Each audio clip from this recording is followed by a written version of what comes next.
My name is Patrick Cook. Thank you very much for joining me in the first session of Mastering Mandelbulb 3D Formulas. What we want to do here in this tutorial series is talk about the formula functionality within the Mandelbulb 3D fractal generator software. Now, I'll tell you what. Let me be very clear at the very beginning. We're gonna do a deep dive into the formula functionality of the Mandelbulb 3D application, but we're not going to get into the math. There's 468 formulas that come along installed with the Mandelbulb 3D application. There's just not enough time to be talking about the underlying math behind all of those formulas. And besides, the primary purpose of this tutorial series is to help you have an appreciation for the creative capabilities utilizing the formulas of the Mandelbulb 3D application. So it's really a creativity endeavor that we're trying to build up and enhance with this tutorial series. Delving into the math, yeah, that might be interesting. There's not enough time to do all of that, and I'm not really sure whether or not it's going to be all that helpful anyway when it comes to the creative use of the Mandelbulb 3D application. Now, with that said, the Mandelbulb 3D application is a fractal generator that creates three-dimensional Mandelbrots. All right? So if you want to understand the math better, my recommendation is go up online and read up on the Mandelbrot. That's Mandel, B-R-O-T. Read up on the math and the history of the Mandelbrot, and I think you'll have a pretty good appreciation for what we're trying to do with the Mandelbulb 3D application. Again, the Mandelbulb is a three-dimensional representation of the Mandelbrot fractal. So with that said, I want to make sure you understand that this tutorial series is all about the enhancing your creativity with the Mandelbulb 3D software application. And I do not believe that delving into the math is going to be all that beneficial in terms of increasing your creativity. So with that in mind, all right, I think that pretty much kind of outlines what we're trying to do here.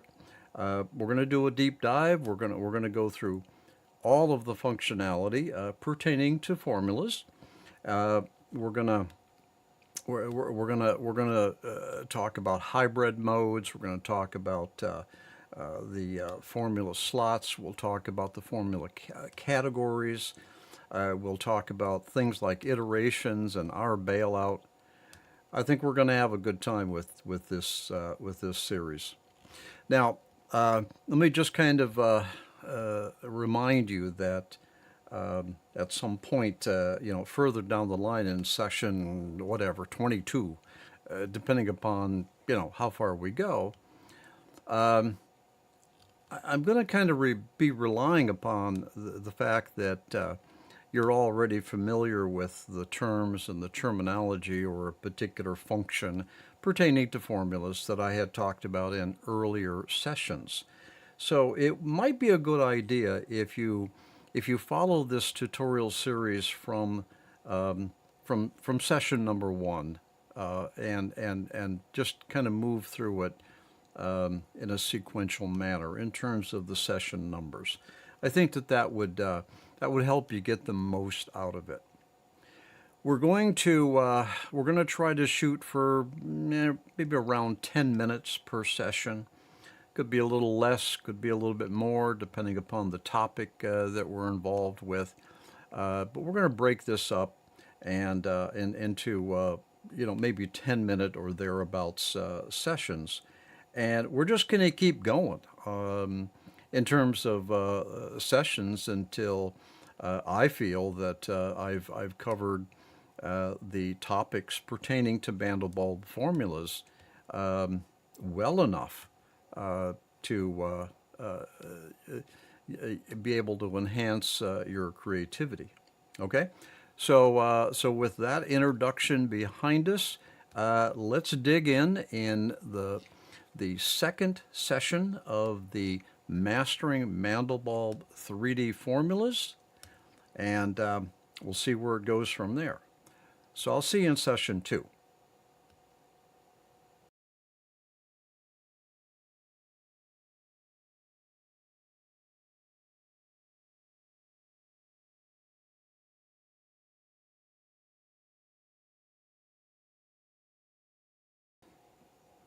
Patrick Cook here. Hey, welcome to session number 2 of our Mastering Mandelbulb 3D Formulas.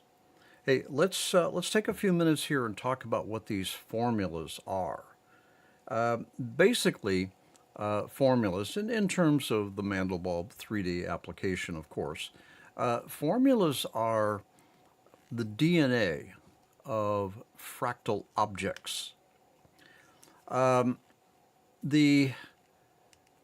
The formulas are a combination of equations, math, loops, and other instructions that are encoded into a file that will instruct the Mandelbulb 3D application how to run or execute the math, the cycle, to create an on-display graphical object, which we call a Mandelbulb.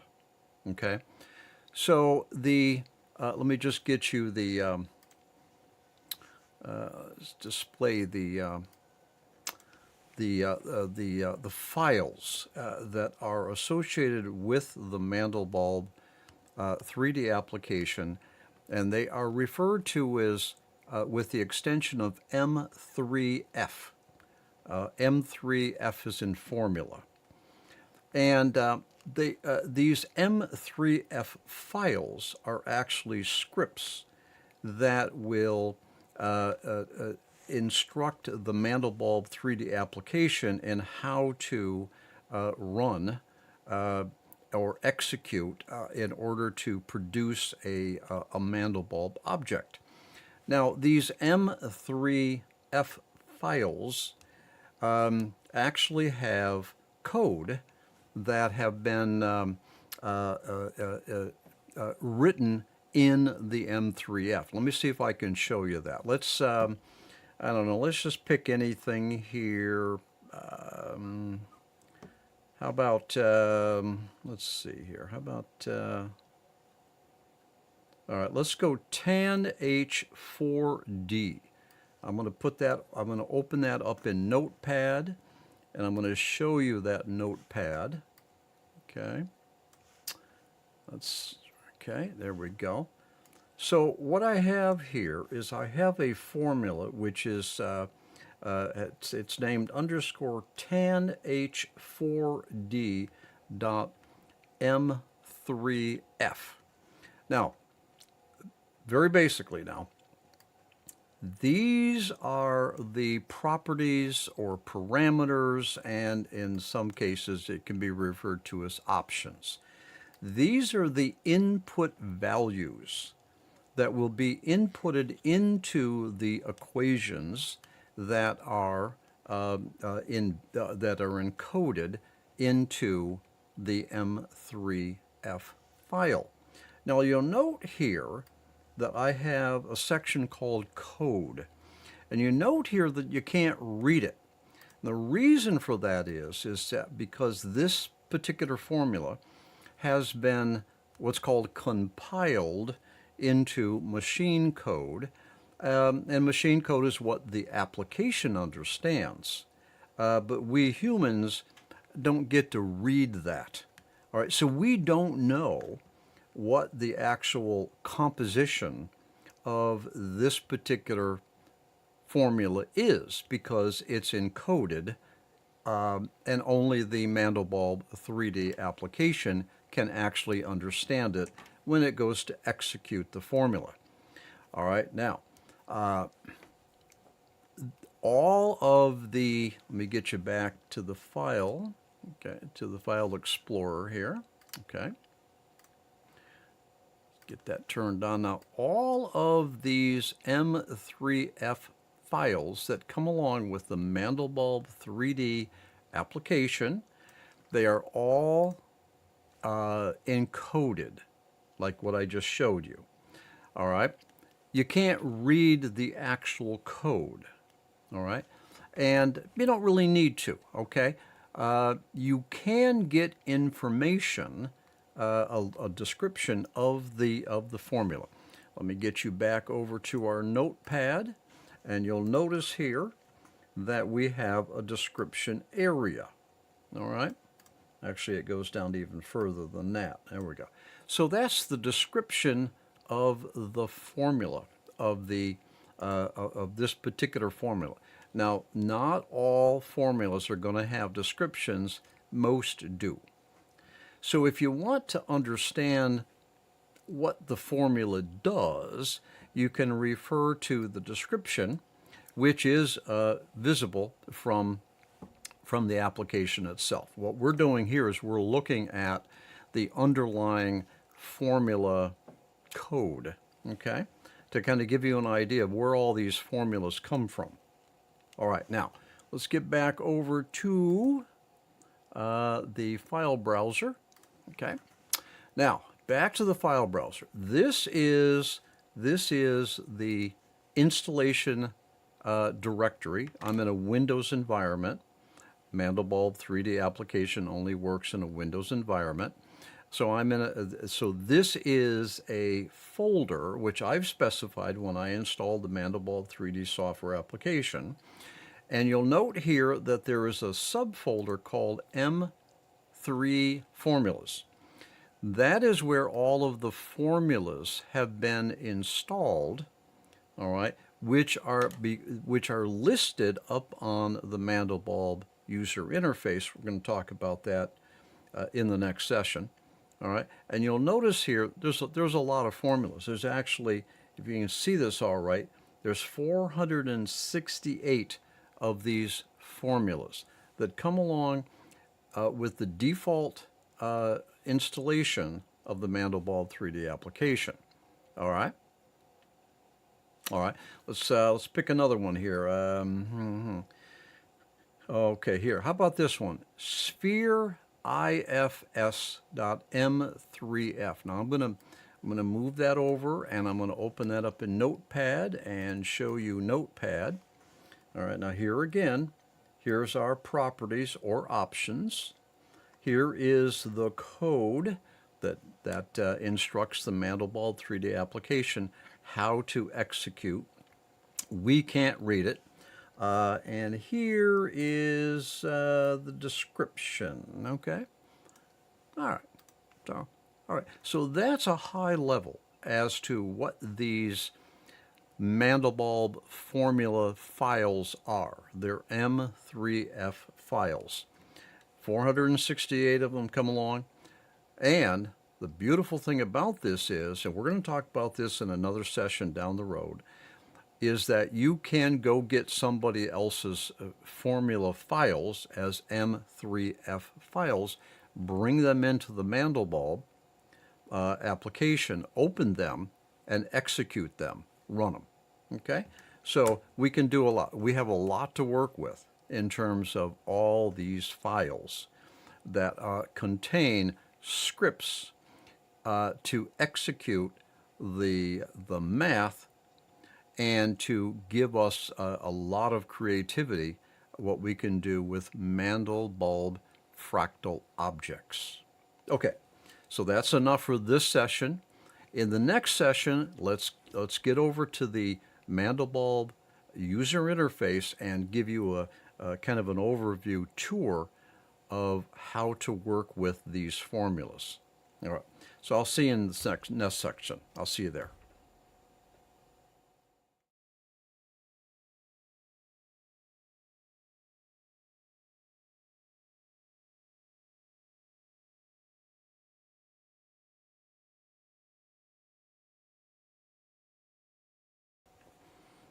Patrick Cook here. Thanks for returning. This is session number 3 of Mastering Mandelbulb 3D Formulas. Now, what I want to do in this session is talk about the formulas window. Now, you'll notice here, taking a look at our screen, over on the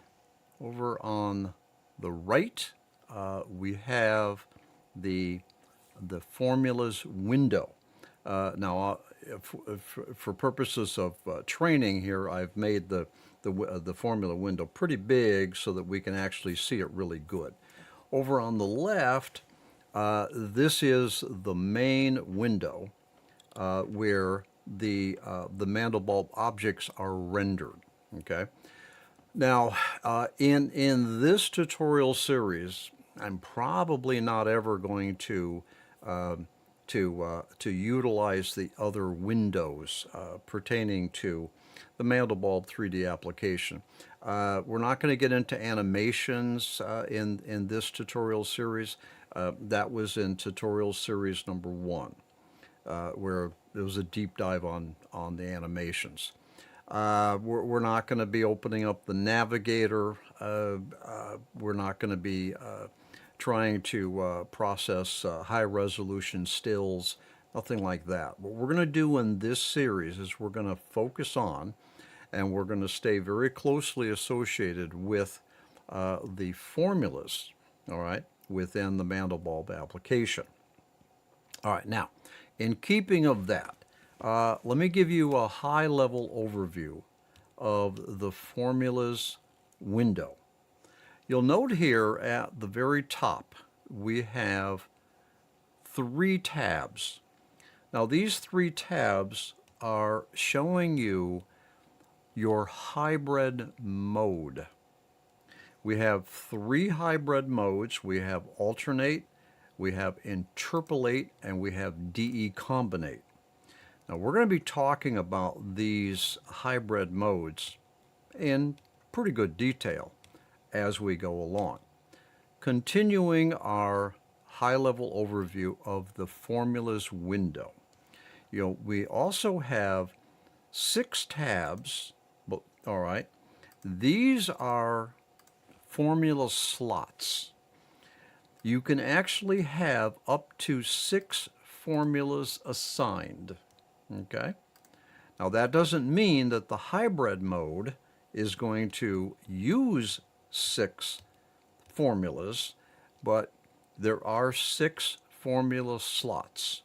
We're going to be talking about these formula slots and how they interact and how to manipulate the formulas. We're going to talk about that as we go along as well.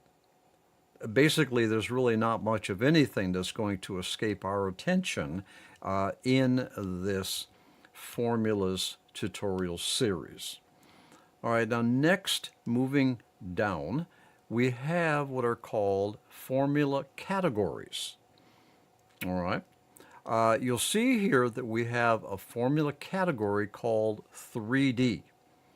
And I would imagine that it means 3D, three-dimensional, okay?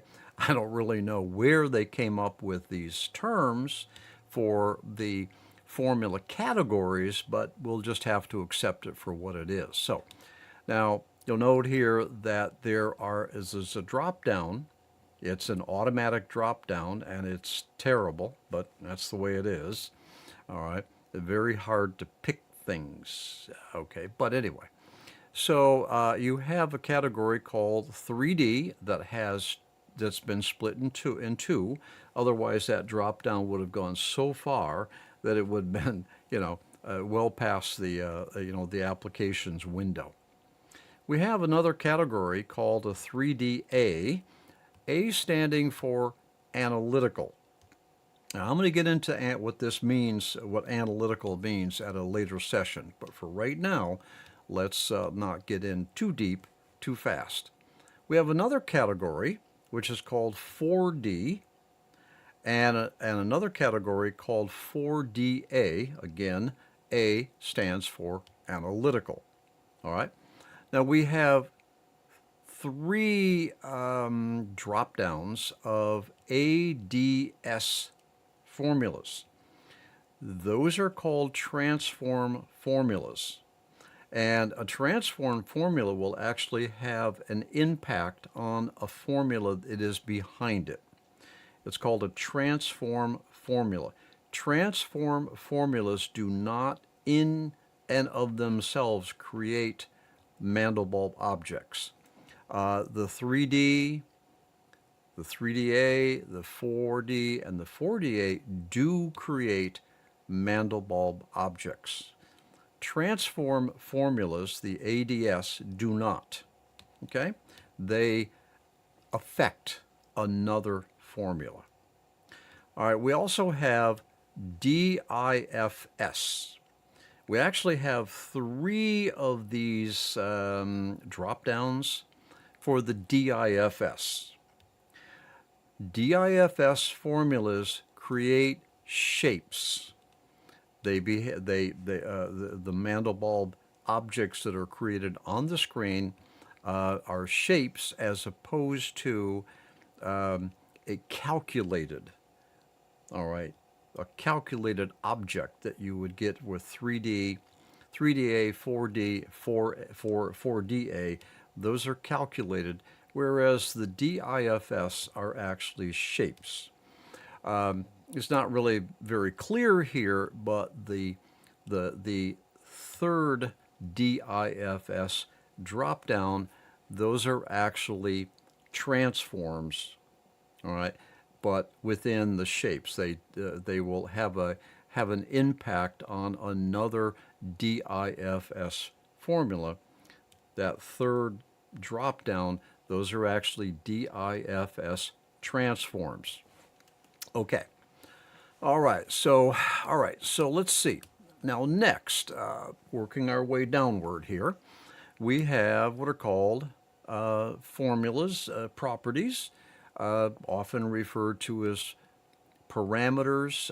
You saw in the previous session, you saw that they're referred to as options in the M3F file.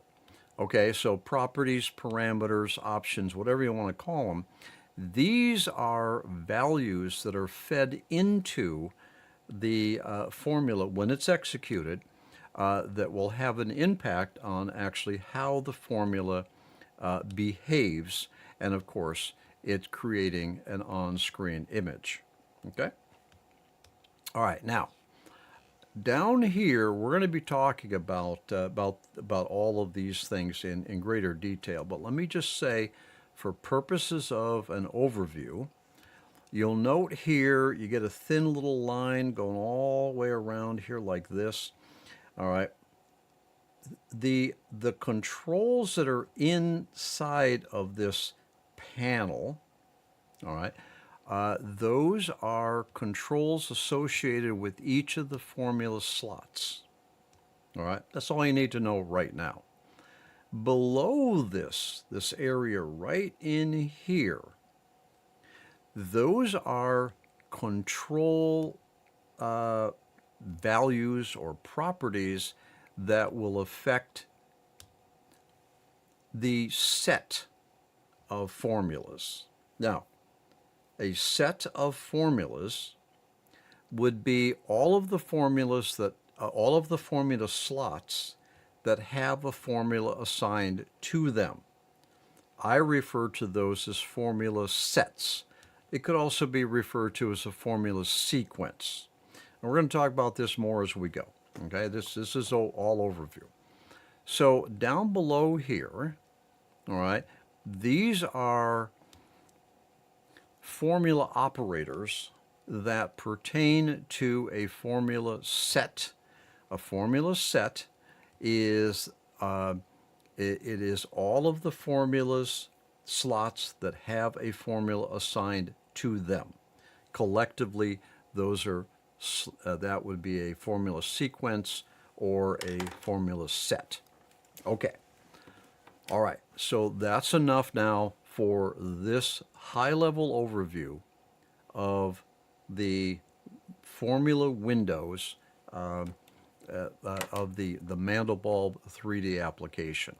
All right, so let's end this session here, and we'll come back and we'll continue to talk about we'll continue to master the Mandelbulb3D formulas. So I'll see you in the next session.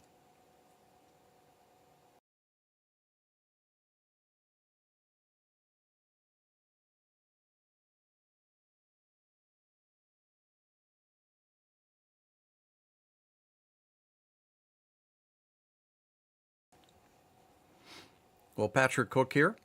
Well, thanks for returning to session number 4 of our Mastering Mandelbulb3D Formulas.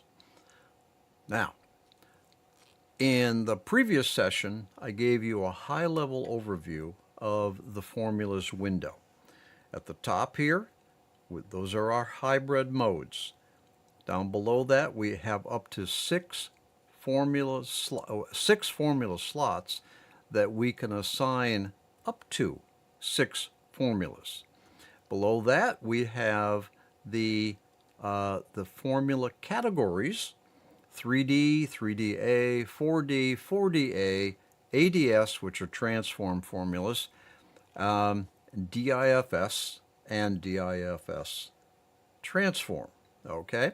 Below that, we have properties, parameters, or options, whatever you want to call it. And I had mentioned that these are formula control operators, probably as good a term as any. All right.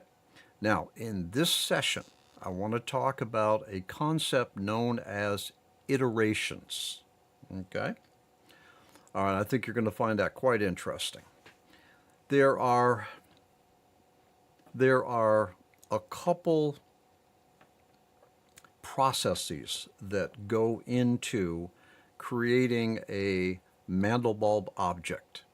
When a formula is run or executed, all right, the formula will repeat. It will repeat up to a certain number of times. Those repeating cycles, all right, those are called iterations. And it's actually pretty straightforward. It's actually kind of brilliant, actually. What they do is they take a formula, all right, and they execute the formula. This is all the Mandelbulb3D doing this. It executes the formula.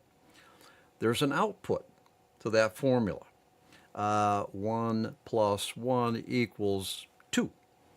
So 2 is the formula output.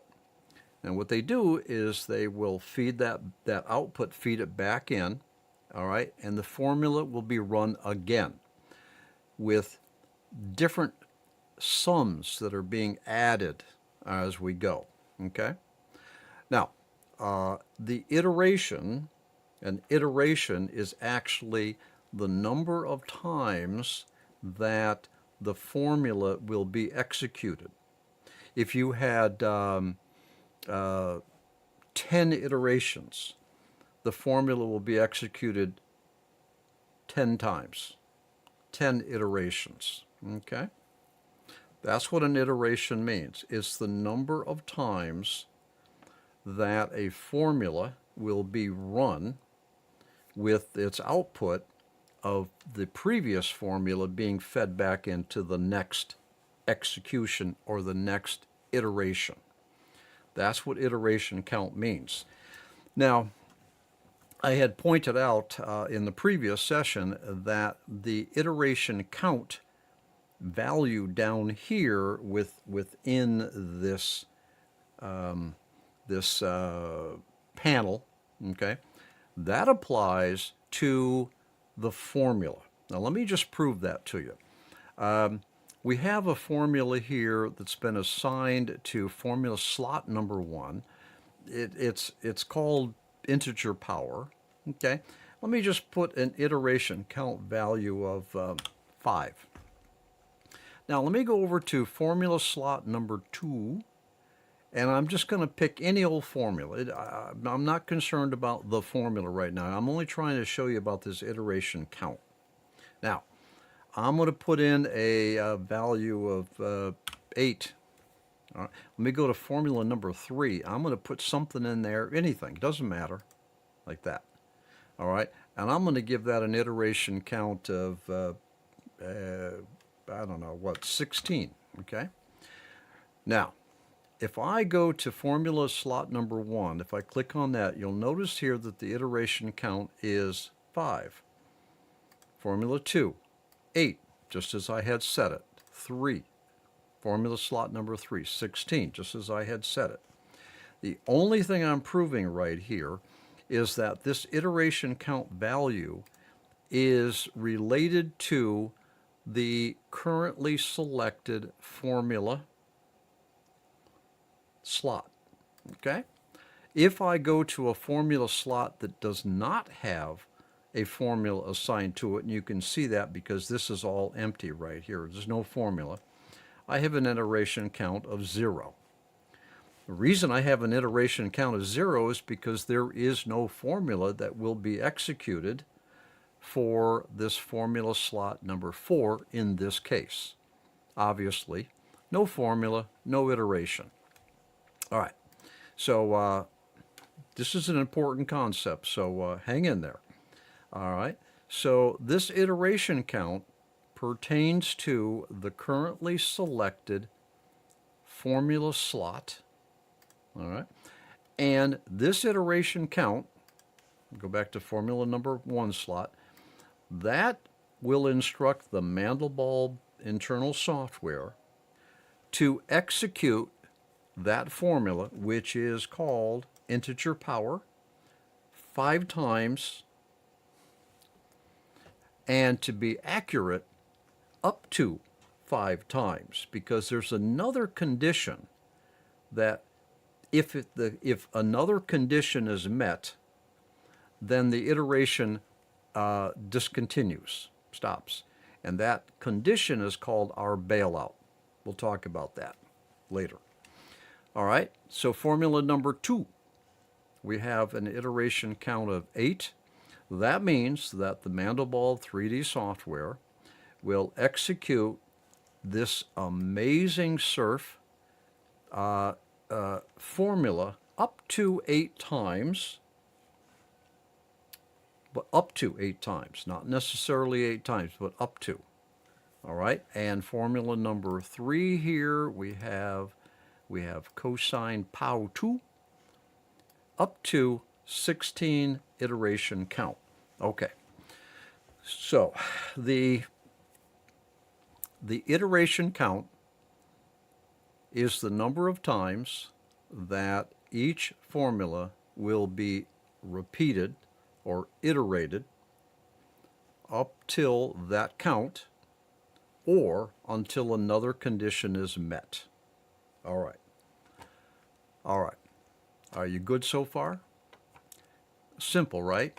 I mean, it's really not difficult at all. You know, once you kind of understand what's going on, what the process is of executing these formulas, these controls are pretty straightforward, actually.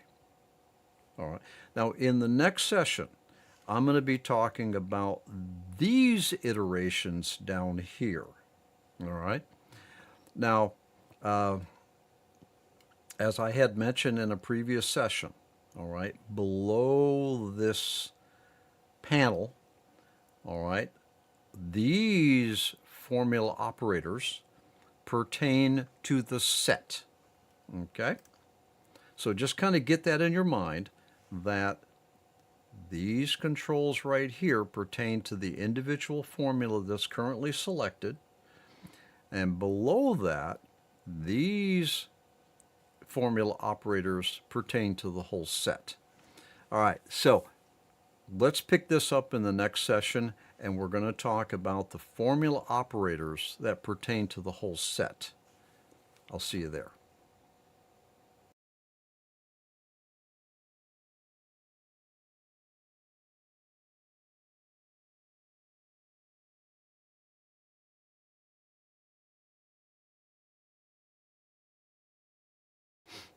Patrick Cook here. Well, welcome to session number 5 of our Mastering Mandelbulb 3D formulas. Now, in the previous session, I had talked about the iteration count. That is the number of times that a formula will be repeated by the Mandelbulb core software. All right. And I think I pretty much had established that the iteration count in this area, all right, pertains to the actual individual formulas in each of the slots. Now, the other concept to wrap your head around is the number of iterations of the whole set. All right. Now, a set is the formulas that have an assignment. I should say the formula slots that have an assignment. For instance, here, Formula 1 is assigned integer power formula. Formula slot number 2 is assigned Amazing Surf. Formula slot number 3 is assigned cosine power 2. I can put anything I want in there. It doesn't matter what the formula is. What matters is that I now have a formula set or sequence of 3 formula slots, okay? Formula 1, 2, and 3, because formulas 1, 2, and 3 have a formula assigned to them. In this particular scenario, formula number 4 slot would not be part of the set or the sequence because it doesn't have a formula assigned to it, okay? All right, so that's a formula set or sequence. Now that's key, because what's going to happen is when you hit calculate 3D, we'll get to all of that. We'll get to all of that. When you hit calculate, what's going to happen is that the Mandelbulb 3D core application is going to execute Formula 1, then Formula 2, then Formula 3. In other words, it's going to cycle through all of the assigned formula slots. It's going to cycle through the formula set or the sequence. All right. All right. Now, with that concept, maybe sort of kind of understood, down below here, these min and max iterations actually refer to the number of times that the whole set will be iterated or repeated. All right.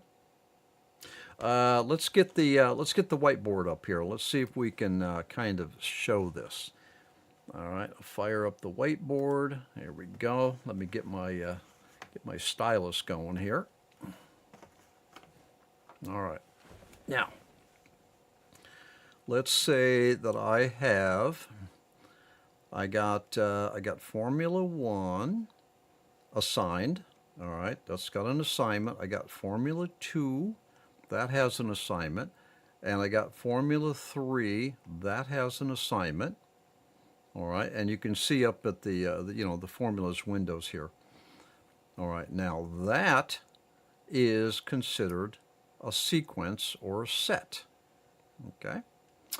Now the iteration count that we had talked about as it pertains to the individual formulas would be the number of times that that formula will repeat. Let's say I had an iteration count of 3.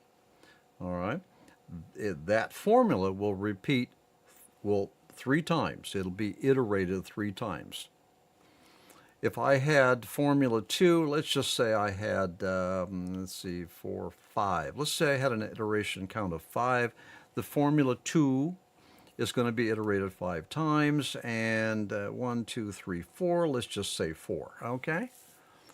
All right. So what's going to happen is that the Mandelbulb3D software will do this. It will iterate Formula 1 3 times, then it will go and iterate Formula 2, in this case, 5 times, and then it will go iterate Formula 3 4 times, and then it will repeat, get that right, it repeats all over again. Okay? All right. Now, that was the iteration count that was below. Let me show you this here. I just talked about the iteration count that was right here below the formulas, but within the formulas panel. All right, that's what I talked about just now. Now let's talk about what's below here, the min and the max iterations of the set. All right, so let's get back to our whiteboard. All right, now, all right, how about we do something clever here? And let's change, let's see, let's change the pen color. All right, so did I change it? Yeah, okay. So the min and the max iterations is going to specify how many times the set, this is our set, how many times the set will be iterated. So if I have a minimum of 1 and I have a maximum of 60, what that's going to say is that this set will be iterated up to 60 times. Boom, boom, boom, boom. Okay? Now keep in mind that a set, it's going to do Formula 1 first, Formula 2 second, Formula 3, and then repeat. Formula 1, 2, 3, repeat. Formula 1, 2, 3, repeat. So what we have here is we have iterations within iterations. Let's get a different pen up here. So I have iterations of the formulas. And I also have iterations of the set. All right. Okay. So let's get on back to our interface. Turn that whiteboard off. Okay.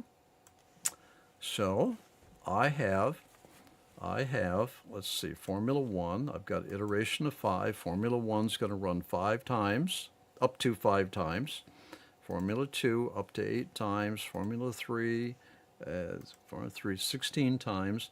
Then that whole process starts all over again, and it goes all the way back to the first formula, Formula 1, and does it again and again and again. Now, what this down here is telling us, or what we're telling the application is, look, run the whole formula sequence or set at least 1 time, but not more than 60 times. All right? Or I could say, look, run it at least 1 time, but you know what? Don't run it any more than 10 times. I get to decide that. The default is 60. All right? I could say, look, run it no less than 5 times, but no more than 23 times. I'm just making up numbers. Okay? All right? So let's leave it at that for this session. And in a quick review, the The value in this iteration count is the number of times up to a formula will be repeated. The values down here are the minimum times that the whole formula sequence will be run, or the maximum that it will be run. In the next session, I want to talk about our bailout, because that is a condition that, if and when met, stops the iterations. All right, pretty cool. All right, this is really powerful stuff. And what I have found working with the Mandelbulb3D application for, I don't know, I guess I picked up on it in 2017, yeah, and I started making stuff with it, and man, you know, it was just like really foreign to me at the time. Now, I've got a lot of background in software development. I'm a Microsoft.NET developer, have been for, well, since 2003. And so I have a pretty good handle on what's going on with this stuff. And I'm also a photographer that I go way, way, way back. And I dove into digital photography in 2001. That was like really, that was like pioneering back then. And even a simplest, I don't know, 5 megapixel digital camera was like, wow, this is like space age stuff.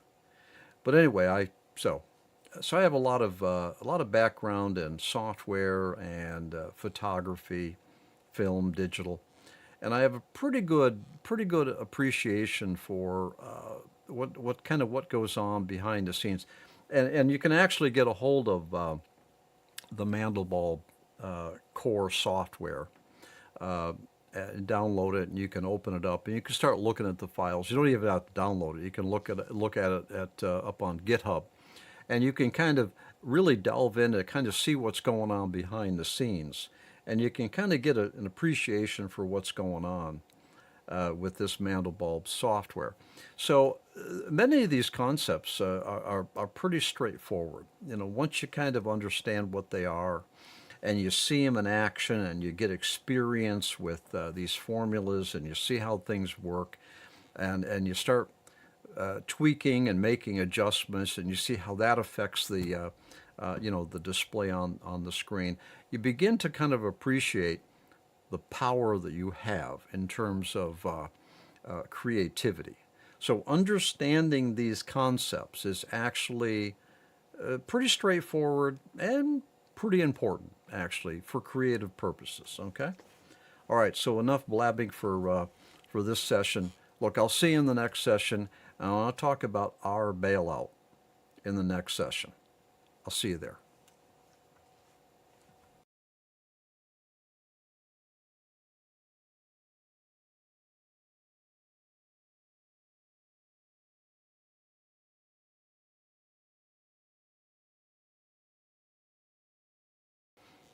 Patrick Cook here.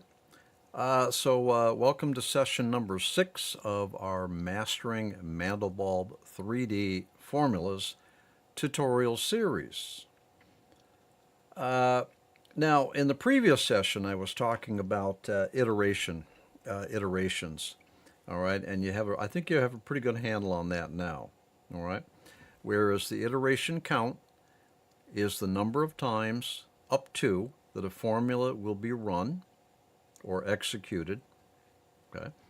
The min and the max iterations is the number of times up to a formula set will be run.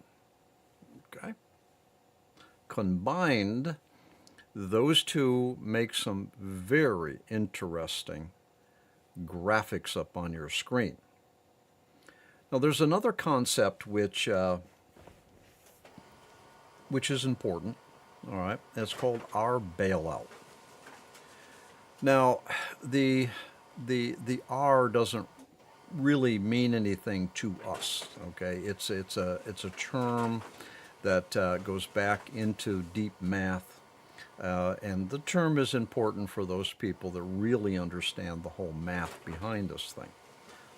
For our purposes, just the term R bailout will be sufficient to kind of understand the concept behind all of this. Now, all right, let's talk about the R bailout.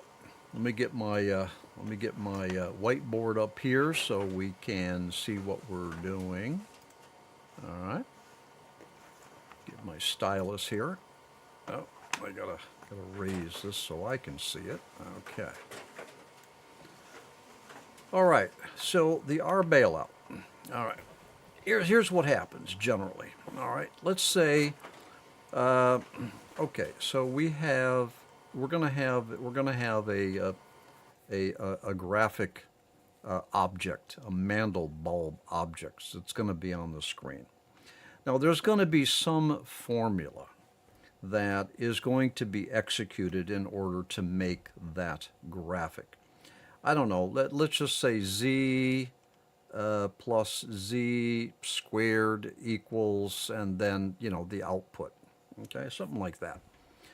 And what's going to happen is our iteration count is going to actually execute this formula over and over and over again. That's iteration count.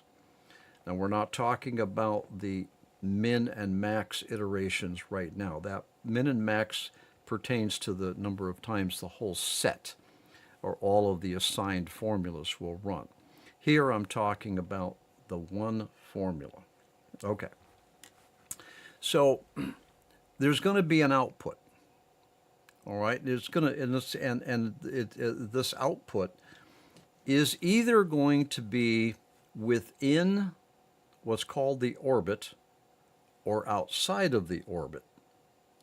Now, what that really simply means is this, that there will come a point where the output of this equation will be able to create a dot on the screen. All right. And that dot, if it falls within the limit, will be written to the screen. If it does not fall within the limit, it will not be written to the screen because it'll be out here, somewhere out here in infinity or an extremely high number. This limit is determined by the R bailout. That's the limit that I was just referring to.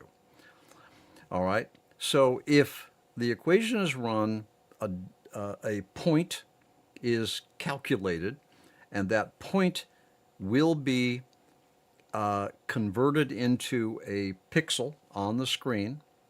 If that point, or the pixel, is within the R bailout, it will display. If it's outside of the R bailout, it won't display. So the R bailout is actually the point at which pixels or points, the point at which points, it's the point at which a pixel will not display. All right, so that's really all what the R bailout is. Basically it's saying, look, you're too far out. Don't display anything. All right. Now let's go back over to our interface here, and I just want to point out, if you take a look at this graphic right here, this Mandelbulb object, this is the cosine POW 2. All right, and that's currently assigned to the Mandelbulb. Actually, no, we don't want to do that. We don't want to do that. What we want to do is we want to go back. I want to reset and recalculate. I want to keep this simple for you now. Okay, I just reset. I just wiped out all of the assigned formulas, and the iteration count was set back to 1. Our bailout is set back to 16. Okay, all I want to do is show you this. So this graphic right here All right. Basically, what happened is that the formula, integer power, assigned to formula slot number 1, was run with an iteration count of 1, so the formula ran 1 time, boop, like that. All right, with an R bailout of 16.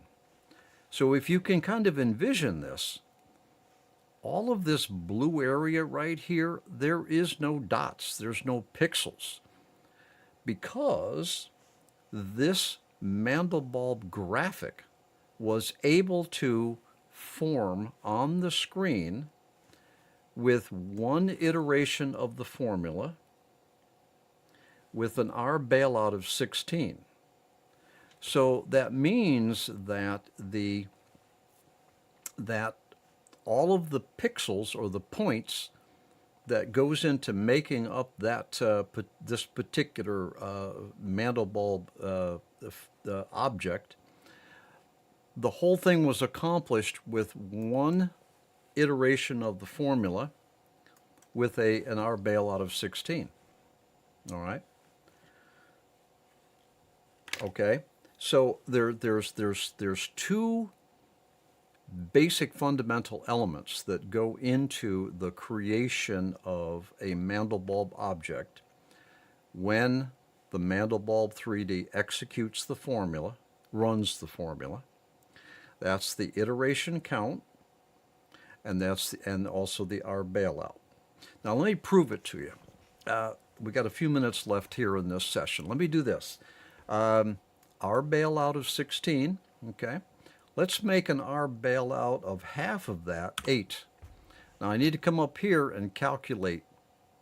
All right, so I need to run this. So let's do that.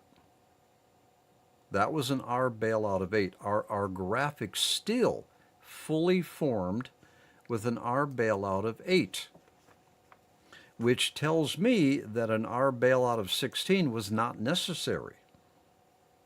Let's half that, and let's half. Let's divide 8 into half, 4.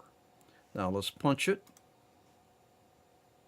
All right, my Mandelbulb object still essentially completes with an R bailout of 4. Let's cut that in half again, 2. Calculate. All right, there is a difference here. You notice how the color's starting to change now? All right, now watch this. I'm going to put this back to 16. Just keep an eye on this, and you can see the color difference. Calculate. All right, you see how the blues are lighter, the greens are lighter, because the number of times that the object will iterate and create these points. These points have an effect on the color of the object. All right, now let me get down here and let's put an R bailout of 1 in here. Let's see what happens.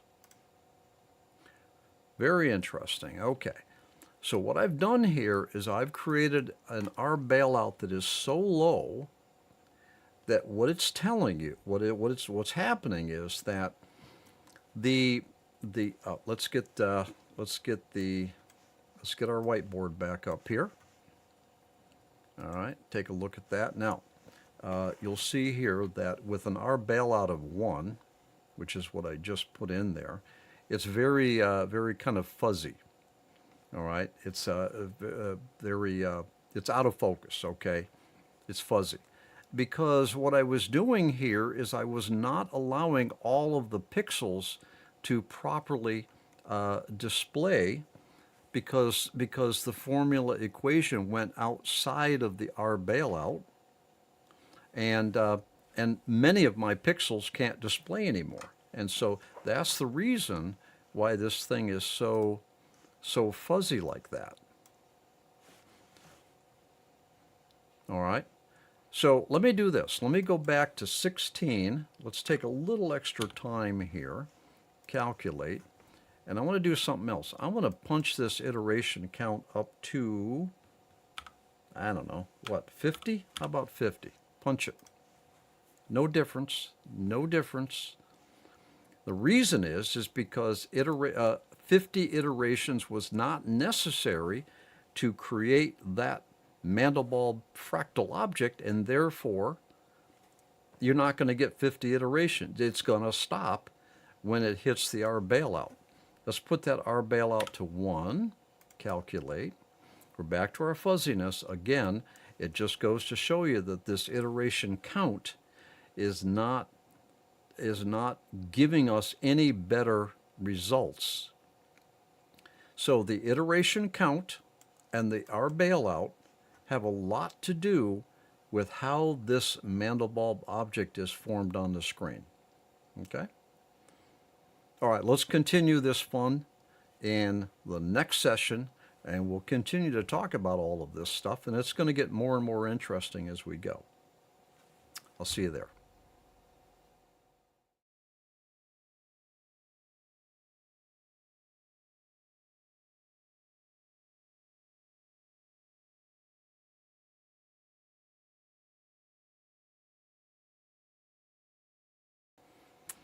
Patrick Cook here. Welcome to session number 7 of our Mastering Mandelbulb 3D formulas. Now, in the previous session, I was talking about and demonstrating this R bailout.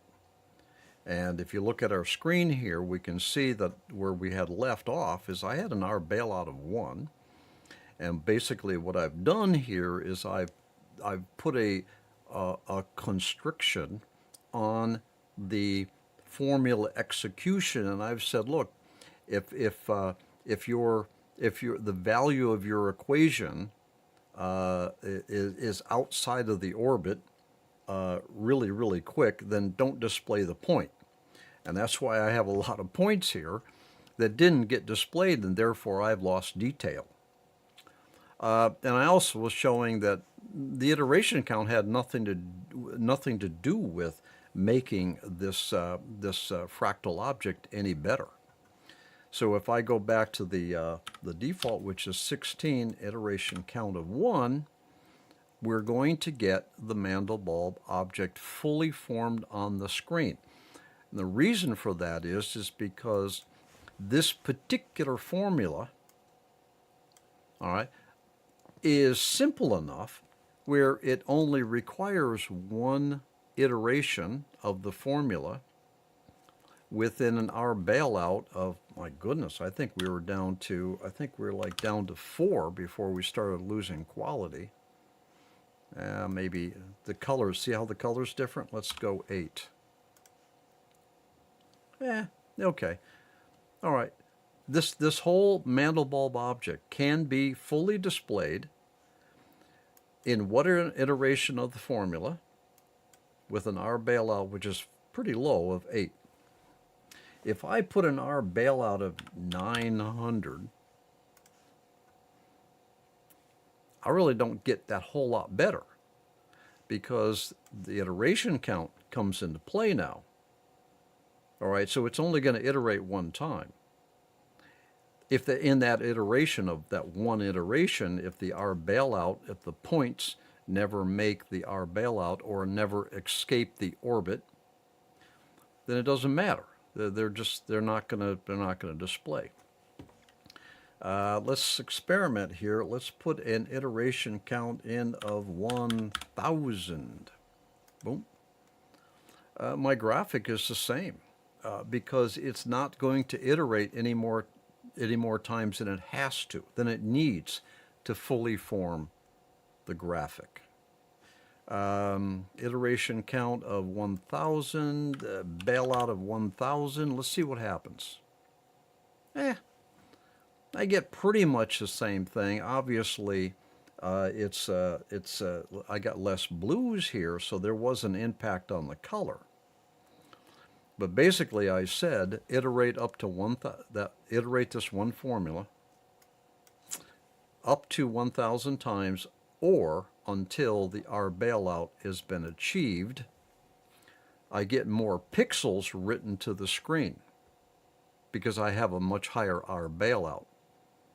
All right, so that calculation is the sum, the output of that calculation is not going to exceed the orbit as soon as an R bailout of 2, okay?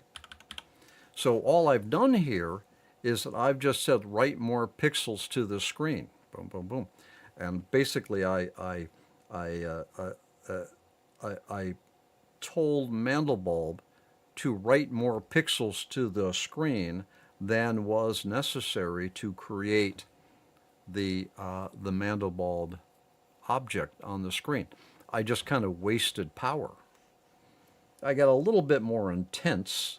I got a very, very intense, what shall we say, the compaction of pixels, okay? If I do 1,000 and if I pump that down to 1 as we had done before, I'm getting less pixels on the screen. If I put that back up to 1,000, all right, I get more pixels on the screen, but I get to a point where all I'm really doing is I'm replicating the pixels on top of the pixels on top of the pixels, and I'm not really getting a whole lot better. But I'm putting Mandelbulb3D through more work. The idea is to have our bailout, which I should say, the idea is to have an R bailout and an iteration count, which is optimal for getting your object on the screen. If you don't need more iterations, don't ask for it. If you don't need a higher bailout, don't ask for it, because if you have a higher bailout, R bailout, you're going to have the computer spending more time trying to render these Mandelbulbs. Then, if you start getting into multiple assignments of these formulas, you get 3 or 4 or 5 or 6 of them up there, and you got your R bailout is really high, then what's the point? You're not getting anything out of it. All right. Now this R bailout is for the formula sequence. Okay. Excuse me. So now what I've been showing you here is an R bailout, which is down in the sequence area, but of only one formula assigned. All right. All right. So this R bailout is really, there's only one formula that's being run here, so it's not a big deal. Excuse me, I got a little tickle in my throat. Now, just to kind of reiterate that point, if I was to assign 2 formulas, all right, up here, which I'm going to do right now, this R bailout is for the whole set or the whole formula sequence. Okay? All right, let's do that. I'm going to do a reset and recalculate. And I get what I expected, and here's default R bailout of 16, and okay, and it's okay. So now let's put another formula in there. I don't know what's good. I'm just going to pick anything. Beth 1522. I don't even know what I'm going to get, but let's punch that. Okay, well, all right, you can see the difference, right? Okay, you see the difference. All right. So now here, if I do this, R bailout now applies to the sequence, the set. So this R bailout was actually for both of these. All right. So the R bailout applies to the whole fractal set. If I add another formula, and I don't know what I'm doing here. Let's pick BT2 Pine. Let's punch that. Okay. All right. So what's happening is that when this whole set, these 3 formulas from that whole set reaches the R bailout, execution of the set stops. Okay? Let's do an R bailout of 100, just to kind of see what our difference is. Not a whole lot of difference. All right, let's put in 1,000 here. Now what that's telling us is that the Mandelbulb3D software application does not require 1,000 R bailout in order to write those three formulas to the screen. Just doesn't need it. If it doesn't need it, don't give it to it. What happens if I put an R bailout of 1 here? Yeah, okay. All right, our bailout of 1 really gives me a poor result. I mean, maybe that's what you want. Maybe you're trying to be creative and that's what you want. Let's put an 8 in there. Yeah, okay. So, okay. Now, in the next session, I want to talk about this min and max iterations, now that I have 3 formulas assigned here. But in this session, I wanted to kind of demonstrate that the R bailout applies to the whole sequence. A sequence is all of the formula slots that have a formula assigned to them. That's a sequence. Okay? All right, let's end the session here. When we come back, I'm going to talk about this min and max iterations, and I'll help you understand that, and we'll keep this thing moving forward. Okay? So I'll see you in the next session.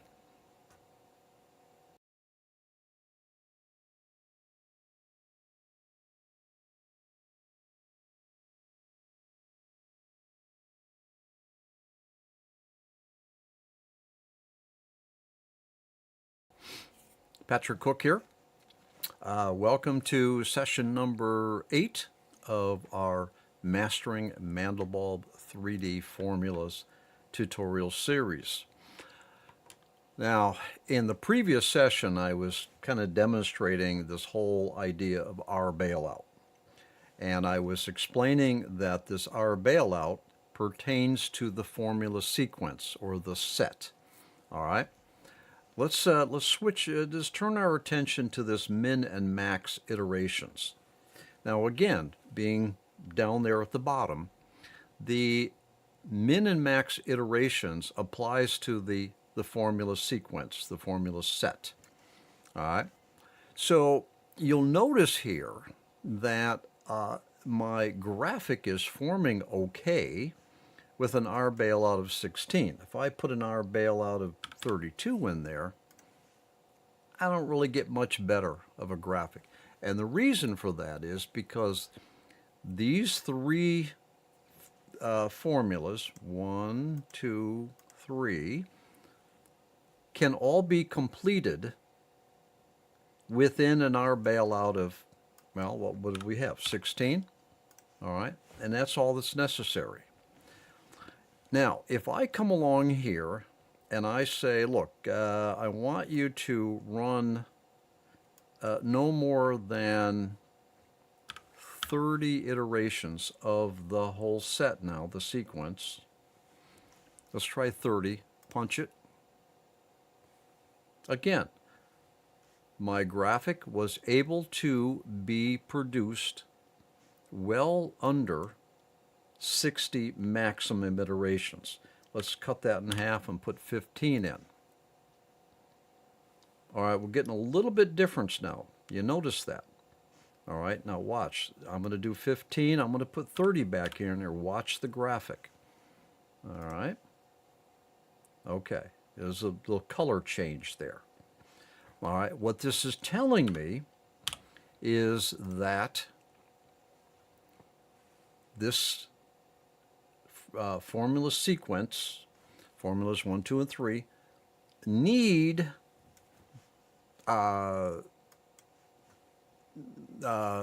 somewhere on the order of 15 or 20 iterations to fully form on the screen. Okay, let's get crazy and let's put that down to 5 iterations. What I'm telling, this is a formula conditioning now, and I'm telling it, look, don't run any more than 5 iterations of the sequence. All right, let's see what happens. I'm starting to lose. I'm starting to lose my Mandelbulb object here. That's iteration of 2. Calculate. Wow. Hey. All right. All right. So what I've done here is I have proven that the maximum number of iterations for the sequence is being limited to 2, which means that the internal software can't run these 3 formulas enough times to be able to get a decent display. Of course, that may be what you want creatively, if that's what you want. But this shows you that the maximum number of iterations being set to 2 has limited the calculations to the point where we're getting a kind of a bland, obviously not fully formed fractal. Let's put 3 in there, punch it. All right, okay, better. Okay, now we get, let's get 4. Better. I get 5. You see how the fractal is more fully forming according to the assigned formulas of the formula sequence. Now this goes to show you that the maximum number of iterations has an impact. Let's put that back to 60 and run it. However, the Mandelbulb software does not need 60 iterations in order to fully form that graphic. Let's put a max iterations of 900. Punch it. We get the same thing. Because the number of iterations is maximum. That does not mean that's how many. You're not telling it, you're not forcing it to run 900 iterations. You're telling it don't run any more than 900 iterations, but give me the graphic with whatever iterations is required, and then stop iterating the sequence. Okay. All right, let's get back down to 60 here. Now let's play around with this minimum iterations. Let's say I'm going to tell the software, I want you to run at least 30 iterations of the sequence. Punch it. Okay, now what I interpret there is that I ran it so many times that I just kind of blew it out. Well, let's kind of prove it. Let's cut that in half. All right, let's cut that in half. Let's see. Okay, let's something like that. Okay. All right. Now what I've done here is I've told the software, look, I want you to run this at least 7 times. And I'm pretty sure what's going on here is that I'm overwriting the pixels over and over and over again, and I'm just blowing them out. All right. And I get to a point where there are no pixels on the screen. I don't see pixels, but what's happened is it's just blown them out. So minimum iterations of 7 proves that this will continue to do iterations up to 7 in this case, or 10 or whatever I put in there. All right. And it won't do any less than that. Over on the maximum iterations, it won't do any more than it needs in order to get that graphic formed. And in all cases, when the R bailout is achieved, it will stop iterating. All right. Now there's one little tidbit that I haven't told you about. All right, and that has to do with the hybrid mode, which is up here.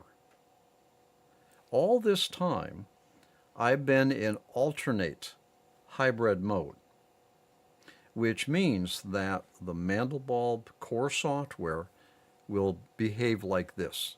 It will run formula number 1, write it to the screen. Formula number 2, write it to the screen. Formula number 3, and write it to the screen.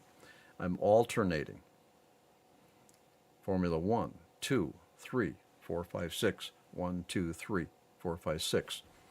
All right. Now, what happens up on the screen is that writing Formula 1 to the screen puts something on the screen, and then you write on top of that Formula number 2. That's going to add pixels or even remove pixels. All right. Because if it says, look, write a pixel here, and it happens to be a pixel already there, well, it's going to overwrite the pixel. If the second formula says don't write a pixel there, well, then that pixel disappears. So alternating between these three formulas is actually writing the graphic on the screen, number 1, number 2, number 3, and ultimately, when everything is done, these pixels are either there on the screen or not. All right. So that's what alternating means. All right. Now that's hybrid. That's the hybrid mode of alternate. I'm going to talk about that a little bit more as we go on. Okay. Now, all right. Tell you what. All right. We're out of time on this session. Let's end this session. And let's come back and let's see if we can get our whole head around this before we move ahead. All right? All right, anyway. All right, enough of that. I'll see you in the next session. I'll see you there.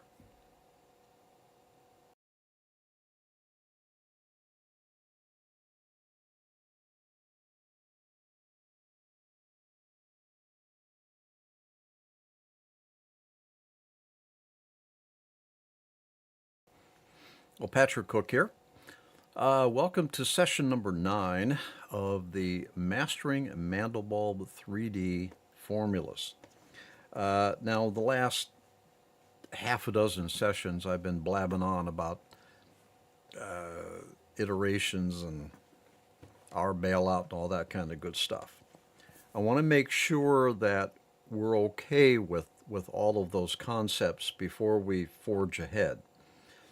Because I'm going to quickly be getting into hybrid modes, and it's going to get a little bit more complicated. So it's important that you understand this whole concept of these iterations. Okay, so I want to take this session and just review the concepts that we've been touching on so far.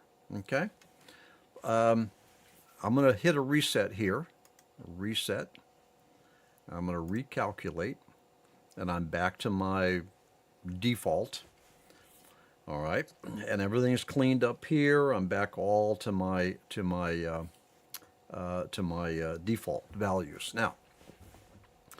All right, so the iteration count down here pertains to the number of times that the currently selected formula will be executed.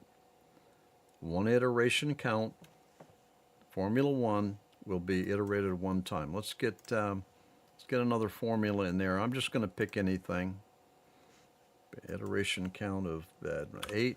I'm going to pick anything. Yeah, boop, okay. Iteration count of, I don't know, 16, just to differentiate. Okay, so the iteration count down here is the number of times that a formula will iterate up to the point at which the R bailout is met. And the R bailout pertains to all of the assigned formulas, the sequence. When the R bailout is met, the sequence doesn't run anymore. All right, and it doesn't matter how many times the iteration count is. If the R bailout is met, it just stops executing. All right. So and the min and the max iterations, that's the minimum number of times that a set will be run, or the maximum number of times a set will be run. Again, the R bailout tells the software when to stop executing the sequence. Now, I just picked 3 formulas here. I picked them at random. I don't even know what they look like, but let's take a look. So I'm going to calculate these 3. All right, okay, kind of weird, but that's okay. I'm in alternate mode, which means that I ran formula number 1, then formula number 2, then formula number 3. All right, and just to prove our bailout, I'm going to put that to 1. All right, okay, and the calculations met the R bailout so quickly that they can't write all the pixels to the screen. I'm going to put an R bailout of 1000 in there. It doesn't. The object was written to the screen before it hit the R bailout, so it doesn't need to actually achieve an R bailout of 1000 because all the pixels, all the formulas were fully formed on the screen well before the R bailout of 1000. So, all right. Now, and the min and the max. Let's get this back to, I don't know, what was it? Something reasonable. The min and the max iterations are the minimum times that the whole set will run, or the maximum time the whole set will run. Let's put a max iteration of 20. Okay.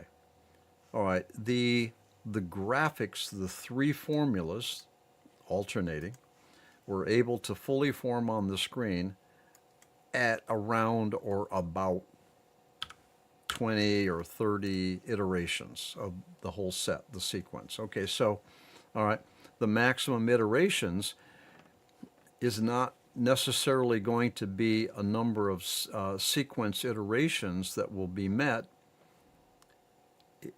if the bailout is met. So one of 2 conditions are going to be reached. The sequence will either reach the maximum iterations or will reach the R bailout.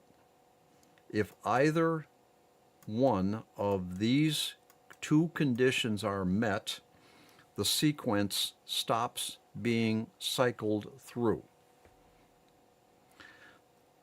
All right, if the formula itself will never go beyond the iteration count. So there's basically 3 parameters here that condition the whole formula execution. The iteration count, which is specific to each formula, the min and max iterations, which is specific to the formula set, all of the assigned formulas, and the R bailout, which pertains to the set, or all of the formulas. All right? And so these concepts are pretty basic. They don't change. They have an impact. And from a creative standpoint, you can utilize these what I call formula conditioners. All right, you can utilize those creatively. All right, to get some pretty interesting effects. I mean, you can come in here and you can deliberately and specifically limit the R bailout to have an impact on your screen. Let's try an R bailout of 3. Okay, 2. All right, you see we're starting to make a change here. R bailout of 1. I wonder if I have an R bailout of 0. Do I blow the application up? Yeah, okay. That's an R bailout of 0. Here's the R bailout of 1. Now we get a little something starting to develop here because we're allowing more pixels to be written to the screen. In other words, we're allowing, think of it this way. Think of that concept of the orbit, okay? the orbit. With an R bailout of 0, I have an orbit that's pretty small. Only the pixels that make it within these values will be written to the screen. All right, so a lot of pixels don't make it. They fall out of the orbit and they don't get written to the screen. If I put an R bailout of 1 in here, I've opened up my orbit a little bit more, so more pixels will make it into the object, and you can see here, all right, I got more objects, more pixels are being written. Our bailout of 2, I'm opening up it even more pixels get written because more pixels fall within the orbit, all right, or fall within the R bailout. All right, 16 gives me a pretty well-formed graphic, 1024. All right, but by that time, the iteration count has already been hit somewhere in there, and it never hits the R bailout. Either way. Okay. All right, so I got 1 minute left here. Let's reset this, and I'm going to come in here, and I'm going to pick. I'm just picking. I'm picking crazy weird formulas here. I just want to kind of get something else on the screen. All right. Okay. Now let's take here. Did I miss that? All right. Let's take in formula number 4 now. I don't know. Okay. Let's punch it. See what I get. Interesting. Okay. R bailout of 16. Let's do an R bailout of 2. An R bailout of 1. You see? You see? All right. I've got my orbit. My R bailout is so tight that not a whole lot of the points are being written to the screen. All right. And so a lot of this, okay, 16, I'm fully formed now. If I say max iterations of 10 to be crazy, okay, all right, I made a modification, max iteration of 5. You see? All right, so here's the magic in the sauce. Pertaining to the sequence, and I have a sequence of 4 formulas. That's my sequence, my formula sequence. My formula sequence, if I limit the iterations and or if I limit the R bailout, I'm going to restrict the number of pixels that can be written to the screen that make up the Mandelbulb object. All right, put that back to 60, put this back to, I don't know, whatever, 1024, no magic number there, I just picked a number. And I get a pretty decent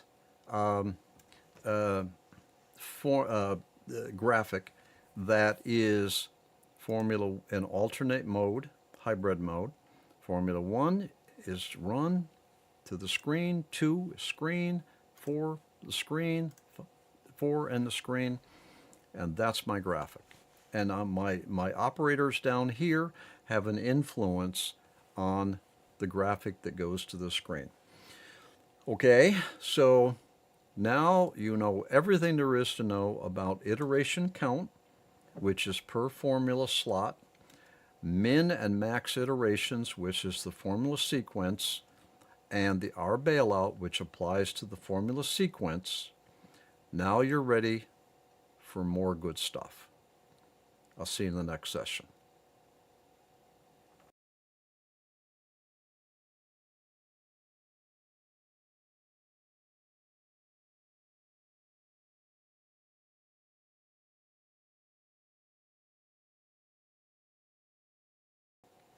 Patrick Cook here. Welcome to session number 10 of our Mastering Mandelbulb 3D Formula Tutorial Series. Now, we've covered some pretty decent ground so far. And what I want to do now is to continue our tour of the formulas window. I think it's important that you have a pretty good handle on all of the various functionality that pertains to the formulas window before we start getting deeper into how to mix and match all the formulas that are available to us. So let's continue with talking about the functionality of the formulas window. All right. So hang on now. Don't get ahead of me now. There's a once you have a good foundation of all the functionality pertaining to formulas, you're going to be able to do some amazingly creative stuff with this Mandelbulb3D software application. Now, let me just say, let me spin off here a little bit and talk about a little bit of theory. The Mandelbulb3D software application, the fractal generator, is amazingly deceptive in just how powerful it is. It's easy enough to crack it open, throw a couple formulas in there, and you might get something interesting. You might not. Most of the time, you're not going to get a pretty graphic. Most of the time. You're just not. The working with the Mandelbulb3D software fractal generator, which is true with probably most fractal generators, you don't know what you're going to get until you try something. You don't. Working with the Mandelbulb3D fractal generator is much like working with other fractal generators. It's really a process of discovery. You just don't know. And you really never get to a point, I have found, where you know the formulas so well that you pop one in, pop it in, and you get what you want. You can't predict this very well. You just can't. I have found, and I don't really think. Maybe if you spend all day, every day for years, you might get to a point where you can pretty much predict what you're going to get on the screen. But what I have found is that working with the Mandelbulb3D software formulas is really a process of discovery. So how do you go about discovering? Well, you just put combinations of formulas in and see what happens. And if you don't like that graphic, you put another formula in and you see what happens. And maybe you start modifying the properties of the various formulas and see what happens. And then what's going to happen is, what I have found is, all of a sudden, wow, now that is a really, really interesting graphic. What can I do with it? Is it, should I make it a super resolution graphic? Should I make it the basis for an animation? What should I do with that? And you discover these things, and then the problem you've got is you discover something interesting, but you're not quite ready for that. You're not ready to spin off on that particular graphic project, and then you wind up saving it and parking it somewhere. And then eventually you get dozens, if not hundreds, of these possibilities, all right, for future projects using, the Mandelbulb3D software. So it's a process of discovery, and it really is. It's not a process of talent so much. It's very difficult to predict what you're going to get on the screen. Even if you understand the formulas really well and you've got a lot of experience, it still really is, a lot of it is accidental. So with that in mind, one of the ways that you can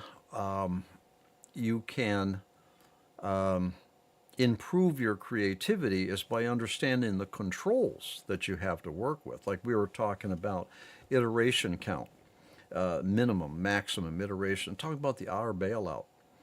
Now, those are things that if you really study and experiment with and understand, you get a sense for what's going to go on and how you might get different results by playing around with those what I call formula operators. All right, now with that said, let's look at some other functionality pertaining to the formulas window. In the few minutes that I have left, let me just point something out to you. And I need to punch the reset button here anyway. I want to clean up this whole area here so that we can continue on. What happens is when you punch this reset button on the formulas window, it does not give you any confirmation, and it will wipe clean all of your formula assignments. It'll reset you back to alternate. You're going to get the integer power in Formula 1, and all of the values down here are reset to their default values. No confirmation message, done. Now I can add that I don't know of any way, and I'm certain that there isn't any way to save your formula configuration other than saving your project as an M3P file or an M3I. I talked about all of these in the animation tutorial series number 1. So you can save your formula configuration along with your project, but there's no way to save the configuration itself as a separate little file. Okay? All right, so I'm going to punch this reset button. I've got 3 formulas assigned here, and you see the values down in here. If I hit that, no confirmation message, all gone. Everything's reset. That used to be 1024. All right. This is now integer power, and Formula 1, 2, 3, and 4 have been wiped clean. All right.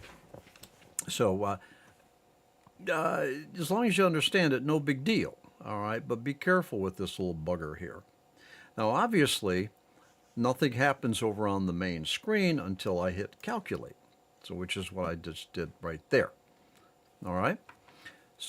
So, okay. So the reset button, be careful with that. All right. If you like a formula configuration, get over here and save it. Don't be so much concerned about the graphic. Don't be concerned about lighting and animation, keyframes, stuff like that. If you like your formula configuration, save it as an M3P file to protect yourself in case this is all lost. And again, I talked about all that saving functionality over in the animation tutorial series number 1. Okay? All right, let's end this particular session right here. When we come back, I think what we're going to do is we're going to talk about some of these other capabilities down here and kind of get those out of our way. Okay? All right, I'll see you in the next session.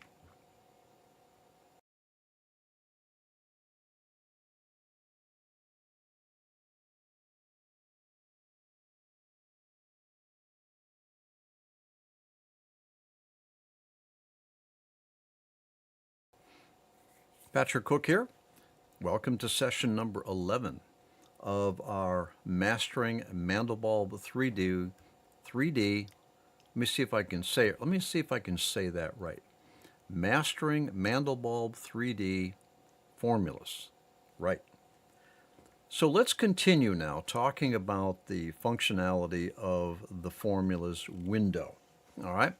Last session we talked about this reset button. Be careful with that. If you want information on the formula, you can come up to this I button and hit that.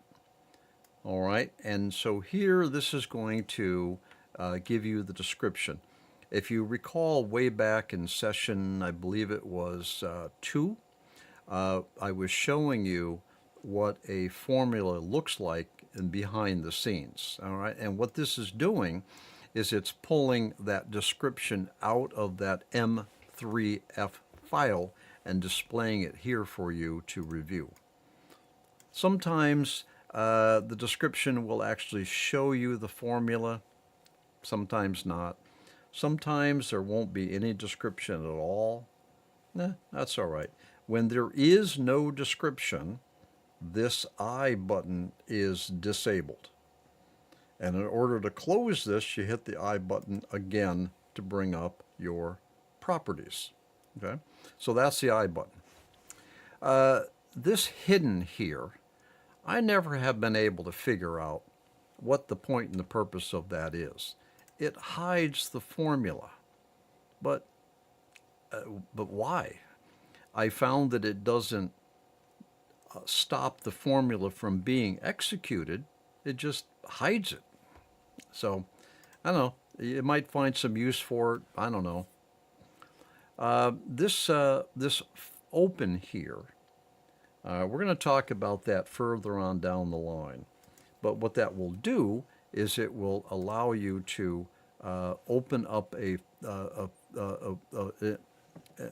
file explorer window, and you can actually load a formula directly into the window, into the formulas window. We're going to talk about that further on down the line. Now this JIT button right here, JIT stands for just in time, and that's actually some functionality that allows you to write the script for formulas. That's pretty advanced stuff. And if and when we get to that, that's going to be way down in, I don't know, session 90. Who knows? We don't need that right now. But that is, you do have the capability to write formulas or write the script for formulas. And there's a whole language for it and everything else. Pretty cool. You cannot modify the formulas that come along with the Mandelbulb3D software, the M3F files, because those are what's called compiled, and you're stuck with them. You can write your own formulas. You can go get somebody else's formulas that are not compiled into machine code, and you can modify those. So you can take this pretty far, all right? In this tutorial series, we're not going to be talking about how to write formulas. We're going to be talking about how to use them creatively. Okay.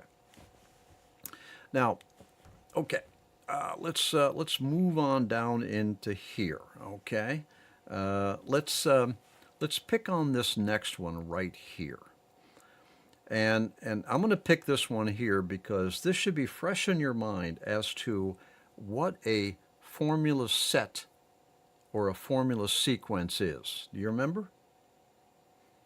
Remember what a formula sequence is? A formula sequence is all of the formula slots that have a formula assigned to them. So I have a formula sequence right here of one formula because I only have formula slot number 1 assigned a formula. If I put a formula into slot number 2, I have a formula sequence of 2 formulas. If I go over here and I pick a, all right, that's formula, let's pick another one, I don't know, let's see, formula number 5, let's pick, I don't know, okay.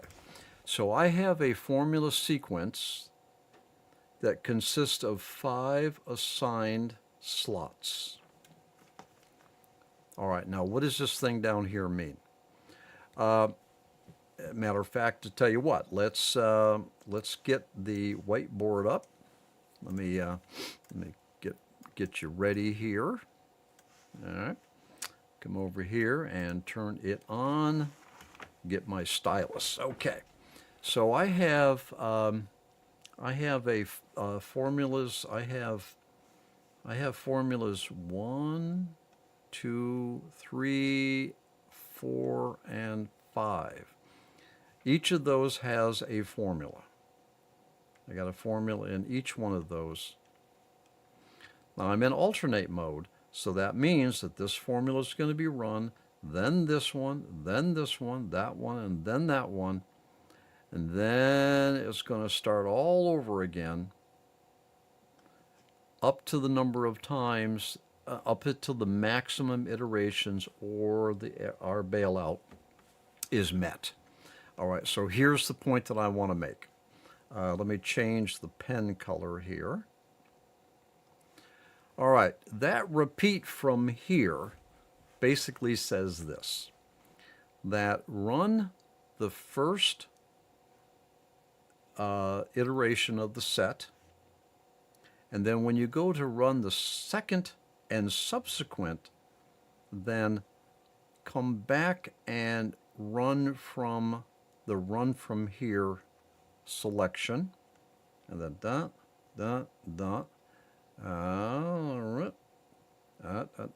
up to the number of maximum iterations or our bailout. Okay, so let's go back to our screen here, and we can take a look here. If I'm on Formula 1 and repeat from here is checked on, which means that Formula 1, 2, 3, 4, and 5 are going to run, and then it's going to recycle back to Formula 1, 2, 3, 4, 5, back to 1, because that's checked on, 2, 3, 4, 5, so on and so forth, up to the maximum iterations or the R bailout. Now, if I come to formula number 2 and I check this on, can you guess what's going to happen? On the first formula sequence, it's going to go formula 1. It's going to run formula number 1, then 2, then 3, then 4, then 5, and then it's going to go back to 2, 3, 4, 5, 2, 3, 4, 5, 2, 3, 4, 5, up to the maximum iterations or the R bailout. So the repeat from here is a setting that where you can decide where the formula sequence resumes on the second and subsequent iterations. That's all it means. All right. If you set a repeat from here on the last formula, here's cycle number 1, formula 1, 2, 3, 4, 5, 5, 5, 5, 5, up to the number of maximum iterations or the R bailout. All right. So that's what repeat from here means. If I do a reset, then everything goes back to formula number 1, and repeat from here is defaulted to formula number 1. Now you can get some pretty interesting results from that. All right, fire up the Mandelbulb software, you try it for yourself. I don't need to give you all kinds of different examples, because the examples that I create are going to be, you probably won't be able to replicate them. But just get a bunch of formulas up there and try the repeat from here, and you'll find that this simple little control down here can have a dramatic difference in how your Mandelbulb graphic is displayed on the screen. Okay? All right. All right, so let's end this session here, and when we come back, we're going to talk about, let's talk about this bugger right here, and I think maybe we can catch up on these other 2 controls as well, okay? All right, so I'll see you in the next session.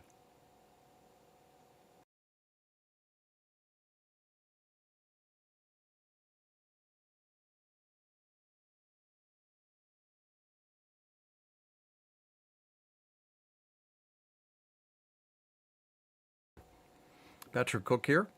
Welcome to session number 12 of our Mastering Mandelbulb 3D formulas. Now, let's continue where we left off in the previous session. Let's talk about this function right here. We're still on the formulas window. We're going to be on the formulas window most of the time. All right, so we're right here now. We're talking about this swap functionality. Let me just do a reset here, recalculate, so I got a nice base to continue with. Now, let's say that we have, let's put a formula over here. Let's make it a nice, easy, simple one to remember. All right, so I have Axion C in formula slot number 2, and I have integer power on slot number 1. What this does is it will move a formula from your current slot, the slot that's currently selected, to the next slot over. All right, so formula 1, I've got integer power. Formula 2, I have Axion C. Let's go back to formula 1, and let's punch this. All right, so integer power went over to formula slot number 2, and I think we can expect that the Axion went over to formula slot number 1. All right, so let's swap that. Now Axion, let's swap that. Okay, so there we go. We're back to our start. Let's go ahead and calculate this and see what we get. Okay, pretty close. All right, that's two formulas. We're in alternate mode now. We're in alternate mode. All right, so there's our two formulas. Formula 1 was executed first. Formula 2 was executed next. Let's swap these. All right, now Axion is in number 1. That's going to be the first formula to be executed. Let's punch this and see what we get. All right. So there's a difference here, all right? Just by swapping those two formulas, there's a difference, a visual difference in the Mandelbulb that's written, all right? So this little swap here can come in pretty handy for creative purposes, okay? All right? Now, if I'm on formula number 2, this arrow pointing to the left will swap it over to the left formula slot. So my integer power just swapped over. Let's push it back over. Now integer power went to slot number 2. Push it back over. Now integer power went to slot number 1. You get the picture. Okay? Now if I'm over on, say, formula 2, now, if I do this, a little tidbit for you here. If formula 3 does not have, slot number 3 doesn't have any formula. All right, let's get on formula number 2, and I'm going to do a swap. So what I've done here is I've actually swapped Axion C, which was in formula slot number 2. I've swapped it with formula slot number 3. And because I didn't have anything assigned in formula slot number 3, that unassigned went to formula slot number 2. The point is this, that if you swap with a formula swap slot that doesn't have a formula assigned, you're still swapping. You're just swapping slots with one of them without a formula. Now let me tell you this, a formula slot that does not have any formula assignment, will not execute. Iteration count is 0. It's not going to execute. It will make no difference up on your screen. But you can swap with a slot that doesn't have a formula assigned, sort of like what's the point? This formula sequence is going to run integer power first, the way it's configured right now. Doesn't run, and it's going to run, it's Axion 2.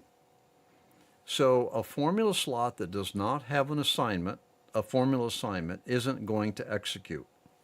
But you can still swap it, which is kind of weird, but I understand it.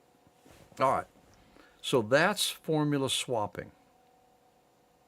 All right, on Formula 1, you obviously can't swap to the left because there is no formula slot to swap to, and therefore it's disabled. Formula number 6, you can't swap to the right because there is no formula slot 7. Okay? All right, so that's it. Now that can have some very interesting creative results. All right, let's talk about these other two here in the few minutes that we have. I just did a reset. I'm going to recalculate. Now down here, disable analytical DE. Now we're going to pick this up again a little bit when we get talking about the formula categories.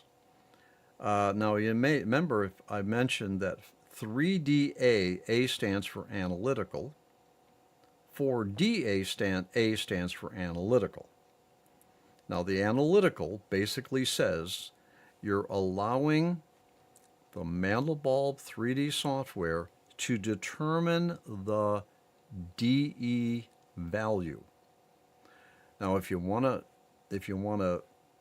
a deep discussion on the DE, refer to my series about Mandelbulb animation, tutorial series number 1.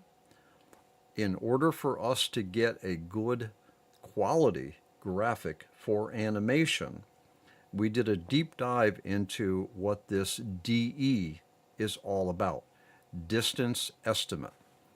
The Mandelbulb3D software is a distance estimating rendering methodology, obviously focused on Mandelbulb or three-dimensional Mandelbrots. All right.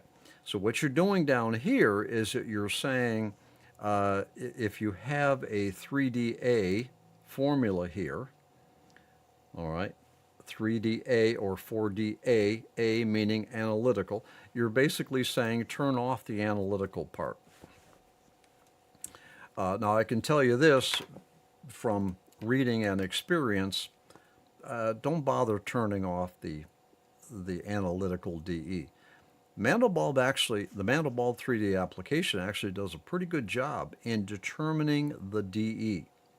You'll notice up here in this area that we have a DE stop, all right? And what we're doing is when we pick a 3DA formula or a 4DA formula, we're actually telling Mandelbulb, go ahead and allow the software application to determine the DE stop, or don't determine the DE stop. Typically, you want to leave it on. Okay? All right. So that's it. So in this session so far now, we've talked about this formula slot swapping, and we talked about this disable analytical DE that only applies when you have a 3DA or a 4DA formula selected and assigned. Okay.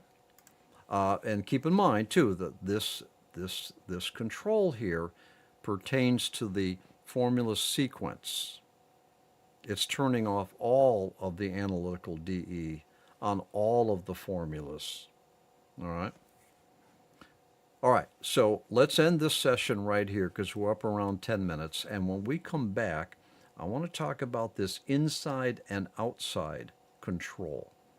And I think you'll find that quite interesting, okay? All right? So I'll see you in the next session.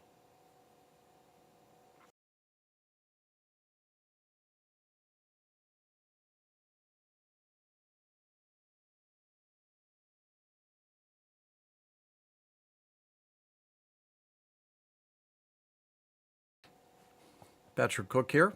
Welcome to session 13, which is our lucky session of our Mastering Mandelbulb 3D Formula tutorial series. Now, let's talk about this inside and outside control here. Let me do a reset. I'll do a nice reset there. Now, what this means is you have three choices. You have outside render, inside render, and you have inside and outside render. All right? And all that means is that when a formula is run, the camera, all right, the camera, what you as the application controller see, you see what the camera sees. And what'll happen is if the graphic is so large, you may find that your camera is actually inside the fractal. All right, and you're not really getting a very good appreciation for the fractal design of the fractal if you're inside the graphic object. So this gives you the ability to say, look, make sure that my camera is outside of the graphic if it's so big that it would normally engulf the camera, or make sure that the camera is inside if I want it to be, all right, or let the software decide if the camera is going to be inside or outside of the Mandelbulb object. All right, now let's try this. Let's outside render. I'm going to punch that, and this is what I get. All right, let's do an inside render. Punch it. All right, that's what I get. And let's do an inside and outside render. All right. No surprise here. I knew this was going to happen because the Mandelbulb object is small enough where it does not actually engulf the camera. Let's pick something like, all right, let's see if we can find Amazing Box. Here we go. Where are you? There we go. Amazing Box. Pretty cool. Let's do an outside render. I'm going to calculate it now. And the Amazing Box graphic is so big that it's actually, my camera is engulfed in it. All right. And the reason everything is yellow like that is because the camera is so close in it that it's actually clipping, the graphic. So when it clips the graphic, you think of it kind of like taking an apple and cutting it right down the middle. And then all of a sudden it becomes all flat. All right. So what I've done there is I've clipped the apple. And when you clip the graphic like this, you don't get any detail because it's clipped. So this is what happens when your camera, all right, is engulfed in the Mandelbulb object. The camera is clipping a lot of that, and you get basically no color. You're getting yellow, but you're not getting the detail. So if I have a situation like that, and I'm working with a formula that does this, well, it's pretty cool to have some option where you don't have to live with that. Now, I could go into the navigator and I could navigate back, bring the camera back, and I could do it that way. All right, but they give you the other option. I can say, give me inside render. Now I'm going to punch it again. All right. Now, my camera now is inside of the graphic, the Mandelbulb object, but it's not clipping. It's manipulating the camera in such a way that I can actually see what's going on inside the fractal object. And that's pretty cool. To give me that kind of capability, that allows me to work with that particular formula or formula set or sequence without being all jammed up and without being forced to go to the navigator and pull the camera back and everything. That's a pretty cool little feature. And it's stuck way down there at the bottom. And who knows about that stuff? So let's do inside and in and outside. What that says is you're allowing the Mandelbulb software to determine whether or not the camera should be inside or outside. Let the software decide. Now, the software has calculated that the Mandelbulb graphic object would be so big that it would engulf the camera, and so it's automatically chosen to give you an inside render. All right? So this says in and outside. It's sort of like really should say in or outside, letting the software decide where that camera should be when the graphic is rendered. Now, it's not a big deal with this amazing box, but I'll tell you, you start getting amazing box and amazing surf. Let's get amazing surf going on here. Where is that? Where'd that go? Okay, let's get amazing surf on that. Punch that. All right. This is inside and outside. Let's do an outside render. Okay. All right. Cool. Let's do an inside render. See what we get. Okay. All right. Yeah. All right. You see what's going on here? If I didn't have this little feature down here, it would be very difficult for me to really kind of decide, get a view when I'm working with combining the formulas. Okay. Now let me just end that topic by saying this: that if you are doing an inside and outside render, and you don't need to, you're just utilizing computer CPU processes for no particular value. Let me do a reset, recalculate, and inside, let's do an outside render here. All right. So if you don't need an inside and outside render, then don't ask for it. You're not getting anything. The computer had to work a little harder because the computer had to decide, well, where am I going to put that camera for this guy, All right?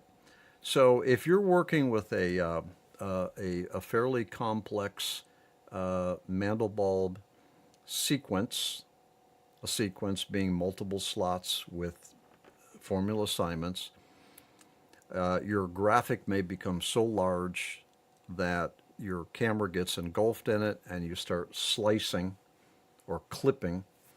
Then you go to the outside or you go to the inside and outside render as a way to be able to circumvent that clipping problem so that you can move forward and decide your final Mandelbulb sequence.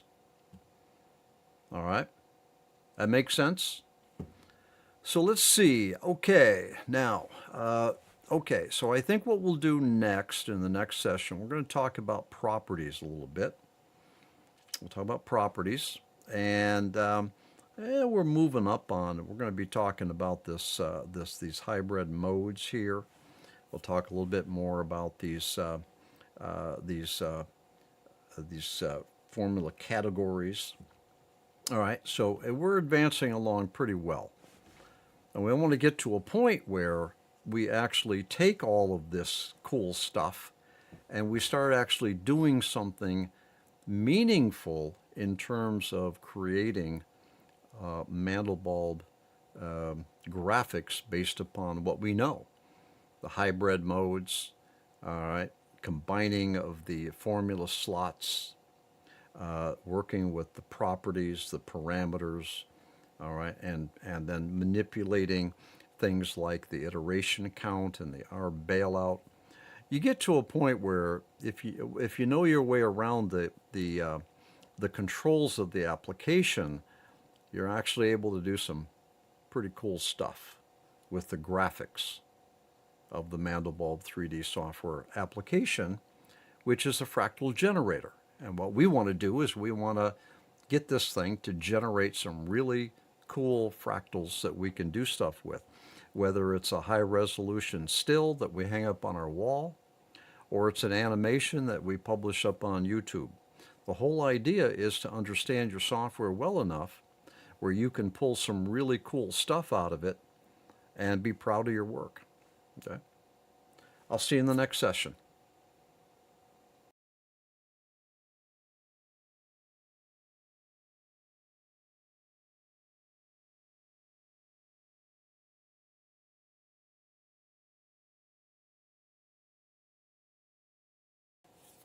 Patrick Cook here. Welcome to session number 14 of our Mastering Mandelbulb 3D Formulas. Now, in this session, what I want to do is talk about formula properties, sometimes referred to as parameters, sometimes referred to as options. If we take a look at the screen, we see here that we have two properties for the formula by the name of integer power. All right, now a couple little basics about properties. They are the values that are fed into the formula at time of execution. Obviously, Mandelbulb formulas are meaningless until the application actually runs or executes the formulas. Now, these values are normally numeric. I have personally never seen anything non-numeric. All right, so I'm going to have to say that they're always going to be numeric because they're values that are being fed into mathematical equations. All right. Many times the properties will be a zero value. All right. And other times they're going to be pre-populated. Now the pre-populated values are referred to as default values. Let me get another one up here. Again, another formula. I'm just picking one at random. All right. Now, this formula, come on, called Beth 432, doesn't have any properties. And you'll run into this from time to time. So there is no way to be able to modify this particular formula. Let me just hit the calculate, and let's see what Beth 432 looks like when it's rendered. Now, because there's no properties, I don't have any ability to modify the formula itself. Certainly, I can modify these formula conditions, iteration count, that sort of thing. But there's no properties by which I can modify the actual formula. Let's pick something else. Let's go over here and let's pick Amazing Box. All right, now I've got three properties here that I can modify. Now, a little bit about saving. if I modify this property, a property, it's a 2. Let's just put a 5 in there, okay? Now, when you change the property values, the original M3F file values are not changed. All right. In other words, you don't change the formula's file or its script by modifying the properties here. The property values that you plug in here are only relevant at runtime when the formula is actually executed by the Mandelbulb3D application. So, basically, you don't modify the M3F file, okay? You modify the runtime by changing the property, but you don't modify the M3F file. Now, pick something else here. Let's say, I don't know, let's say I'm just picking anything here. All right. So here is a formula with 6 properties. All right. Now I'm just going to prove something here. If I make the box scale, I make that, let's just say 99. All right. Click off of that. Now that's the bulb box. Let's go find that bulb box and reload it. Here we go. You see how the formula value was reverted? Okay. If you want to save the formula with your property values, the ones that you change it to, you would need to go up and save your project as an M3P or an M3I. Okay? All right? So I think that's pretty well established. The properties are not saved to the M3F file. They're only as good as long as you have actually, for purposes of executing the formula, and of course those properties will be saved to an M3P. Okay, now you don't know what the range of these properties are. It doesn't tell you. I don't know it. Let's take box scale. Let me tell you. Let's reload bulb box to get all of our default property values in. And when we execute it, when we calculate it, this is what we get. All right. Now I only have one formula assigned. Okay, just one formula assigned. That's what we get. Now, if I come in here, I don't know what the scale is. I don't know what the range is. All right. It could be 0. It could be some negative number, or it could be a very high number, or it could be a fraction. I don't know. Typically, you don't really need to know. It's sort of like experimental.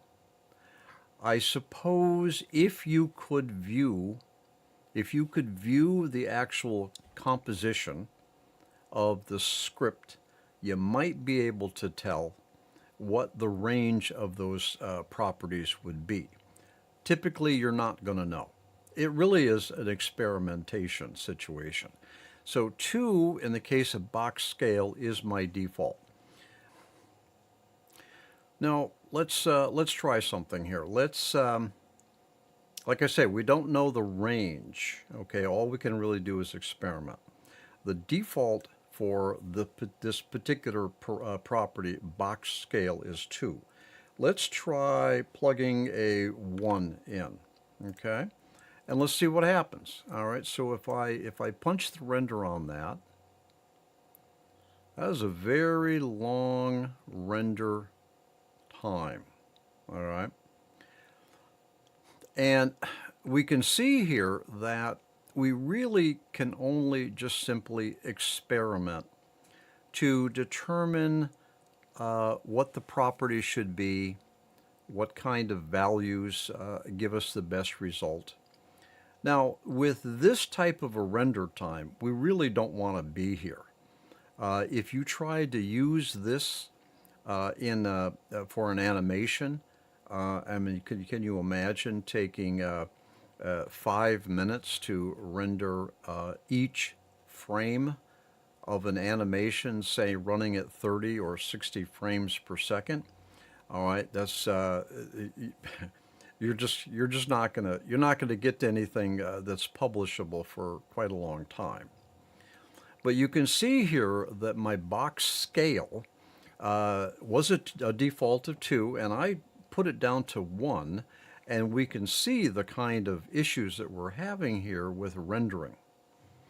Now, really, it comes down to experimentation. Now, fortunately, you can bail out of situations like this. I come up here and I hit the stop button, all right, and that's going to stop the rendering. Let me put it back to 2, which is the default, and calculate again. Well, that's much better. Okay? All right. So just to kind of wrap it up here, your properties or your parameters or your options are numeric values that are fed into the formula that is run by the Mandelbulb application. They are typically, or I'm going to have to say, they're always numeric, and they can be 0. They can be a 0 value. That 0 is a valid parameter value. And we don't know the range. We don't know the range of each of these properties. It's just that information is just not revealed to us. So what we can do is experiment. And if we get ourselves into a really long render time, we can come up here and we can hit the stop rendering, fix it, re-render it again. Like I've said, working with the Mandelbulb3D fractal generator is really a process of discovery. So when it comes to working with properties, all you can really do is experiment and see what happens. All right. So that's enough for an overview for properties. Let's go ahead and end this session here. Please join me in the next session, and we will continue talking about Mandelbulb3D formulas. I'll see you there.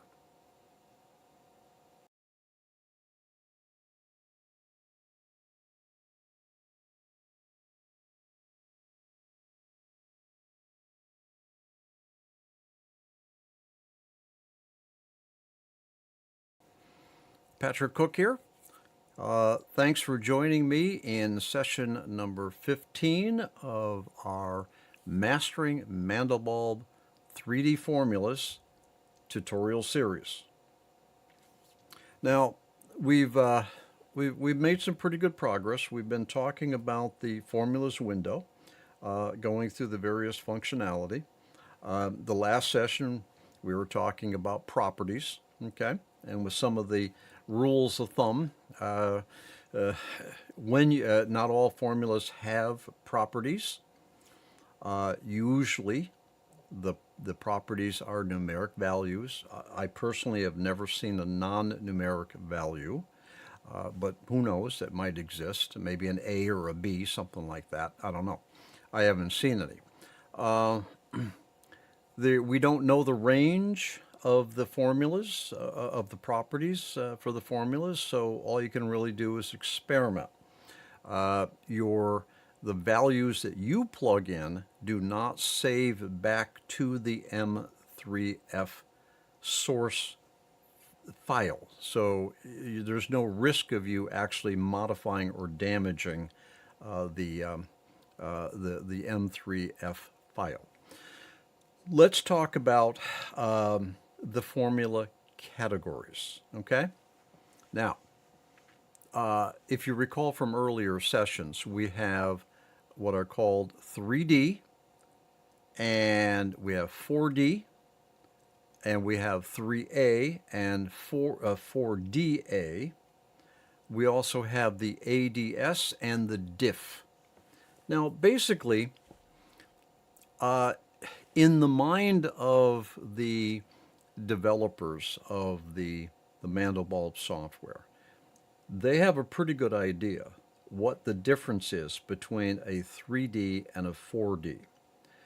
My understanding is that there is a particular property that differentiates between a 3D and a 4D. Let's just see if we can kind of see it for ourselves. Now, I'm just going to pick Axion C. That's a 3D. Now, let me take another one here and pick, I don't know, Beth 1241. Okay. Now, from my own experience in reading, the 4D have one particular property called a W-add. Now, I'm not entirely certain what that property does, but that seems to be the differentiating factor between a 3D and a 4D. For purposes of working with Mandelbulb at a creative level, which I think is what we're trying to do here, you're more interested in not so much the category as you are what the formulas will produce in terms of a graphic on the screen. All right, let me just pick this Axion C on formula number 1.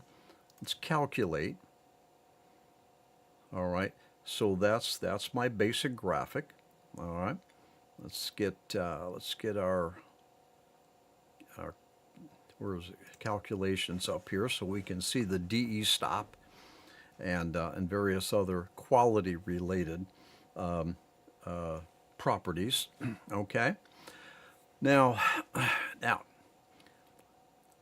both the 3D and the 4D are what are called escape time formulas. Now, if you recall back to a previous session, I was talking about how the equations are run, the formula is run or executed by the Mandelbulb3D main software, and it determines a point, or the point is reference to a pixel, and if the point falls outside of the R bailout, that point won't be shown as a pixel. So only those points where it falls within the R bailout, or what's referred to as the orbit. Okay, all right. So now both the 3D and the 4D are referred to as escape time, which means that if the value that's been determined by the formula falls outside of the orbit, it is thought to have escaped. It's not displayable. It won't translate into a pixel on the screen. All right, the value has escaped. All right, that's a basic definition of escape time. Where formulas are designed, where their math is designed to follow that behavior, if it's outside the R bailout, outside of the orbit, all right, it is thought to have escaped. And very often what that means in terms of math is that the value is so large or so much closer to, say, infinity, that the value of that particular formula isn't meaningful in terms of writing a graphic on the screen. All right. Excuse me. So the 3D and the 4D are escape time formulas.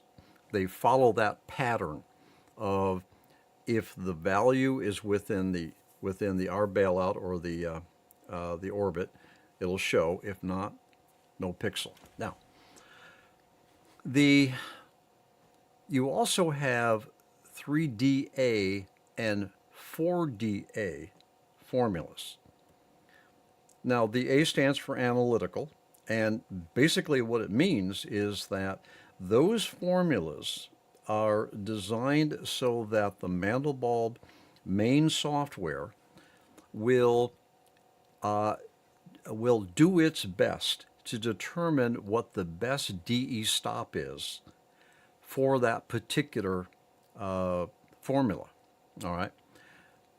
My understanding is, my experience is that the 3DA and the 4DA, the analytical, the allowing the application to determine the DE stop is actually pretty good.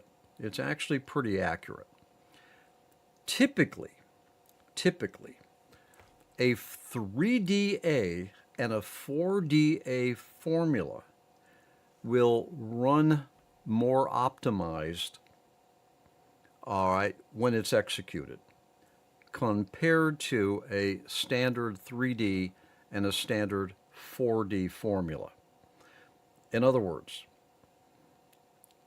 the 3DA and the 4DA are more efficient, and you will tend to get better quality because the Mandelbulb3D core code is handling the DE stop values, or handling the quality to make it a little bit more simple. Now, that doesn't mean that you should always use just 3DA and 4DA formulas, because those formulas may not be applicable or even best for what you're trying to accomplish, okay?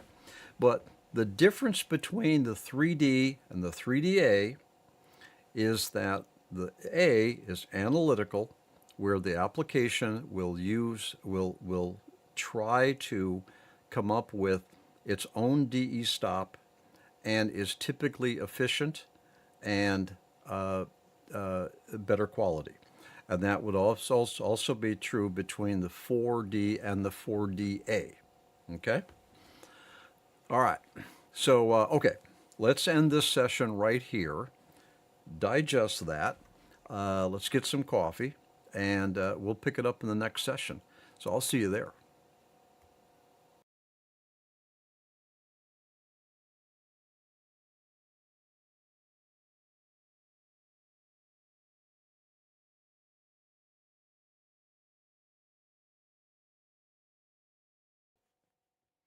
Patrick Cook here. Welcome to session number 16 of Mastering Mandelbulb3D Formulas. Now, in the previous session, I was talking about the 3D and the 3DA and the 4D and the 4DA formulas. And I was explaining that they are typically what are called escape time, where if the value of a formula is beyond, say, the orbit, it will escape and it's not shown as a pixel. All right? Matter of fact, if you take a look at our main screen here, all of this blue area here, those are not blue pixels. All of this area here is representing transparency.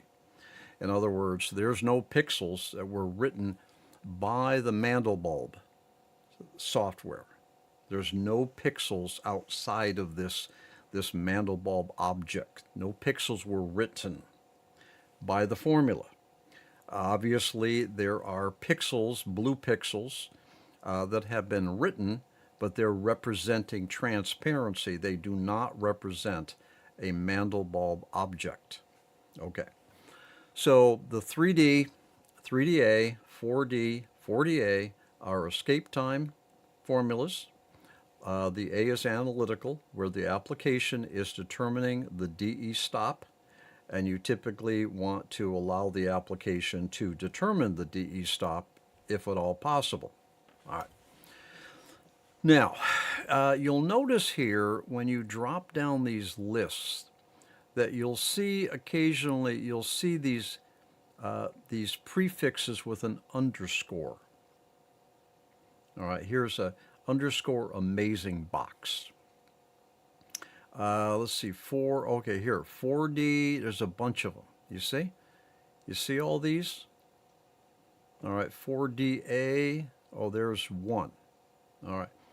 Now, when you see let me just call it up here on the screen. Here we go. So I've just loaded that. When you see an underscore, when you see a formula name that is prefixed with an underscore, what that means is that is a transform formula. A transform formula is a formula that itself does not produce a graphic. It does not produce a Mandelbulb object. A transform formula will have an impact on the formula that's been assigned in a higher formula slot. Let's see if we can test what I just said. So let's try running this. Now I've got one formula slot that has a definition. This is a transform formula. I don't have anything in formula slot 2, 3, 4, and I can tell that I don't have anything because that little asterisk is only on the tab when there's a formula assigned to that slot. There's no asterisk right here, which tells me visually there is no formula assigned to 2, 3, 4, 5, and 6, okay? All right, so I have only one formula. I'm in the hybrid mode called alternate.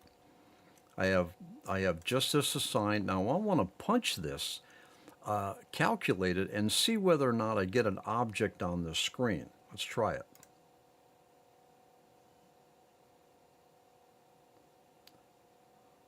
Yeah, I'm not. It's still cranking. And I think I know why. It's still trying to process this because it's failing because it doesn't have a subsequent formula. Let's try amazing box with an underscore. That's a transform formula. Let's hit calculate. All right, we got something coming in here. Now, this amazing box with the underscore is a transform formula. Now, the way this should be working is that this formula would have an impact or a transform on a subsequent assigned formula. I don't have any formula assigned to formula slot number 2, so this transform formula is basically doing nothing. All right, and so I think that proves the point that a transform formula, that is a formula with preceding an underscore, doesn't itself create a graphic. It will influence a graphic next to it. All right.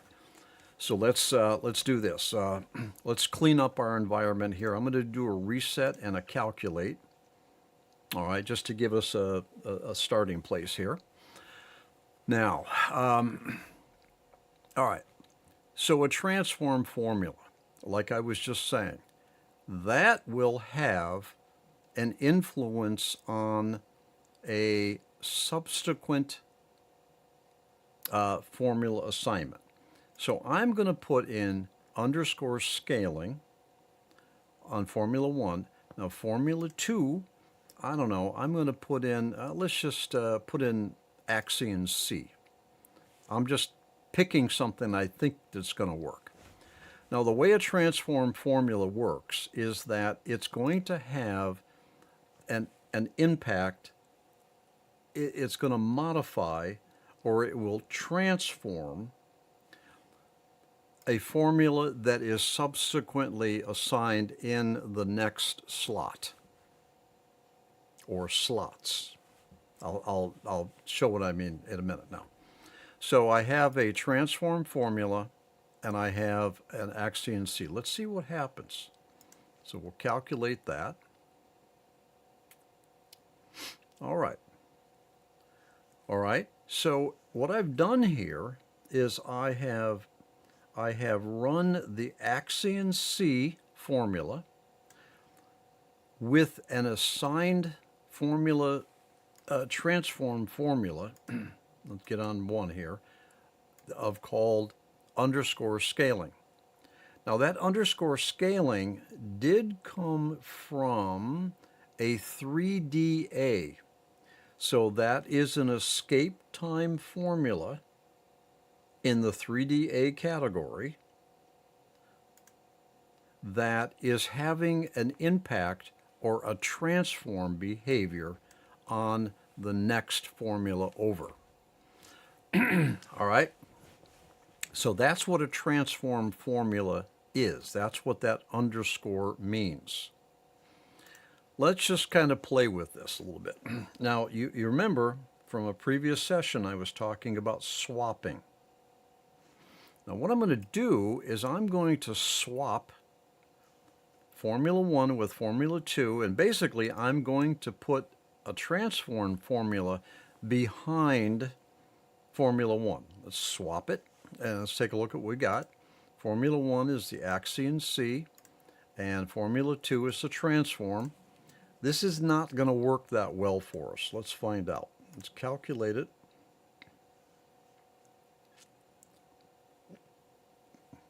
All right, a little bit of behavior there. The scaling is not doing a very good job. If anything, the scaling is actually having it's not having its intended impact on in this case on the IterationCount. But what is happening, now this is important, what is happening is that because we're in the alternate hybrid mode, which I had mentioned, it means that Formula 1 is going to be run, and then Formula 2 is going to be run. Formula 3 won't run because there's no formula.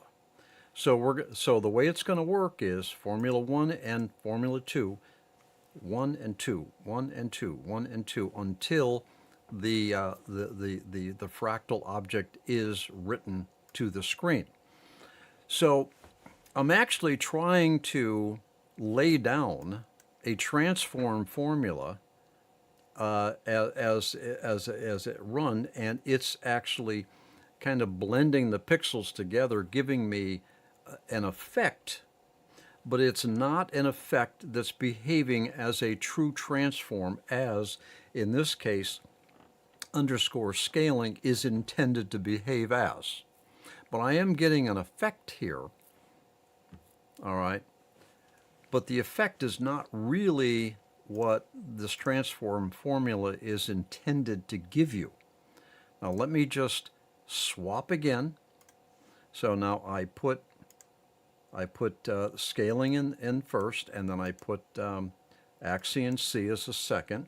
So by rights, that transform formula of underscore scaling will have a transform behavior on IterationCount. Let's calculate that. All right, now the transform formula is actually working properly. Let's just go over here, and I'm going to pick a different, let's go over to 4D here. I'm going to pick something else. I don't know. Here we go. Set W. Let's try that. Okay. All right. A little bit different. Okay. Let's try a. All right. What's that? EXP4D. Let's try that. These are transform formulas I've been plugging in here. Now you can see here, now we can see a dramatic difference now. This particular formula, transform formula, had a different impact on Axion C than another transform formula that I used. So basically, here's what it comes down to.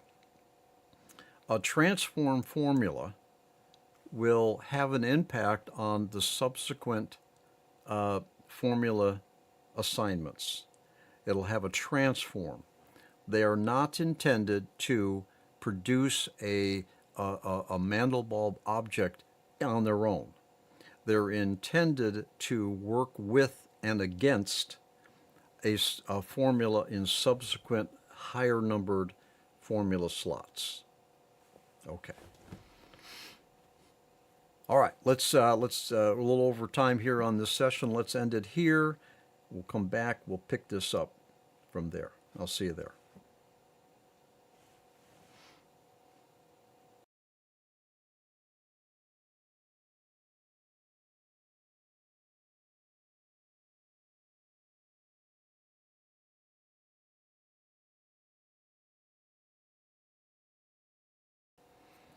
Patrick Cook here.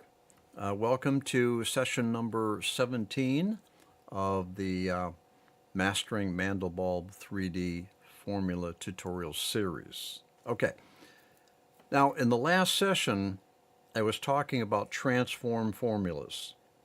They can be identified because they have an underscore preceding the transform formula's name.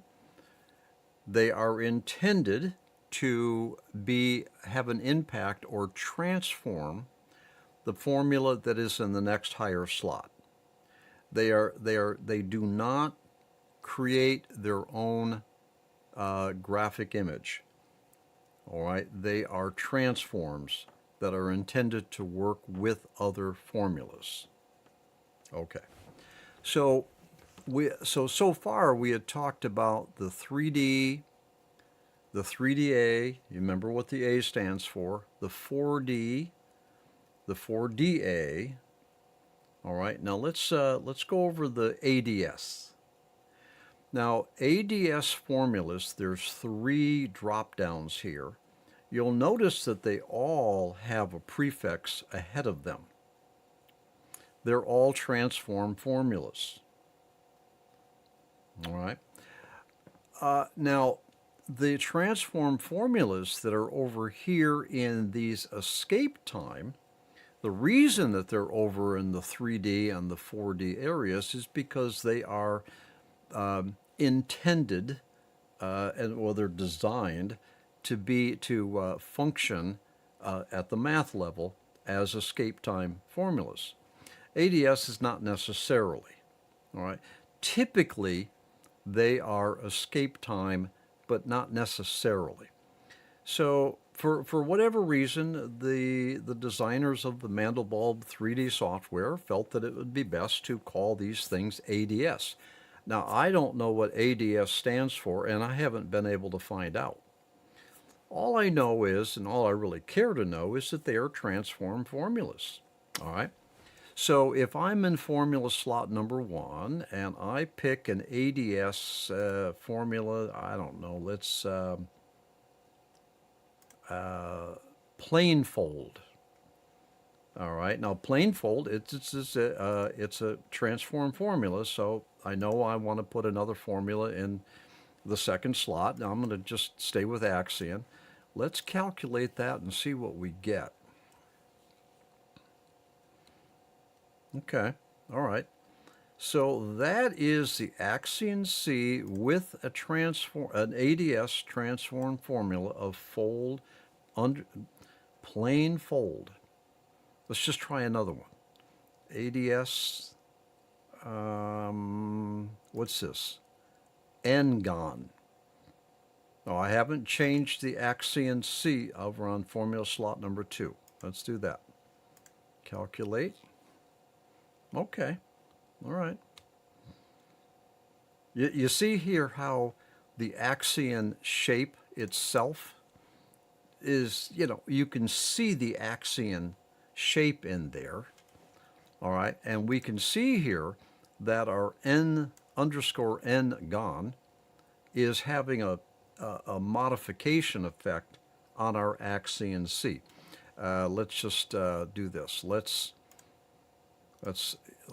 erase this. Oh, by the way, the only way that I know of to remove a formula from a formula slot is you do a backspace and then you hit enter. And that's how you remove a formula from a formula slot. So what I have now is I have only axion. Now, I mentioned before, and here we'll demonstrate it again, that if there is no formula in a formula slot, it won't execute. Obviously, there's nothing to execute. So let's calculate that. And here's our axion C. And I can prove that nothing executed here in Formula 1 because I'm going to go to Formula 2 and I'm going to do the swap. So I'm going to push it over to Formula 1. We're in Formula 1 now. And I'm going to calculate. I'm getting the same graphic. That just proves that formula slot number 1 did not execute when I had removed the formula. Okay.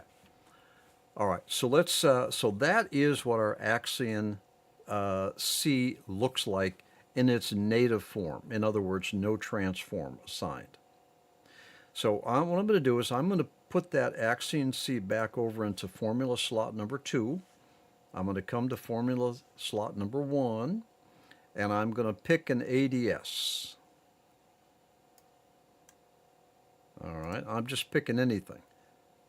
Sin HX. And I'm going to calculate it now. Let's see what it looks like.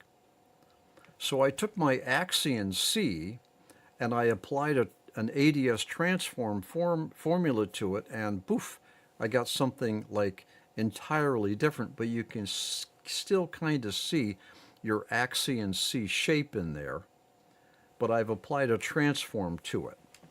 I'll pick a different ADS.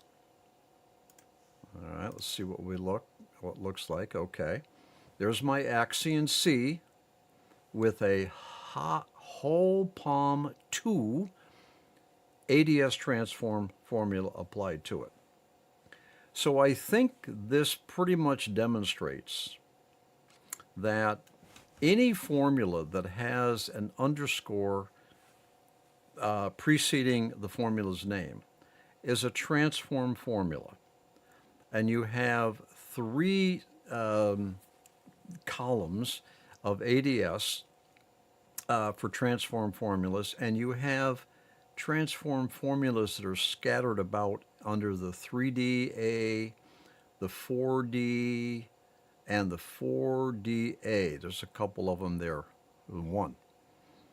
Most of your transform formulas are sitting over in the ADS columns, okay? All right, good. Now, let's clean up. I'm going to do a reset. I'm going to do a calculate. I'm back to my integer power, so I'm all cleaned up. Now, the 3D, the 3DA, the 4D, and the 4DA, those are escape time formulas, which means that there is a calculation that goes on, and if the point falls within the orbit, and the orbit is defined by things like the our bailout, then a point on the screen is formed. If not, there is no point. That's how a Mandelbulb graphic is created. The points fall within the orbit and forms a design. All right? Those are escape time formulas. And we also talked about the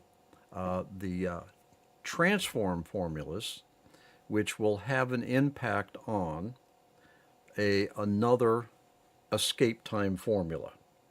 So far, 3D, 3DA, 4D, 4DA, and ADS are all in the realm of escape time formulas. That whole scenario. If the calculation falls within the orbit, you'll get a design. Now, what I want to do next is I want to talk about this DIFS. Those are shape formulas. All right. And so what we're going to do is we're going to end this session right now. We're coming up on 10 minutes anyway. And when we come back in the next session, I'm going to talk about these DIFS formulas. I'll see you there.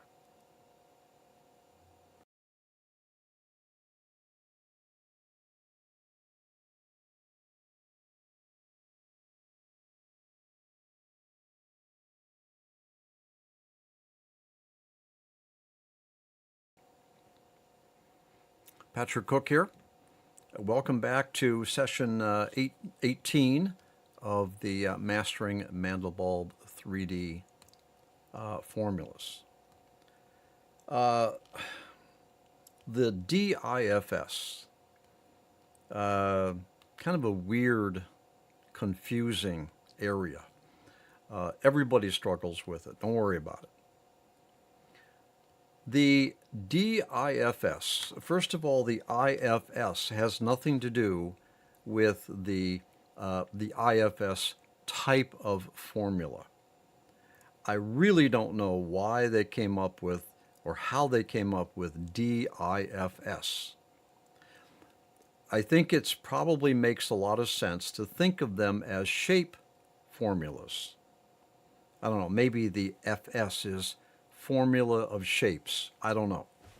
I have not been able to get any information as from any qualified source anyway as to what the name DIFS means. What we do know and what we can see and will see is that the DIFS are not escape time formulas. You know, that whole process of does a point fall within the orbit? We get a pixel. If not, we don't. They are shape formulas, and they internally they behave differently. They're processed. They're executed differently than escape time. Let's take a look. Let's clean up here. I'm going to reset, recalculate. I'm back to my integer power. That's just a default that they put in there when you do a reset or when you first start the Mandelbulb application. Let's go poke around here in this DIFS. All right, now I'm going to come over here and I don't know, I'm just going to pick box IFS. And I've assigned box IFS to the formula slot number 1. And I'm just going to run it and see what we get. Oh, we get a box. Okay. Now, a couple things to point out really early here is that the iteration count doesn't apply. Well, it does. There's only one iteration. A shape formula, a DIFS formula, a shape formula, only needs one iteration. That's all it needs. And the R bailout does not apply. All right, because it's not doing that whole calculation to determine if it's in the orbit. It's writing a shape to the screen. So a DIFS formula is not an escape time, and therefore it doesn't need iteration count. If you put an iteration count in there of something else, it's ignored because it only needs one iteration to run, and the R bailout doesn't apply to the formula. Okay, but we got plenty of properties here to work with. Let's pick another DIFS. I'm just picking anything. I don't know. Let's try gear IFS. Calculate it. Okay, we get a gear shape. I think I could have probably predicted that, huh? Let's pick helix. Helix FS. Calculate.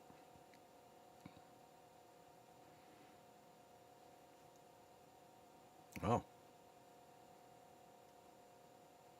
That's taken a while, huh? Look at that.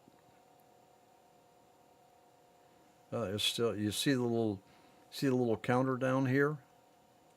I mean, it's 30,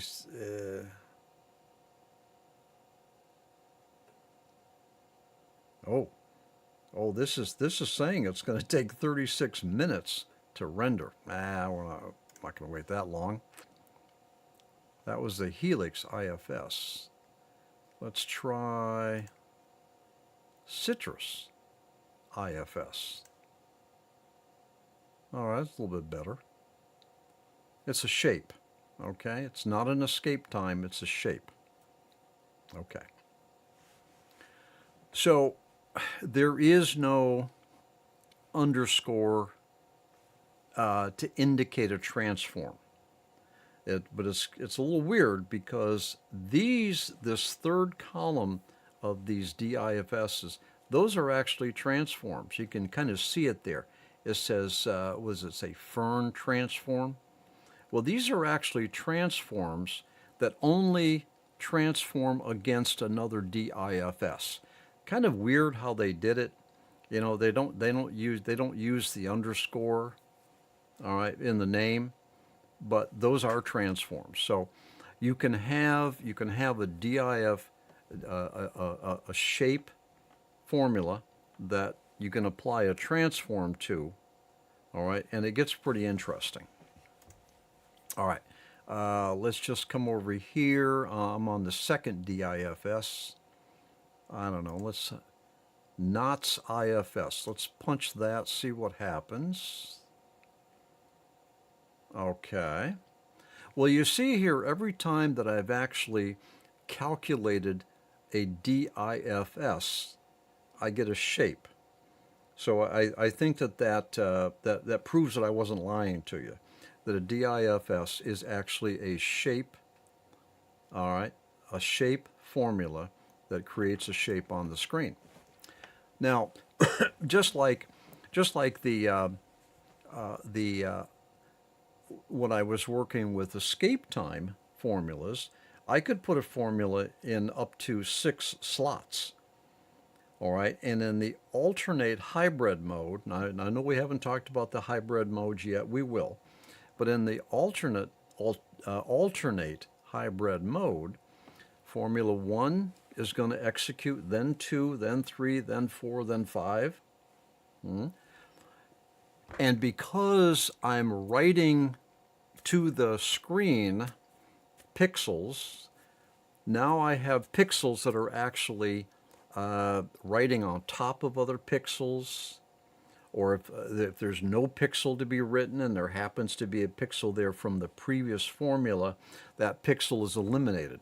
So on the screen. So when you're working with multiple escape time formulas, it can get quite interesting on the screen. Well, that's true with DIFS as well. I can have up to 6 shape formulas assigned, and they will all write to the screen. But they actually do some interesting things. Let's see if we can do that. I'm going to do the knot here in formula slot number 1. I'm going to come over here and I'm going to pick the box IFS in formula slot number 2. I'm going to come over here to formula slot number 3, and I don't know, cylinder. Okay. All right. So if all goes well, I should have a knot, which is what's on the screen now, and I should have a box, and I should have a cylinder that will all show up on the screen. All right, so let's calculate that and see what happens. All right, there's my knot, there's my box, and I guess my cylinder is kind of hidden. So let's go over here and we'll pick something other than cylinder because it's there, we just can't see it. I mean, we could see it if I start moving the screen around, but I don't want to get into that. What's this? Miter IFS. Let's try that in slot number 3. Oh, it's still hidden over there somewhere, huh? Uh-huh. All right. Let's try something. There's a couple ways I can recover that, but I don't want to get into that right now. How about board? Let's try board IFS. Here we go. Okay. All right. I guess this is the board right in here. No, I don't like that. Let's do a little bit better here. What's this?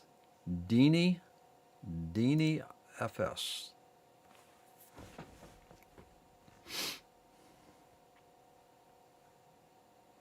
Oh, okay. I think that's okay. All right. This is the Dini shape right here, and then here's our box, and here's our knot. Okay, so we can see 3 different shapes now. That's what I wanted to get to. All right.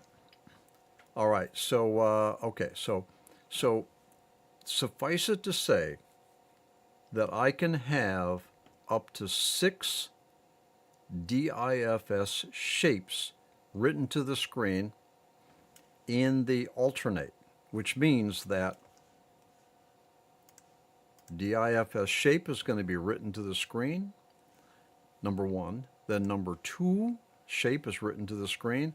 Then number 3 shape is written to the screen. And they're all just going to kind of pile on top of one another. All right? But there's some interesting things that we can do with these shapes, which we'll talk about in the next session. I'll see you there.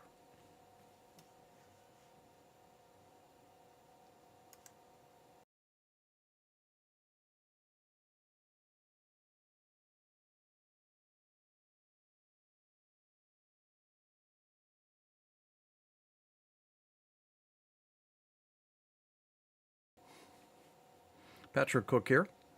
Well, welcome to session number 19 of our Mastering Mandelbulb3D Formula tutorial series. Now, in that last session, I was talking about the DIFS formulas. Those are shape formulas. They're not escape time like 3D, 4D, and ADS. All right? They're shapes. Now, and you have basically 2 columns of these shapes. Now over here I was saying that this last far to the right list is actually DIF shape transforms. So let's see if we can visualize what a transform looks like. All right, I'm gonna clean up my environment here. I'm gonna recalculate. All right. Now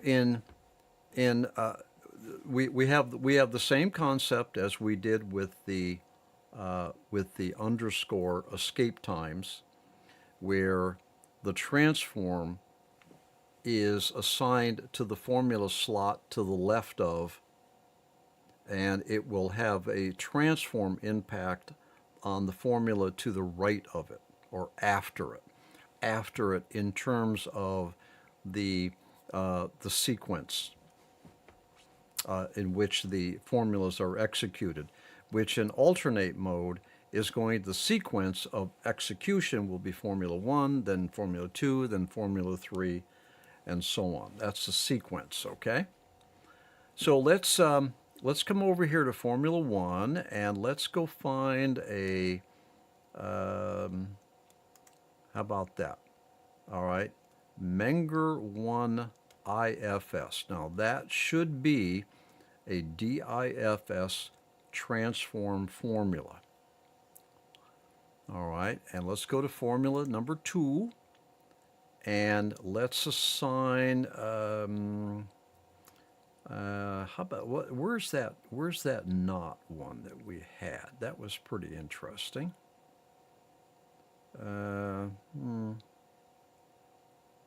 don't know. Oh, here are knots. Knots, there's 2 of them. Here's this back.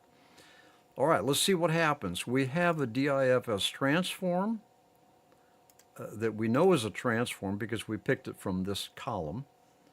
And we have a DIFS regular shape. Let's see what happens. So punch that. Okay.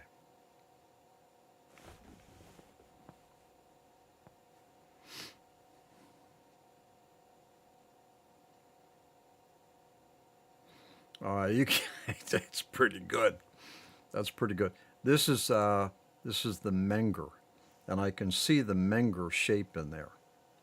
All right. Go up online, do some reading on the Menger, fractal mathematics. So there's the Menger. So what I've done here is I have used a transform DIFS to have an impact on or transform another DIFS shape. All right. You can't mix DIFS and and escape time formulas. They don't work. They don't work. Let's see if we can prove that. Now let's reset this, recalculate. I'm back to my integer power. Let's try. Let's put an escape time formula in here. Let's just say Beth 322. Let's punch that. See what it looks like. That's Beth. There's no transforms. This is how Beth 322 looks without any transforms or no other formulas being mixed in. Okay. Let's go over here and formula slot number 2, and we're going to pick a, I don't know, let's pick box because we know what box looks like. You'll notice down here error. Mixing of DIFS with other formulas will not work. Error. Formula option is not valid. Rule of thumb is you can't mix escape time with DIFS formulas. They're not compatible. They don't work. Don't even bother. Okay? Let me clean up my environment a little bit here and reset. Now, obviously, you can mix 3D, 3DA, 4D, 4A, and ADS. You can mix all those together because they're escape time. And you can mix DIFS together. Okay? And the last column, those are transforms. So I would imagine, I don't know if, let's see if I'm right or not. Can you mix two transforms together? DIFS transforms? I don't know. Let's see what happens. I think I have a pretty good idea what's going to happen. Let's see here. I'm just picking two transforms. Yeah, didn't like it. Error. No DIFS shape formula selected. All right, so rule of thumb is that you can't have a DIFS transform run without a DFS shape in a subsequent formula slot. What I did is I put two DIFS transforms in here, and that didn't work. That didn't fly. I didn't like it. All right. Let me reset, recalculate. All right, so if I take formula, did I reset? Okay. Calculate. All right, so if I put a DIFS transform in formula slot number 1, and then I put a DIFS shape in formula slot number 2, that should work. All right, no error message down here. That's taken a while. So while that's cranking away, I can't mix escape time with DIFS. I have to, if I use a DIFS transform, the other one, I have to have another formula as a shape, a DIFS shape. All right? The rules are not as tight when it comes to escape time.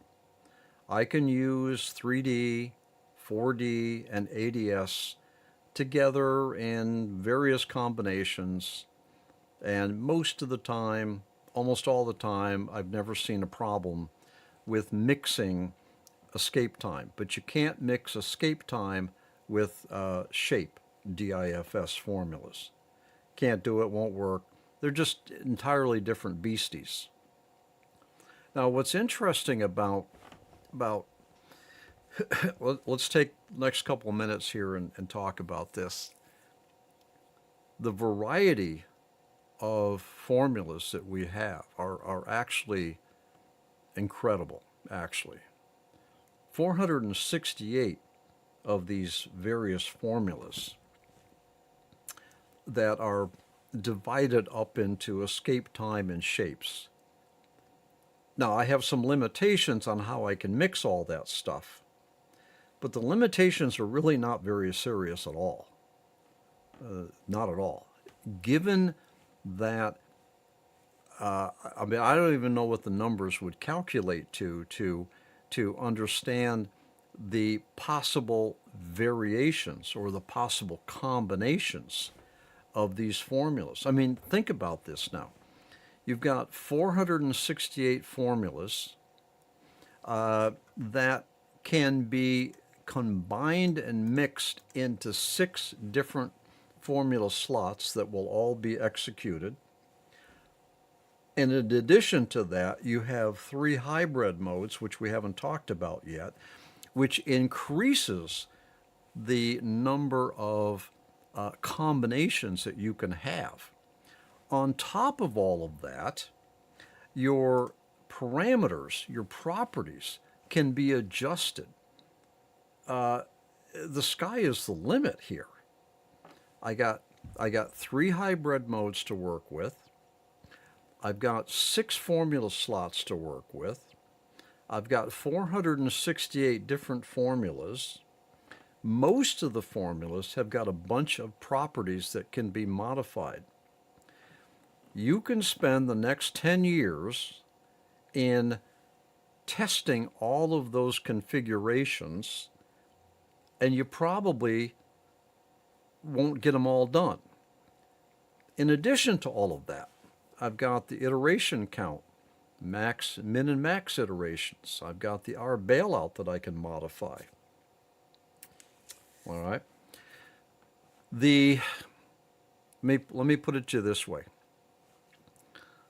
The artistic opportunities that you have in terms of 3-dimensional Mandelbrot fractal graphics, the artistic opportunities that you have are incredible with a relatively few limitations. You can't mix escape time with DIFS. I can live with that, okay? So your Mandelbulb creative opportunities are virtually limitless. You probably will never discover a limit to what you can do with the Mandelbulb3D fractal generator.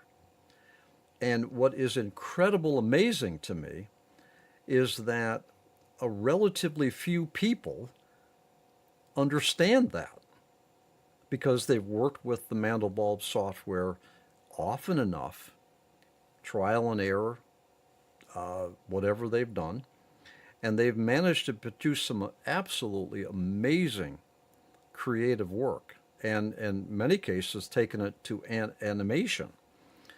And the reason they got there is because they kept experimenting and playing with it and tweaking, and then one day, like I was saying, in previous sessions, one day a beautiful graphic pops out at you, and you say, I gotta keep that.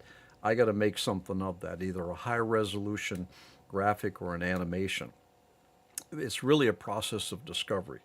And I'll leave you with this thought in this session.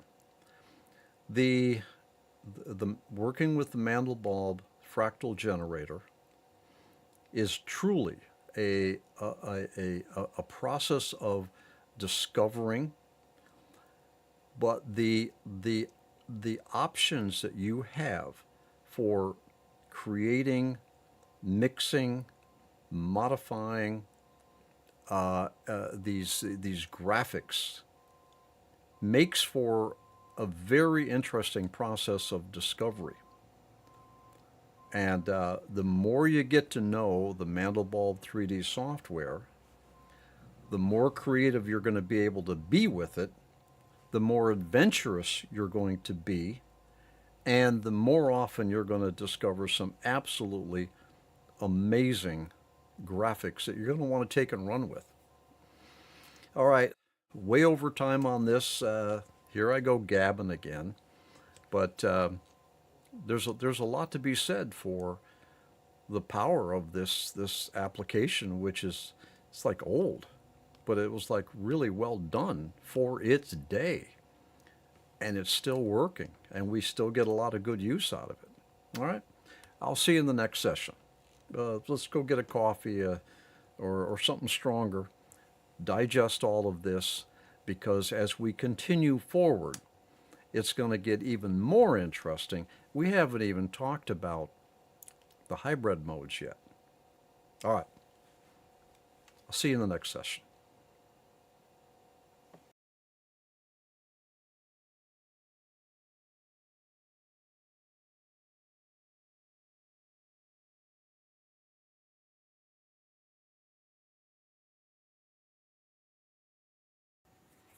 Patrick Cook here. Well, welcome to session 20 of Mastering Mandelbulb 3D Formulas. In this session, I want to cover kind of an interesting area. I don't think it's well thought out, but it is what it is.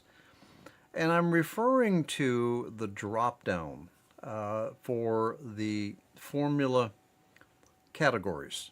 All right, for instance, let's take this 3D here. Now, if I just hover over that 3D label, I get a drop down. All right. Now, I have found this very difficult to use, but it is the way it is. It's not going to get any, it's not going to change, so don't worry about it. It's just the way it is. I found that the fonts do not scale with your Windows font enlargement. There's really nothing you can do to modify the size of the font of this list. So it is what it is, okay? I also found that it's a little bit too smart for its britches. You don't really know where you are. You don't really know which of these three categories I've picked, okay, with that list shown. It's actually as wide as three of these categories: 3D, the second 3D set, and then the 3DA. So you kind of lose track of just what category you pull down. But in time, you get a feeling for this, and you have a pretty good idea where you're at. All right. I also found that if you pick a formula, all right, obviously it's going to go up into the formula name. Unfortunately, you don't have a good way of knowing which category that formula came from. All right. In time, it's just one of those things where you'll get used to it after a while. Okay. All right. So the second set right here, as we had talked about in a previous sessions, the underscore indicates that that's a transform formula, okay? And certainly we have a scroll bar here, and we can get to the other formulas. All right, now I've noticed here that if you just kind of push the mouse down, it will automatically scroll for you. Or back up at the top, you kind of, you would think that it would kind of push that scroll bar up, but it does not. It'll actually call up a whole nother list. So this automatic scroll bar is a little strange. I push it down, it'll auto scroll, but I come back at the top, it does not auto scroll. So that's just the way it is. Okay. All right. Now, there is a couple interesting things that we can do with this, with these lists here. Let me just go over to, let's go to 4D, okay, just to pick something. Now, of course, what I'm about to tell you applies to all of the formula category lists. Now, if you pick one, let's just take this Axion 1 here. This is in the 4D formula category. All right. If I right mouse click one time, I'm going to get vote formula positive, vote formula negative. All that's really doing is it's saying, now that's a little weird, huh? The intelligence of this drop-down list is so much that it even tries to clear it for you, and it doesn't take away this pop-up, which I don't believe is going to work properly now anyway. So we'll just click off of it. Okay. So get the 4D again. Let's get the 4D. Okay. All right. I'm going to right click on it. Now, if I vote formula, let's see what happens. Let's see if it did anything. 4D. Okay, good. Good. It voted that formula that I had selected, Axion 1, it had voted it to the top of the list. That's what that vote means, okay? If I click on vote negative, it will put that formula all the way to the bottom of the list, okay? All right. So if I do, let's take top 4D.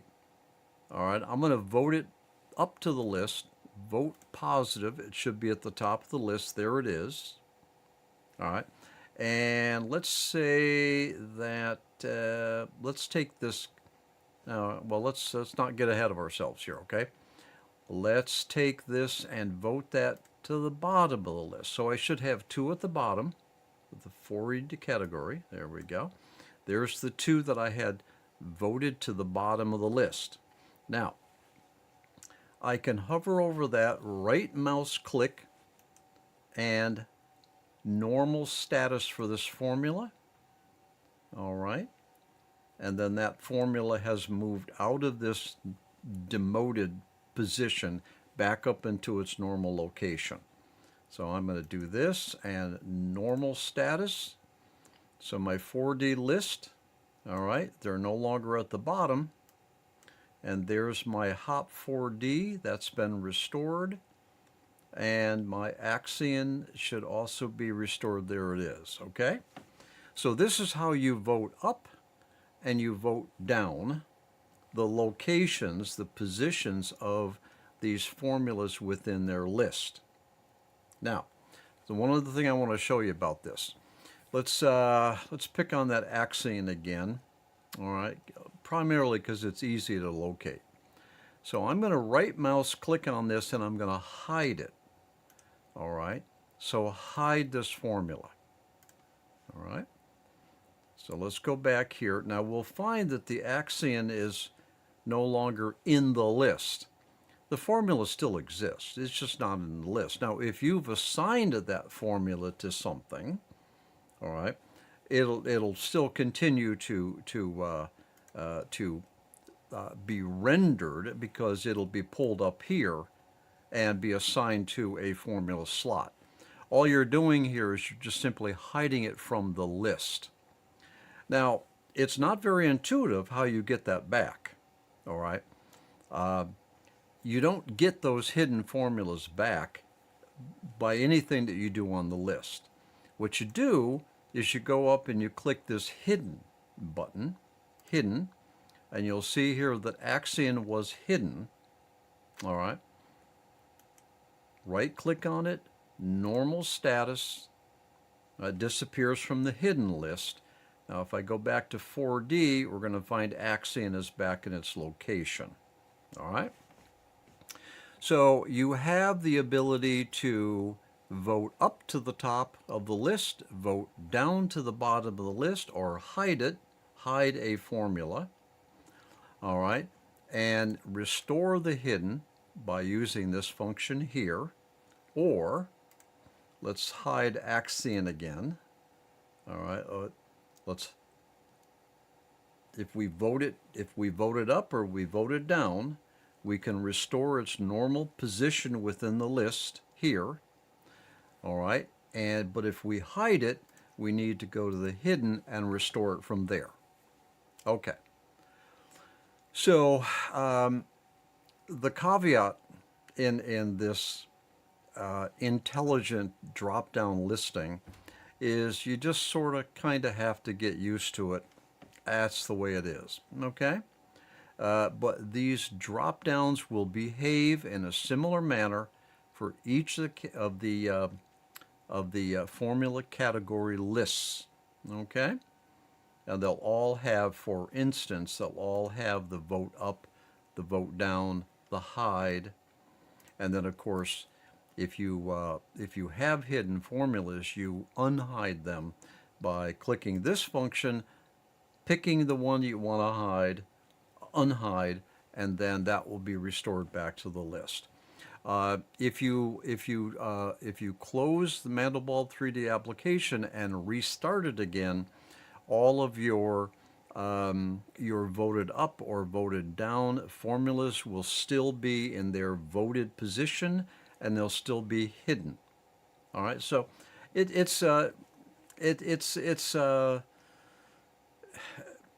there's some things that we could have done better with that, but I don't expect that it's ever going to change from this functionality.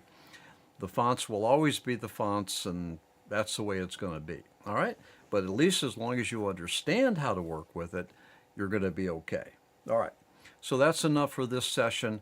I've got something very interesting for you in the next session, session 21. I think you're going to be quite interested in that. So stay tuned, and I'll see you in the next session.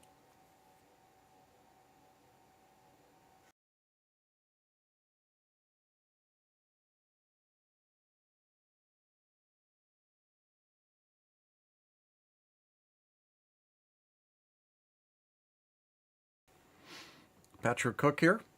Welcome to session number 21 of the Mastering Mandelbulb3D Formulas tutorial series.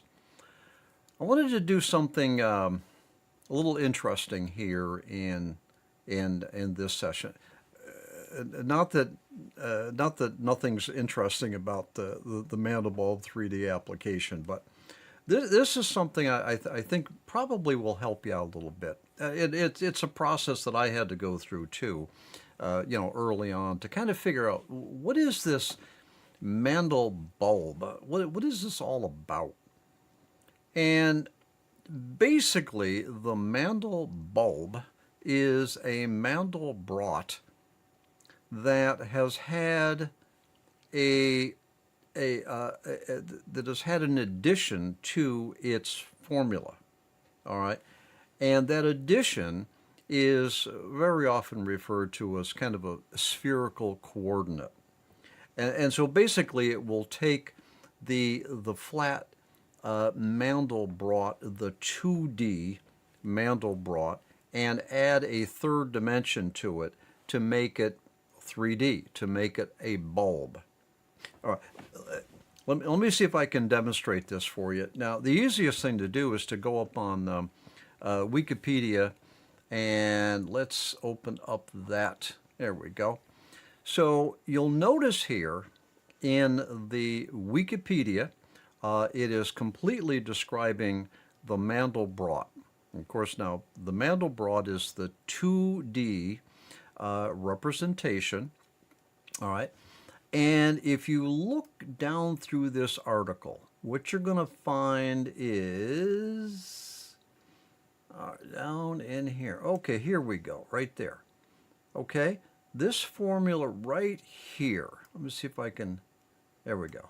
All right, that formula right there, that represents the Mandelbrot set. And basically what this formula is doing, now I'm not getting into all the math, but I'm just giving you enough so I can kind of demonstrate something over here in the Mandelbulb3D. Basically what this is doing is, this is an equation, a formula, that will run, and all of the values of this equation that do not escape to infinity will be represented by a point, okay? Now, and these points are the visuals that we see. These are points that did not escape to infinity. Let's get back over the top here where we get a little bit better picture of the Mandelbrot set, okay? So all of the pixels that are in the black there, all right, are points which stayed within that didn't escape, okay? And so those are points. Now, that whole process, that equation, works exactly the same way in the Mandelbulb3D application. The difference is that there is another coordinate that's added that the Mandelbrot set does not have. All right, so by adding this additional coordinate, we actually take this Mandelbrot set and make it into a 3D. Let me see if I can give you a little bit better appreciation visually as to how this thing plays out. Now let's turn our attention back to the Mandelbulb3D application. I'm going to leave the web browser up so that you can see the picture of the Mandelbrot. Okay. Now I have here integer power. This is exactly what happens when you open the Mandelbulb3D application. You get this default, which is integer power. It has two properties to it. One is called integer power, and the other called is Z multiplier. Okay. Now that is what we're looking at right here. This is a Mandelbrot set that has been made 3D. In other words, it's become a bulb. All right. All right. Now I'm going to do a couple things here. First of all, in order for you to replicate this, do a reset, and then that will put you back to integer power with these two properties defaulted. You got to do one other thing now in order to see what we're trying to illustrate. Go up to position, drop that down, and hit reset. All right, the position tab, reset. All right, and recalculate. We can close this position now. We don't need it. Okay. This is still the Mandelbrot with the 3D, the spherical coordinates applied to it. Now let's do an interesting test here. I'm going to take this integer power here and I'm going to change it from 8 to 1. All right, that's a 1 now. I got to recalculate. Now watch the visual. All right, I have something very similar to our Mandelbrot set that we see here in Wikipedia. Okay, all right. Let's go one step further here now. If I'm on the Mandelbulb3D main page. Down here at the bottom, I do have some controls where I can move this thing around a bit. This one right here that I'm hovering over, all right, that gives me the ability to move the fractal object left and right, up and down. So I'm going to click on that. I come on and I hold my left mouse button on, and I can drag it over. Now I'm going to let go of my mouse button, and look what I got. Now this is very interesting because I think what's going on here is when I have moved this object, it didn't render out. All right. I'm not really sure if the application just was never finished and it didn't recalculate automatically for me. I mean, I moved it, but it didn't recalculate. But whatever the reasons for this, we are seeing here the Mandelbrot set In other words, we are seeing a Mandelbulb that has not had the spherical coordinates applied to it and therefore is not a 3D fractal yet. All right, that is just some sort of a weird 2D preview of the fractal object that we just moved. Okay, let me recalculate now. Calculate 3D. All right, now I've moved my, and now it has applied the properties, and now I have a 3D Mandelbrot. In other words, I now have a Mandelbulb. All right. We've got a couple more minutes left of this session, so let's just kind of play with this. I am going to change this to, I don't know, 5. Change it to 5, recalculate. Now that is my Mandelbrot that only has half of the spherical coordinate value that's been applied. Let's try our little trick here, and we're going to try moving this, and so we can kind of force a 3D, a 2D. So that's what we get. So look, let's do this. Let's do this. Here's the 8, and that is a fully formed Mandelbulb 3D fractal object. Let's try moving it here and get the preview. All right. All right. Now that's with the full value of the spherical coordinate applied. Now let's knock this all the way down to 1. So basically, we're not going to be applying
My name is Patrick Cook.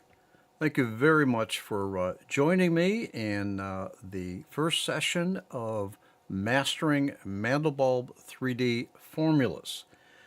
What we want to do here in this tutorial series is talk about the formula functionality within the Mandelbulb 3D fractal generator software. Now, I'll tell you what. Let me be very clear at the very beginning. We're gonna do a deep dive into the formula functionality of the Mandelbulb 3D application, but we're not going to get into the math. There's 468 formulas that come along installed with the Mandelbulb 3D application. there's just not enough time to be talking about the underlying math behind all of those formulas. And besides, the primary purpose of this tutorial series is to help you have an appreciation for the creative capabilities utilizing the formulas of the Mandelbulb 3D application. So it's really a creativity endeavor that we're trying to build up and enhance with this tutorial series. Delving into the math, yeah, that might be interesting. There's not enough time to do all of that, and I'm not really sure whether or not it's going to be all that helpful anyway when it comes to the creative use of the Mandelbulb 3D application. Now, with that said, the Mandelbulb 3D transform formulas, an ADS does not in and of itself create a fractal object. They're transform formulas, all of them. All of the ADS are transform formulas. We had talked about the DIFS. Those are shape formulas. All right, we got two categories. We got two drop downs. And then this last DIFS those are transforms. These DIFS transforms will only transform other DIFSs. All right, you can't run a DIFS transform alone. Won't work. You can't try to run multiple DIFS transform formulas because they won't work.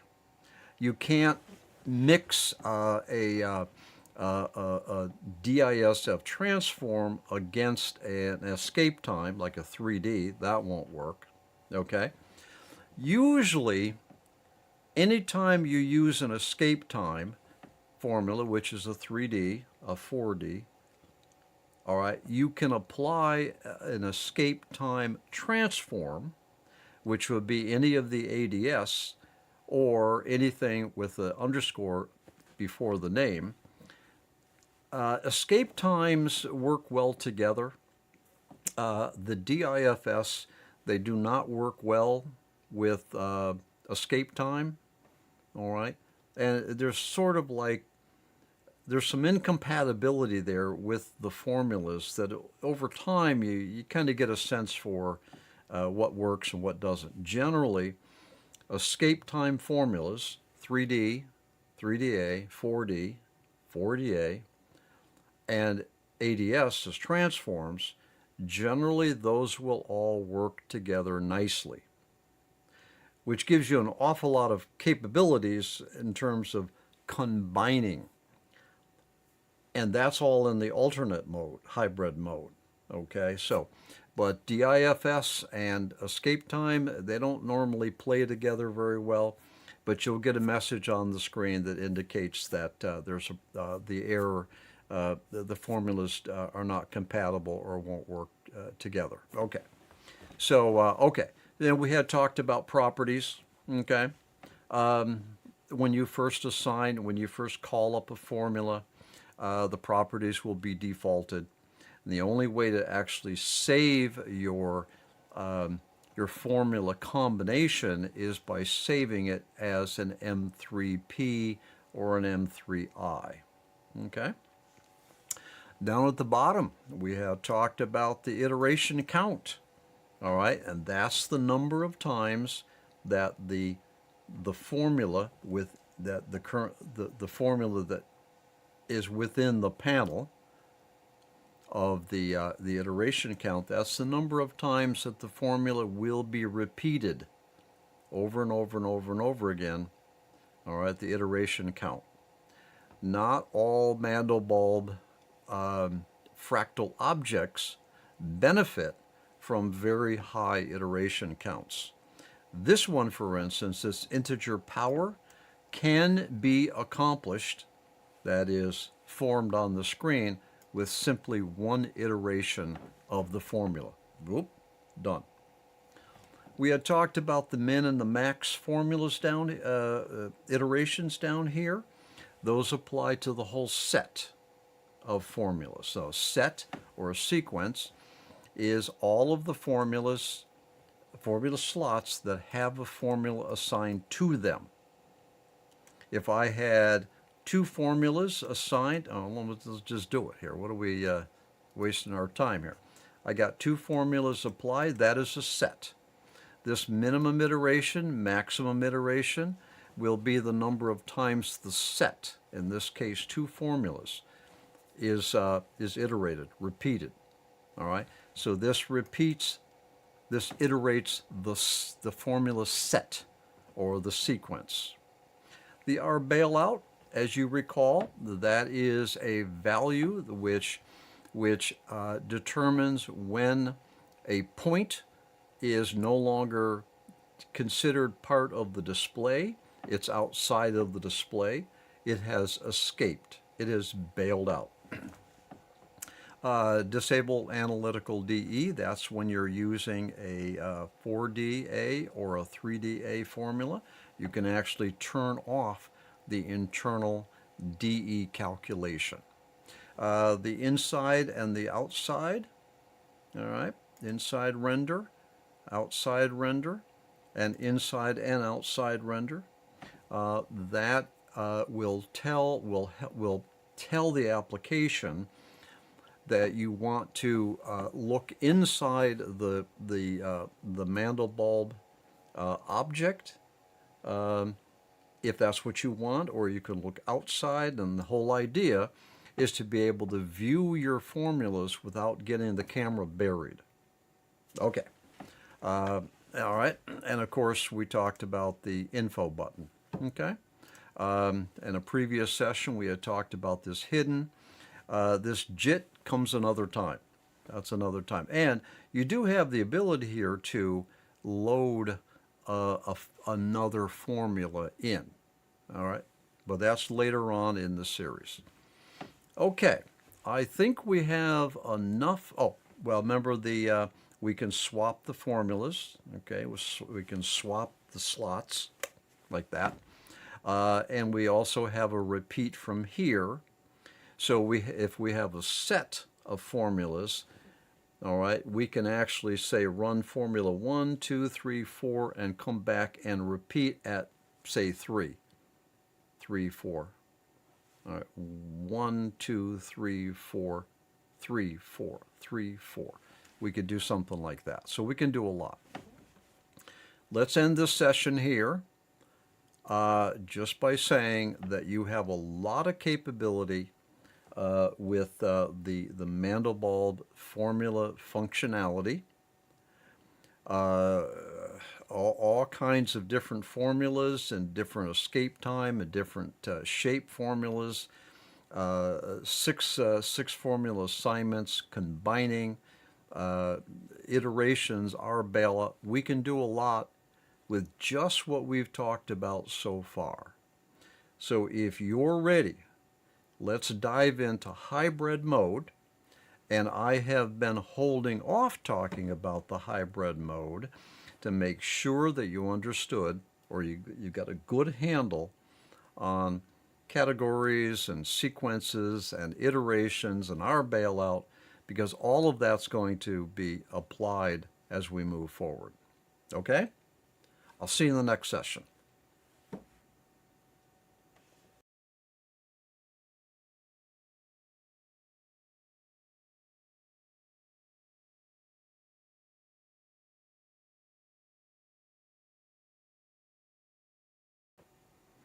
Patrick Cook here. Welcome to session 23 of Mastering Mandelbulb 3D Formulas. We have a lot of abilities to have different formulas. There's like 468 of these formulas, and certainly the looking at each of these formulas is interesting enough. Okay, when we get one object on the screen, That's pretty interesting right there. The Mandelbulb3D application gives us the ability to mix those formulas.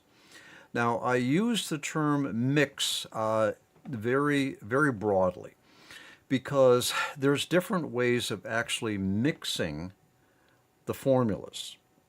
It comes down to this. If you take a look at our screen here, we have three different what are called hybrid modes. One is alternate, the other is interpolate, and the other is decombinate. Now, all this time so far, we've been hovering on the alternate hybrid mode, which means essentially that in an alternate, what's happening is that each of the assigned formulas, now an assigned formula would be a formula slot with a formula in it. All right, and let's just pick, oh, here we go. We got Beth 2422, so that's the second formula. All this means in alternate means, all that it means when we're in alternate hybrid mode is that in this particular case, come on, all of the pixels for integer power will be laid on the screen. And then the application will go off and it will lay all the pixels down on the screen for, in this case, Beth 2422. If you have a pixel from integer power that Beth 2422 overlays or overwrites, the Beth 2422 pixel wins. If there is no pixel for Beth 2422, then there's no pixel on the screen. This then, alternate mode, could be thought of as a layering. It's a layering mode, where you're taking one Mandelbulb fractal object and you're layering multiple objects on top of one another. You can get some very interesting shapes that way, all right? But it's a layering. And what's key to remember with the alternate hybrid mode is that whatever formula runs after, that is, if you look here, formula 1's going to run, then formula 2's going to run, then formula 3's going to run if it has an assignment. If there's no formula assigned, obviously formula 3 does not execute. Okay? But formula 1 will lay down its object, formula 2 will lay down its object, and they're layered on top of one another. And you can get some very interesting results by layering formulas. Let's try it. Let's just stick with this. Integer power and Beth 2422. I don't know what it's going to look like. I'm going to leave all of my settings down here. I'm going to just leave them to default, and let's execute it and see what happens. Okay. So what I've effectively done here is I have layered two formulas on top of one another. Now, I don't have the ability to really kind of turn this off. Maybe I can do a zero internet iteration count. Let's see what happens. Okay, good. All right. I just want to kind of show you now. Here's what I'm going to do. I'm going to turn the iteration count off for integer power. So that means that it should not execute. Or, I mean, the Mandelbulb3D will attempt to run it, but it won't there's no iterations. And I'm going to come over to Beth 2422, and I'm going to put that iteration count to 1. So we should see only the Beth 2422 object has been written to the screen. All of the pixels have been written to the screen only for Beth 2422. Just so you understand now, formula slot number 2, I've got one iteration count which is all that particular fractal needs to render on the screen, I have effectively turned off integer power by giving an iteration count of 0. All right? So that, what's on the screen, represents Beth2422. Let me reverse that. I'm going to do Beth2422 0 iterations and integer power 1 iteration, and I should see, and there is integer power alone. Now, I'm going to come back over to formula number 2, Beth2422. I'm going to give that one iteration. So what I'm going to have is, I'm going to have integer power that's been written to the screen, and then I'm going to have Beth2422 written to the screen on top of. Let's run it. All right. All right. Integer power rendered to the screen. Beth2422 rendered to the screen. The pixels were effectively mixed together. All right. Where Beth24 wanted to write an identical pixel to the identical pixel location, it overwrote it. If it wrote a pixel to where integer power didn't write a pixel, then that pixel's added to the screen. And so now we can see that the graphic is more complex because I've actually layered two different Mandelbulb objects on top of one another. I can continue to do this up to 6 formulas. So let's go to formula slot number 3. Let's pick, I don't know,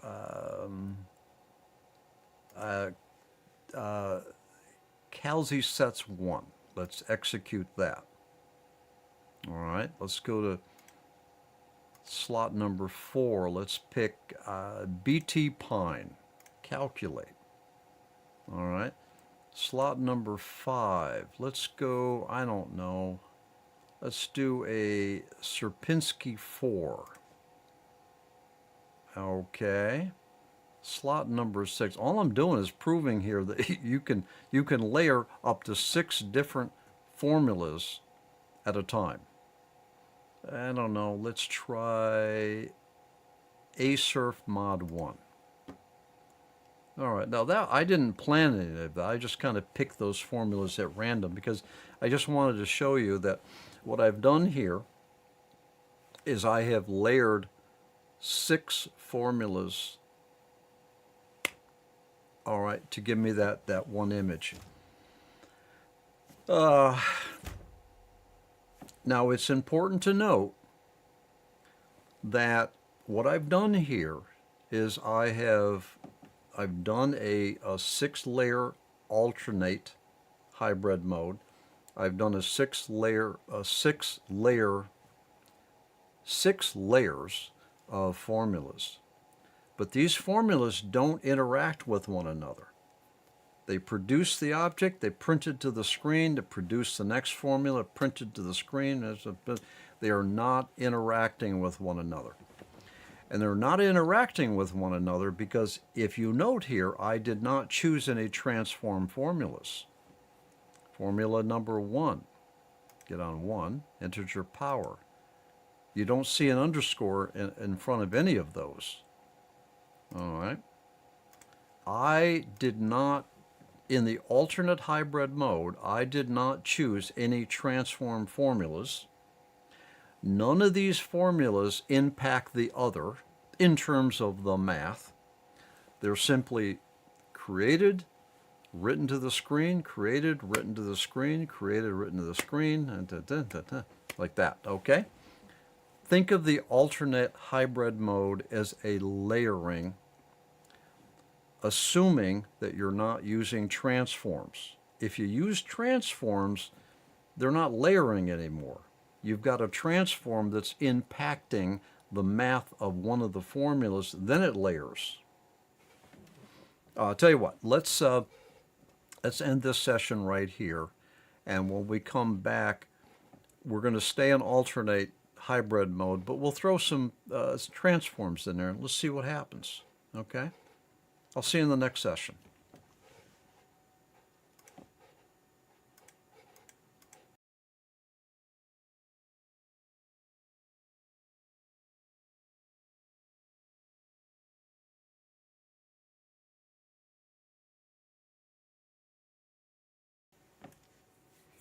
Patrick Cook here.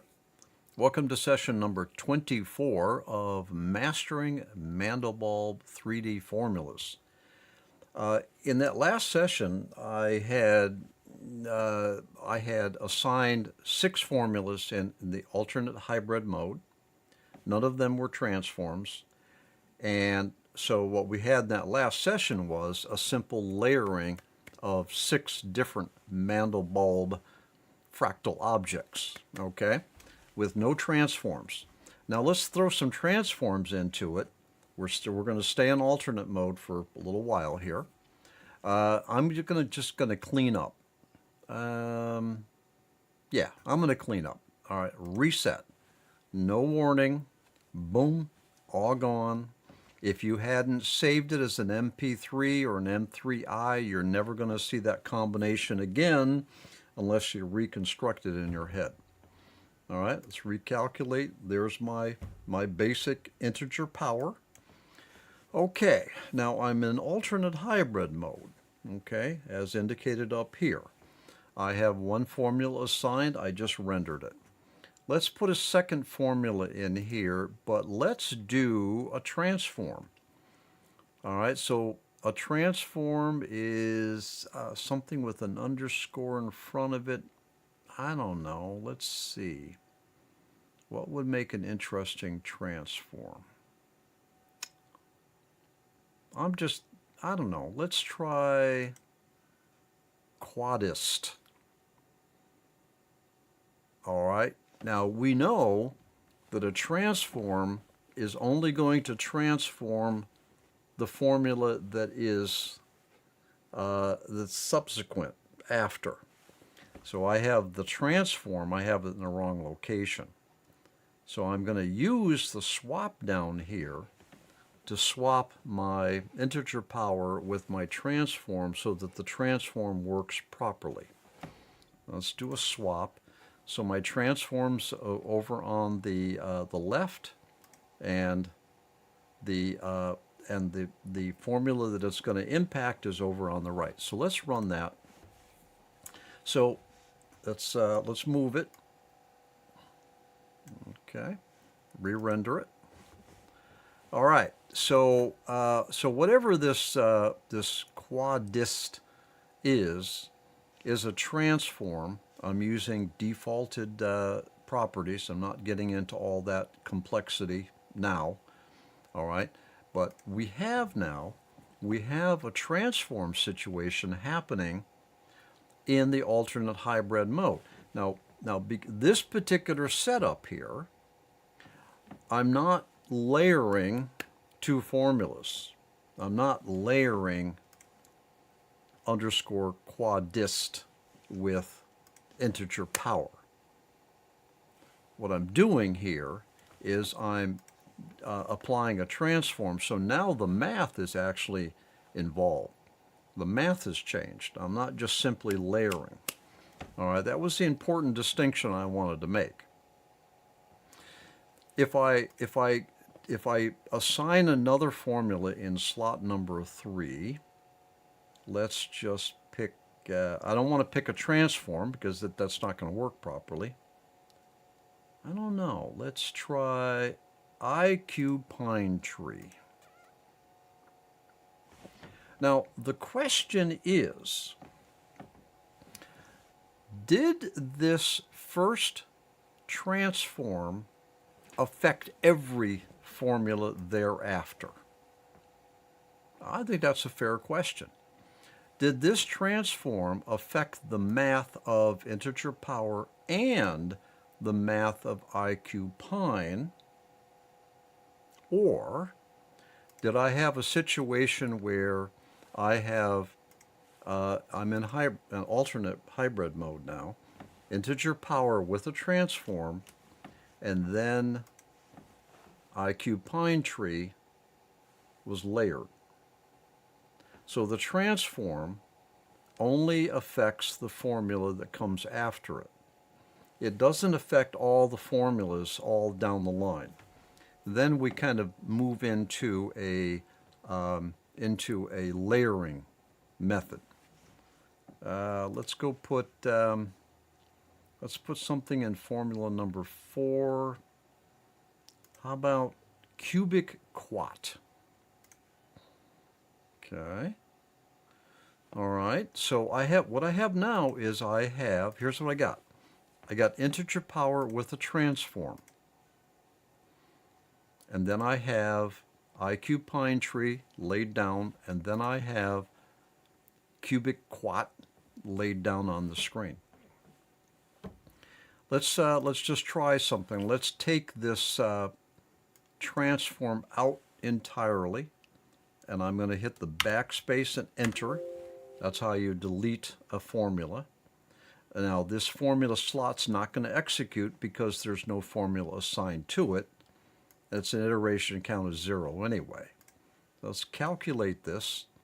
Okay, now I have something radically different because I have now reverted to a layering process. I have integer power that has IQ Pine Tree layered on top of that has cubic quat layered on top of that. Okay, so here's what it comes down to. In the alternate mode, you have simple layering that goes on. All right. When you add a transform into the formula sequence somewhere, you're going to have the formula that follows it its math is going to be modified, but it still acts like a layering system. All right. Okay. So think of the alternate hybrid mode as a layering, with the exception of when you use a transform formula, one of those formulas or more are going to be, the math of it is going to be impacted, even though you're in a layering type of a scenario. All right. Now, okay, switching gears a little bit here. In the alternate hybrid mode, that's where we've been since we began this tutorial series. We have the controls down here. Iteration count, repeat from here, that's a swap. Min-max iterations, the R bailout, the disabled analytical DE, the inside and the outside selection. We're always going to have these, what I call formula conditioners. You're always going to have these formula conditioners when you're in the alternate mode, hybrid mode. All right. Watch the bottom here. Just watch the bottom. I'm going to switch over to interpolate. You see, we lost a couple there. Well, we lost one. We lost the repeat from here. We lost that control. Okay. We're going to talk about this. Now the DE combinate, watch below. DE combinate. Now we have repeat from here is back. We have maxits hybrid part 1, maxits hybrid part 2 has been added to the stack. All right? So when you're in different hybrid modes, you're going to have more or less or different formula conditioner controls that will be available to you. All right, now that's going to be important over time. All right, so back to alternate.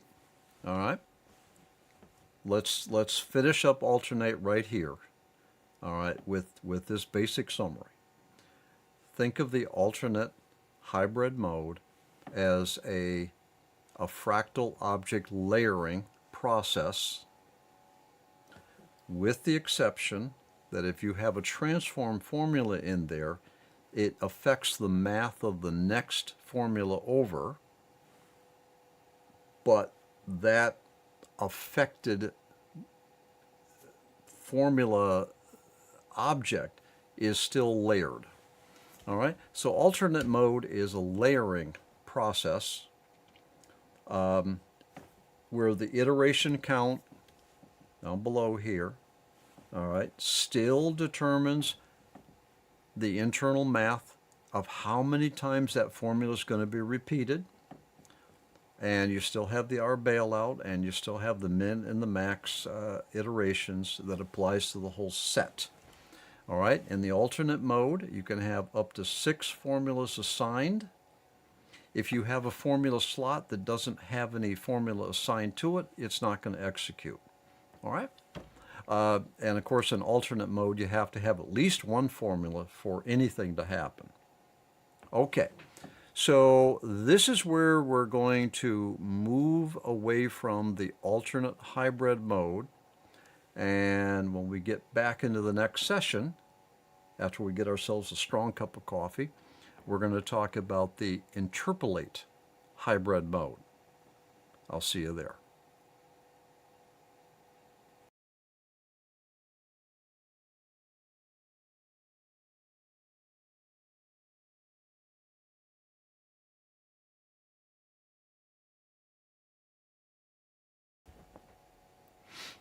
Patrick Cook here. Well, welcome to session number 25 of the Mastering Mandelbulb 3D Formula Tutorial Series. Now, we've always been talking about the alternate mode, or we've been in the alternate hybrid mode ever since we started this tutorial series. Now we're going to move on, okay? We're going to move into the interpolate. I'm going to clean up a little bit here. I'm going to reset and I'm going to recalculate. All right, I'll tell you what. Let's just move this right back in the center here. Okay, recalculate. All right, good. All right. Remember now, the alternate hybrid mode is a process of layering. In the interpolate mode, we get a little bit more interesting, because in the interpolate mode, what's happening is it's an averaging. All right, kind of think in your head, alternate mode is layering, interpolate is averaging. Now the averaging it's different than the layering. It's different than the alternate mode. The alternate mode, we were simply layering multiple objects onto one another. Boom. And whatever we got on the screen was a process of all those pixels mixing together. Now with the interpolate mode, the object that's being created on the screen is actually a derivative of math. We don't need to talk about the math, but we just need to understand that it's not a simple layering, it's an averaging. Now here's what that means. All right, let's assign 2 formulas. Now in the interpolate mode, you can only assign 2 formulas. You can only 2. All right, and keeping in mind that we're not in a layering situation, so we're mixing 2 formulas together. And here's what goes on. So let's get 2 formulas up here. Let's go to this formula slot number 2. I don't know, let's pick IQ Pine Tree. Let's calculate that and see what happens. Okay, not a whole lot happened, okay? Because there's another value that we need to pay attention to, and it's called weight. And here it is down here. All right? That's the weight of formula number 2 is 0. The weight of formula number 1 is 1. All that means is that in the averaging algorithm, in the deep down inside the code of the Mandelbulb3D application, what that means is that formula number 1, which happens to be integer power, is being given all of the it's allowing all of its pixels to write. Formula number 2, which is IQ underscore pine tree, no pixels write. So we have an averaging, but only one of the Mandelbulb objects is basically making it through. Now let's just do this. Let's prove this by taking the weight of IQ pine tree, and I'm going to set that to 1, which if we go look at formula number 1 now, the weight was 1. So what I should have now is I should have an equal averaging of both of these Mandelbulb objects. They both mathematically mixed. All right, and let's see what I get. Okay, so here now, and this is not layering now, the math has determined that they're each going to get equal billing. All right, they're each going to get a weight which is similar or identical to the other. So what I have here is a precise mix of 2 different formulas that each had an average weight that's equal to the other. Let's just kind of prove what I just said. I'm going to say, let's go back over to IQ pine tree, and I'm going to give that a weight of 0.5.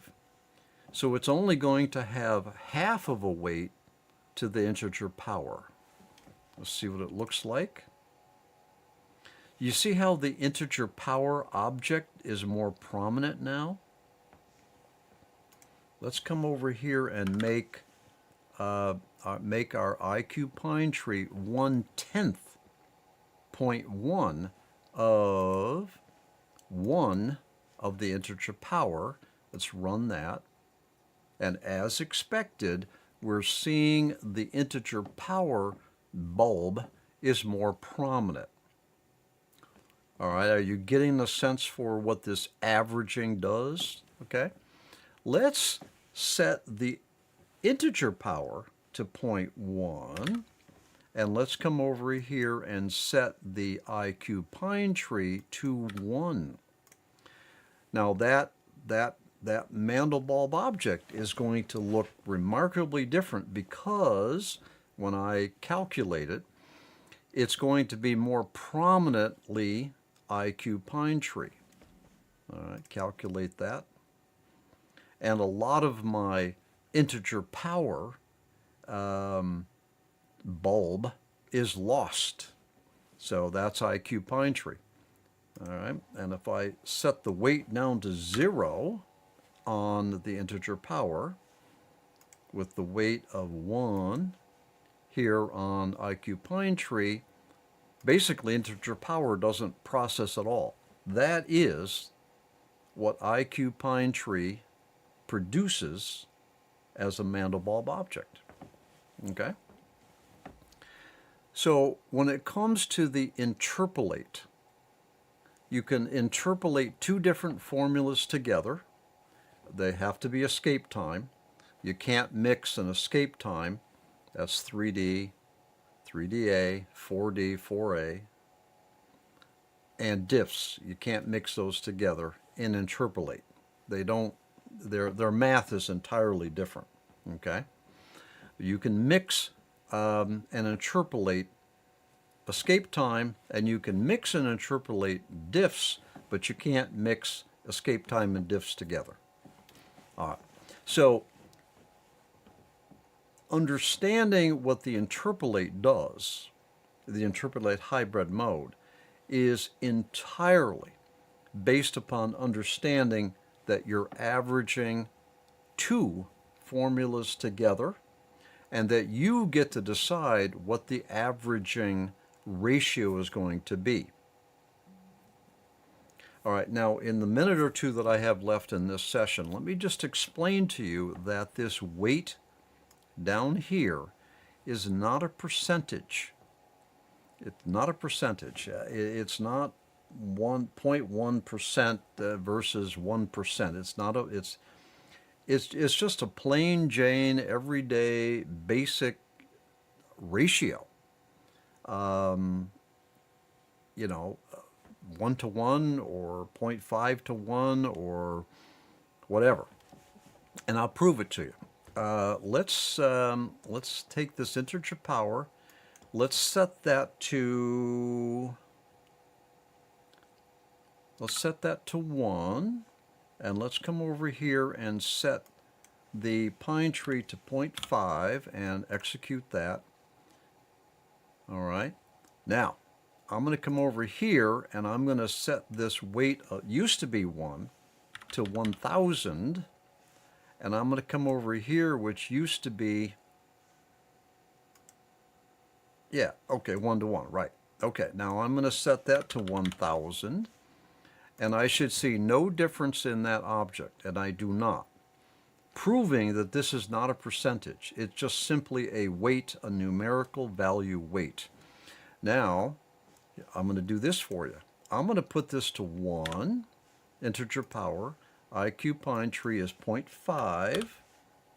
Okay, that's the object I get. Now I'm going to come over to integer power. I'm going to set that to 1,000. And I'm going to come over to IQ pine tree and set that to 500, half the amount. The object doesn't change at all. I'm going to set this to 10,000. Okay, I was not, okay, I'm going to set integer power to 10,000, and I'm going to set integer power to 10,000. Okay, IQ pine tree to 5,000. Half the amount of integer power. Calculate. Again, it doesn't change. So, it's important to keep in mind that the weighting between these two formulas is just a very simple integer value. It's not a percentage, whereas 1 to 0.5 produces the exact same result as 10,000 to 5,000. Okay? I just wanted to make that point. All right. All right, so let's end this session here. Join me in the next session. We'll continue this fun, and we'll take it from there. I'll see you there.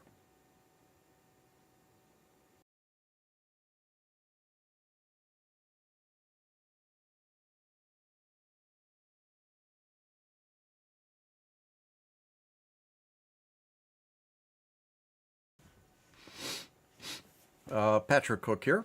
Welcome to session number 26 of the Mastering Mandelbulb 3D Formulas Tutorial Series. Okay, so in that last session, I was talking about the interpolate mode.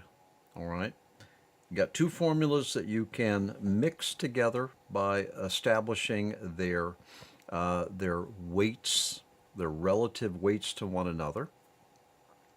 I also mentioned that this particular type of interpolation works fine for escape time. It does not work for diffs. Diffs are shapes. They're math to produce the fractal object is entirely different than the escape time. All right, so I wanted to take this session and kind of show you where things don't work properly. So I've reset and recalculated. Let's get over into interpolate mode. There's my integer power. Let's pick something else. Let's pick something else. I don't know what's good. IQ bulb. Let's see what IQ bulb looks like. You notice that nothing happened? Because in interpolate mode, you have to have two formulas. Now, I didn't have a second formula.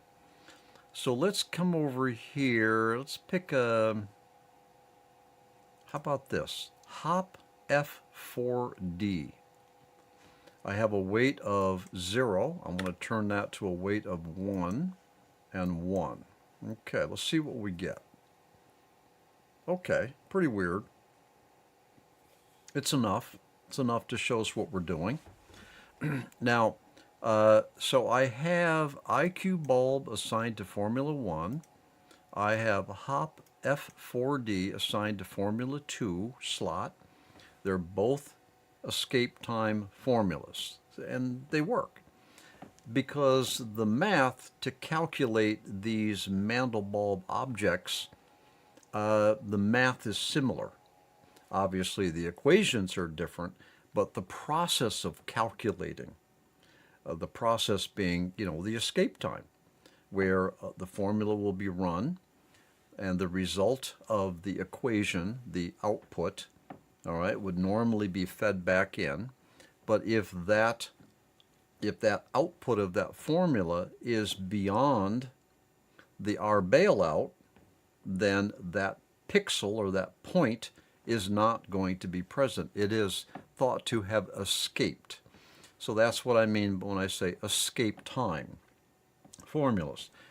In interpolation mode, that escape time works the same, and so they can average the two because the math is similar. But the math for diffs, DIFSs, are entirely different. Well, let's see what we can do here. Let's Formula 1, let's keep the IQ bulb, which is an escape time. Let's come over to Formula 2, and I'm going to assign a diff, I don't know, how about this one? Miter IFS. I'm going to try calculating it, and you can see here, error formula option is not valid. Error formula option is not valid. Okay. I don't know why I got 2 errors here, but anyway, I did, but that's cool. Maybe they just wanted to make sure I got it. So you'll notice here that I have a diff in Formula 2, and I have a escape time in Formula slot number 1 of interpolate mode, and it doesn't work. I'm not surprised by that. All right, so you can't mix escape times and diffs and interpolate. Let's try 2 diffs. Let's go to, we got a diff here in Formula slot 2, Formula slot number 1. Let's go pick a different diff, gear IFS. Formula slot number 1, gear IFS. Formula slot number 2, miter IFS. Let's see if it works. Calculate. All right, error. Diffs do not work in interpolation hybrid. Error formula option is not valid. All right, write this down on your palm somewhere. In interpolation mode, interpolation hybrid mode, you can't mix escape time with diffs, and 2 diffs do not work together. All right? All right, now let's see whether or not a transform will work with an escape time in interpolation hybrid mode. Let's reset. Now, all right, so a transform is going to transform the formula just beyond it. So I need a transform up here. I'm just going to pick anything. In formula, I need to be on interpolation hybrid mode, which I lost when I reset.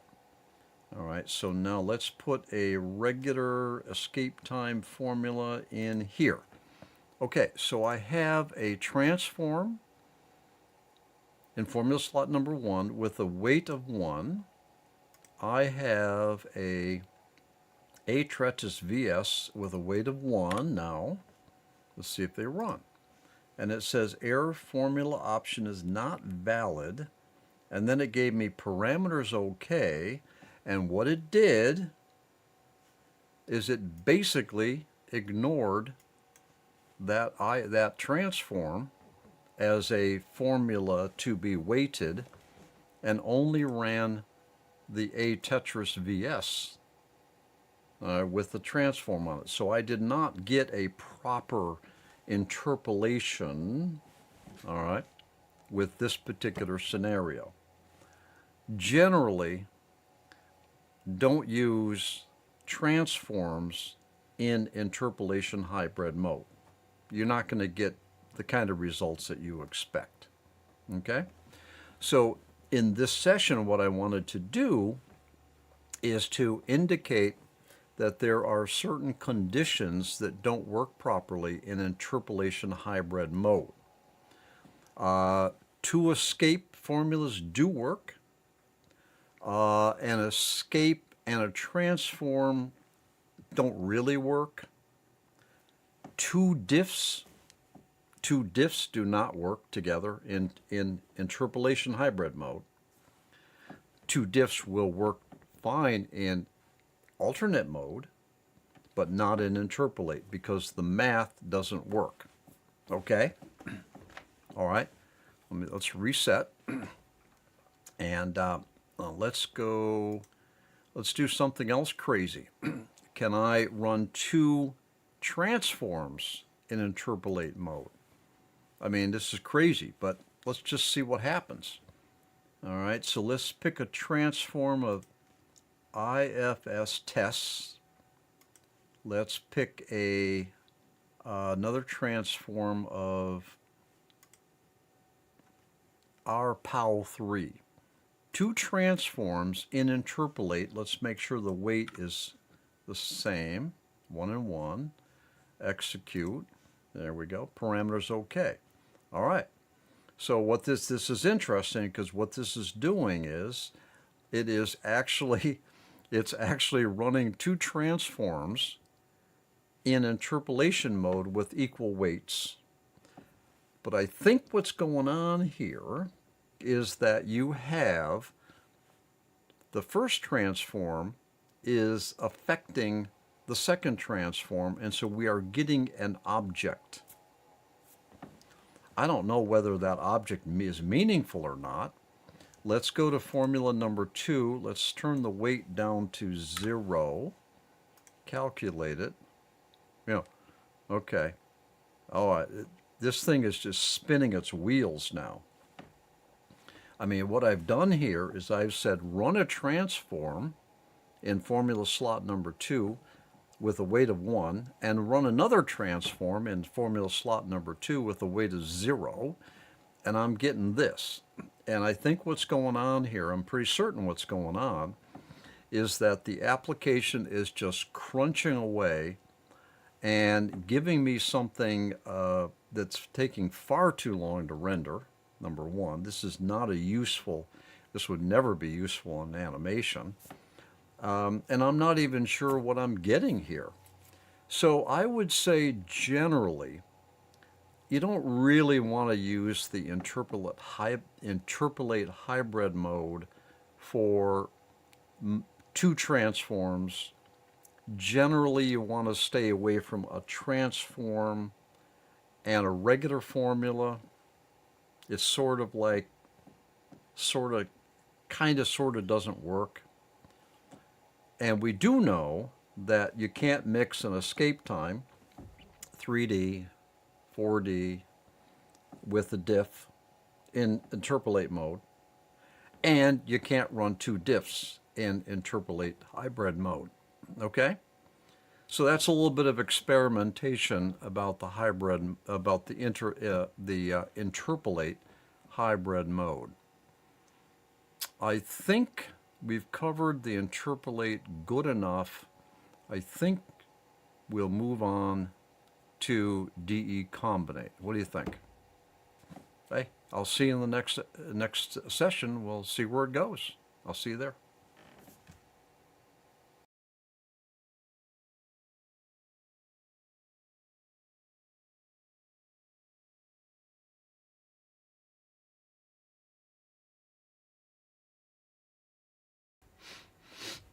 Well, welcome to session number 27 of the Mastering Mandelbulb 3D Formulas. we're going to take it easy here. We're going to take it nice and slow because we're moving into probably the most complex area of the Mandelbulb formula topics, and I would dare say that the DE combinate hybrid mode is probably the least used, the least understood, the hardest to work with, and the most difficult to understand what just happened. So we're going to take it easy on this one. I can tell you this, that when you master the DE combinate mode, you have really unlocked some extreme power of the Mandelbulb3D application. And the reason for that is because the DE combinate mode is what they often refer to in visual effects circles. They talk about it being a volumetric Boolean logic. All right. I'm not really sure where they came up with the DE combinate name or title. I believe that the DE refers to the distance estimate method of rendering out these Mandelbulb objects. It's kind of an old style ray tracing. The DE, the distance estimate. Oh, I talked about this in the Mandelbulb tutorial series number 1, where we were going through the animation, creating an animation, and at some point we got to the point where we were talking about this distance estimation technology, where it's a method of determining where an object in space would be, and we can kind of equate it to the newer style ray tracing. Actually, ray tracing is not newer style. That's probably that could be 5 years old by now. They have much better ways of rendering out a three-dimensional type of a graphic environment. But the DE, the distance estimation, is a method that was used to determine these graphical three-dimensional shapes back when the Mandelbulb3D application was made. So the DE combinate, most likely, and from whatever reading I was able to do, is where the internal algorithms of the Mandelbulb3D application are actually combining the distance estimate calculations that occur in order to produce the graphic on the screen. All right, now let me clean this up a little bit here. Let's reset and recalculate. All right, now the DE combinate, like I mentioned a couple of minutes ago, it is volumetric Boolean type logic. And where the Mandelbulb object is being determined by combining multiple formulas, but the internal process is really looking for, is really geared towards the rendering. All right. Now, if you remember escape time formulas, okay, where we're talking about the alternate hybrid mode, we were talking about it, layering, okay? Produce the object, put it on the screen, produce the next formula object, put it on the screen, next one, put it on the screen. Then we talked about the interpolate hybrid mode, and that's where you have two formulas that are combined, where the average, all right, of the two are combined for the Mandelbulb object on the screen. Now, the DE combinate sort of kind of works in a similar manner. The difference is that when I say volumetric Boolean, basically that means that you can actually have a shape that's created by a formula, and then you can have another shape or formula that actually extracts some of the previous object that was created by the previous formula.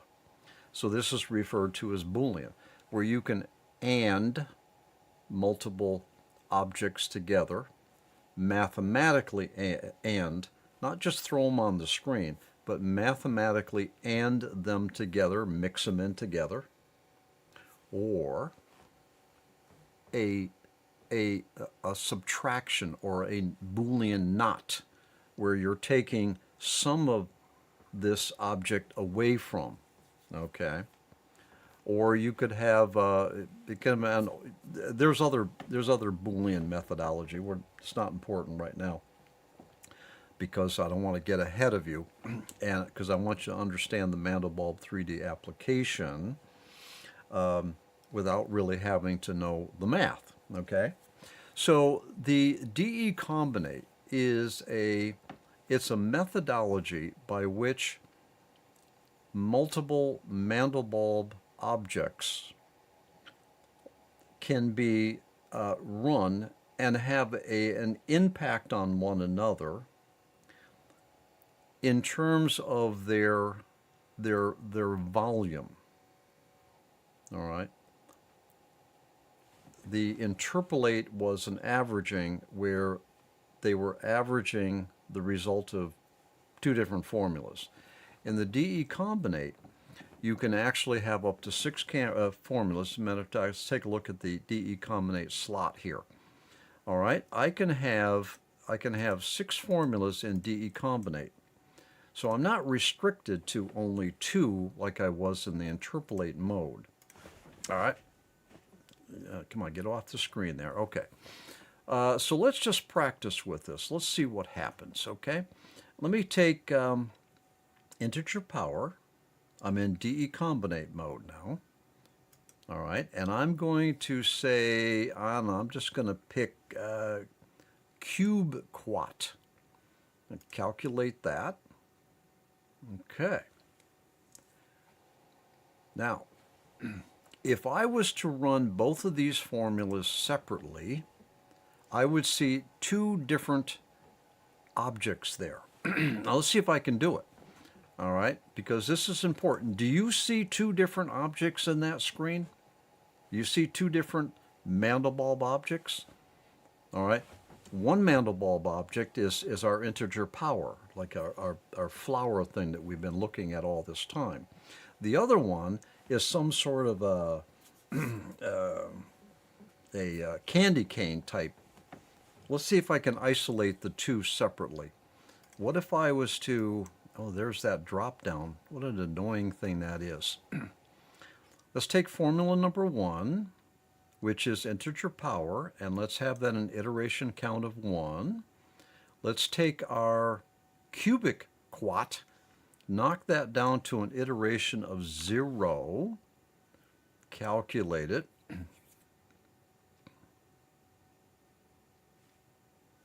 Calculate it. It doesn't like it. Error. Formula option is not valid, so I can't do that. In the DE combinate, I have to have 2 formulas executing. I can't just have one formula because it's a combinate. It's combining. It's volumetrically combining 2 different objects. So I have to have more than one object in order for DE combinate to work. Write that down. You have to have more than one formula in DE combinate to work. Okay, so what I see on the screen there is I've got 2 different Mandelbulb objects that have been volumetrically combined, where they're mixed in with one another. They're ANDed together. There's that Boolean. They're ANDed together. Let's take, let's just change the formula to, I don't know, A Tetris VS in formula slot number 2. Formula slot number 1 is still integer power. Let's decombinate these two together. Okay. All right. All right. Do you see here, do you see our integer power? And you see here our A Tetris VS. All right. So I have my integer power bulb. I have my Tetris VS, and they're mixed together. They're ANDed together. Now this is with all of the standard properties, default properties. I haven't modified any properties, and this is what I get. So this is a good example of the decombinate, which you can think of as a combining. Technically, it's volumetric Boolean.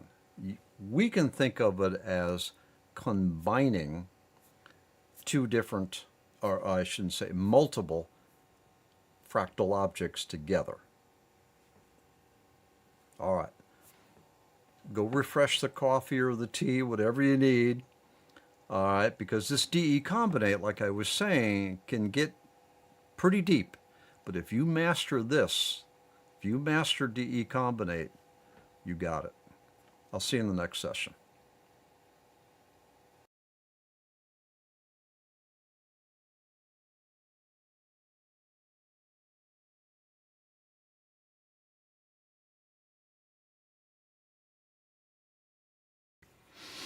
Patrick Cook here. Welcome to session number 28 of our Mastering Mandelbulb 3D Formulas. In the last session, I was showing you a combination of the integer power and the A Tetris VS in decombinate mode. And we can see here that we have kind of an ANDing where we've got these two different Mandelbulb objects that are kind of embedded with one another. Okay? Now,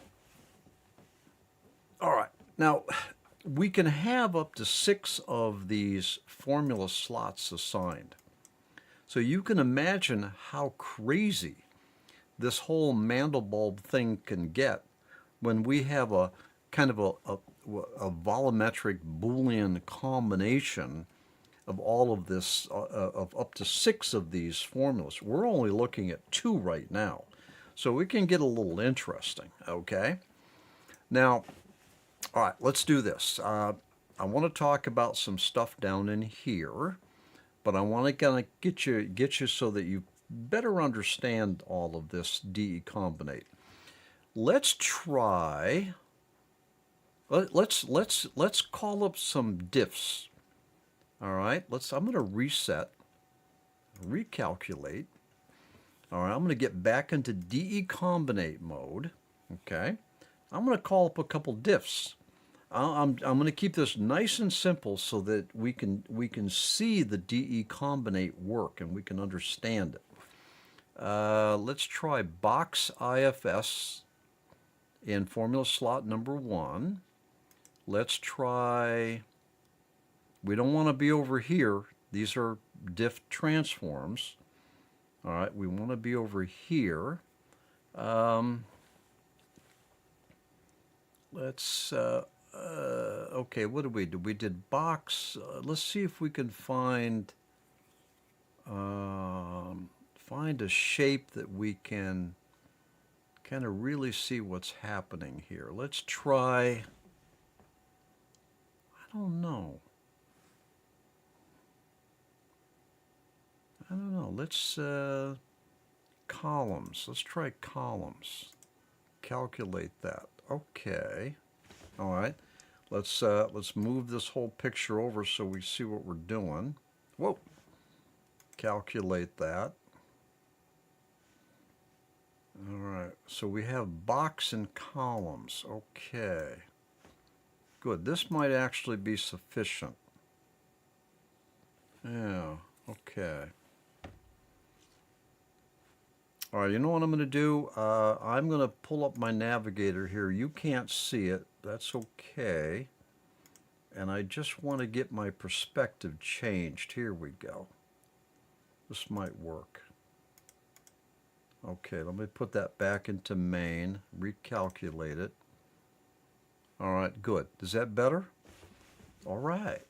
So what I've got here is I've got two formulas running in DE combinate mode. And formula number one is the box IFS. Formula number two is the columns IFS. Now, they're mixed together. All right? They're blended together. In terms of Boolean logic, they are combined. They're ANDed together. ANDed. Okay? Now, it turns out that this stuff right down in here is quite important. All right, this will change the Boolean combination behavior. Min basically says that these multiple objects, these multiple, in this case, diff objects, and they can be escape time objects too, will be ANDed together. All right, if I was to change that to max and run it, let's see what happens. All right. Now the max basically says that only display where the two objects actually unite. All right. Here's inverted max. Only where the two objects unite, but inverted. All right, here's, okay, now this min, lin, and min, nl, they're kind of a slightly different approach internally. They don't really, I don't see any, there's no creative value in it, so I'm just going to skip it. All right, but it's essentially the same as the min with a slightly different processing. Let's go to mix. Now, the mix says that only where the two objects actually intersected are you going to show. So I've only got two formulas going on here. I mean, I can have up to 6 of these things. So the min, all right, is going to show everything whether they intersect or not. All right, it shows everything. All the objects are ANDed together. The max is where the objects are basically subtracted from one another. Okay, you kind of think of that as kind of a not situation. All right, and the inverted max is just the opposite of max. All right, and it's going to show you where they're not mixed together. In other words, this cube right in here, this portion of the cube didn't mix with the columns, so it's shown. Where it did mix with the column is this kind of slot right here. This is the column. So the column fractal has been extracted or subtracted from the cube, essentially. Okay? And then, of course, you know, let's just do the min lin.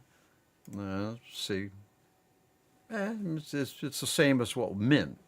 So whatever's going on there doesn't really mean anything to us creatively. And then there's the mix, all right, where only where the two objects actually intersect is shown on the screen. So that's pretty crazy stuff, all right. So the key to understanding the DE combinate is this DE comb selection right down here. That's where you're going to get the maximum power from the DE combinate. That's it right there. That's it right there. All right. Let's put it back to min. Let's recalculate it. Good. All right. Min is all the objects are combined, whether they overlap one another or not. All right, let's get in here. Let's get crazy. Let's pick another diff. Citrus IFS. Let's try that. I got 3 formulas now. You see the citrus down in there? Can you see it right in there? That's the little citrus bugger right there. All right, that's min. Min is all the objects are shown, whether they combine or not. Let's do max. All right. Okay, now max is only where all of the objects interact with one another. And mix, only showing where the objects have all combined. Let's get back over to min, calculate. Okay, I'm going to add another formula here. Let's pick another different, I don't know. I don't even know what this looks like. Let's try that. I just added a 4th formula. I don't even know where it is. Let's go to formula slot number 5. Let's put another diffs in here. Knots IFS. Okay. Okay. It's down in there somewhere. Let's try the mix. Let's see if we can identify where. I don't know where the knots went. All right. Well, let's get in here. Gear IFS. All right. It's possible that the gear is sitting off to outside of our view. All right, I'll tell you what, let's clean up a little bit here. Let's end this session by combinate mode. Let's get our box back in. Let's get our citrus in. Run that. There's our citrus. See him over there? All right, let's move him over. So our citrus actually is not combining. I would need to come over here and modify a property to get that citrus to move over and start combining with the cube. So in this particular case, a mix. All right, yeah, okay, good. So that's where the mix occurred. And over here is the max. All right, yeah. Okay, so in the max mode, there's the 2 objects were not mixing together, so there's nothing to display. All right, but in the min, as you can see here, it's going to display all the objects, whether they interact or intersect with one another or not. The key to understanding decombinate is the decom control right here. That's where you're going to really extract the power of the decombinate. That's enough for this session. I hope this is making sense to you. We'll pick this up in the next session. I'll see you there.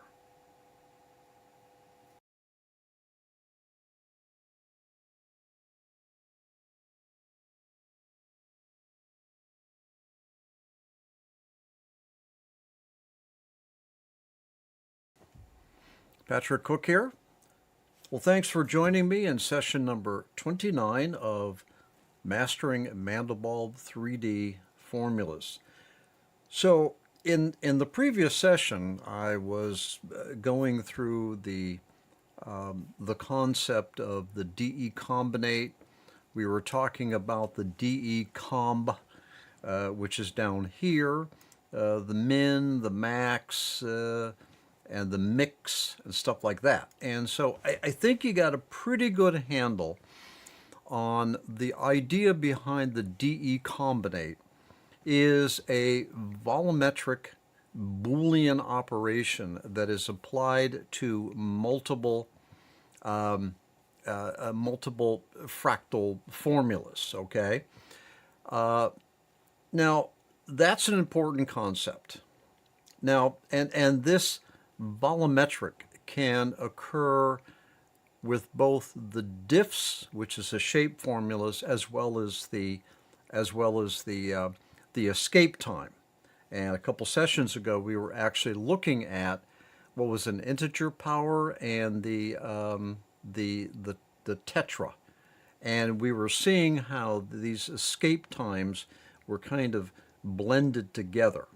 And then we turned our attention to shapes in the DIFS category so that we could kind of better see how these formulas, these shapes in that case, were combining. Now, there's another aspect to the DE combinate that is very important to understand. The DE combinate is actually working on sets of formulas. Now, a while back in the series, I was defining what a formula set is. I'll see if I can put up on the screen the session number where I was talking about formula sets or sequences, okay? So in the case of the DE combinate, the operation is actually combining or DE combining sets. Now, let me point you to this little value right here, this 2. This is your default. Now, what this 2 is indicating, that is the separation between the two sets of formulas or the sequences of formulas.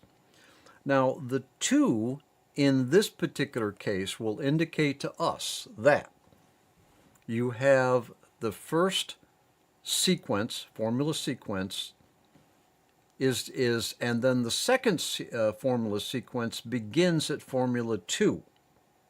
So that would be sequence 1 would be formula 1 in this case, and then sequence 2 would be formulas 2, 3, 4, 5, 6. Obviously, if the formula slot is not assigned a formula, then it's not part of the sequence, obviously. Okay? So looking at this particular setup that I have right here, given that I have a 2 up here, all right, formula 1, it comprises sequence 1, and formula 2 comprises sequence 2. All right, and there is no 3, 4, 5, and 6, so they are not part of sequence 2. Now let me give you another scenario. Let's say that I set that to formula 3. All right, so the sequence is actually, the first sequence is actually formulas 1 and 2, and the second sequence is actually formulas 3, 4, 5, and 6. Now, obviously, this is not going to fly because there is no formulas assigned in the second sequence. Well, let's see if we can set something up here. I'm going to stick with diffs because they're much easier to understand visually what's going on. Now, let's set up a scenario here so that we can inspect what's going on. I'm going to set this back to 2. All right, and we're going to keep the box in formula slot number 1. It's formula slot number 2. I'm going to go find a,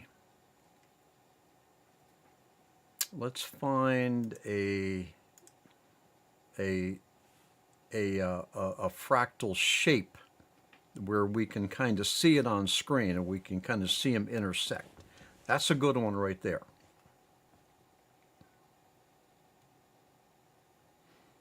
All right, now right down here, this DE comb, it's set for min. All right, I want to set that for, well, yeah. Yeah. Now I'll tell you what. We're going to leave it at min because we can see the box, and we can see this other one, which is called DIN IFS. Okay. So that's a pretty good graphic. We can see those pretty good. Now let's set up a third one here, and I'm sticking with diffs not because I have to, but only so that I can get shapes up there so that we can envision what's going on better. I could put an escape time formula in this next slot, but I'm trying to keep it so that we understand what's going on. Let's say gear IFS. Let's see what happens. Okay. All right. Let's calculate that. Yeah. Okay. The gear is hidden. The gear is behind. It's behind the DIN IFS. So let's do a swap. Let's put the gear over in slot number 2. All right, I'll do a swap. So gear is in slot number 2. Ideally, the gear should come forward. Let's see what happens.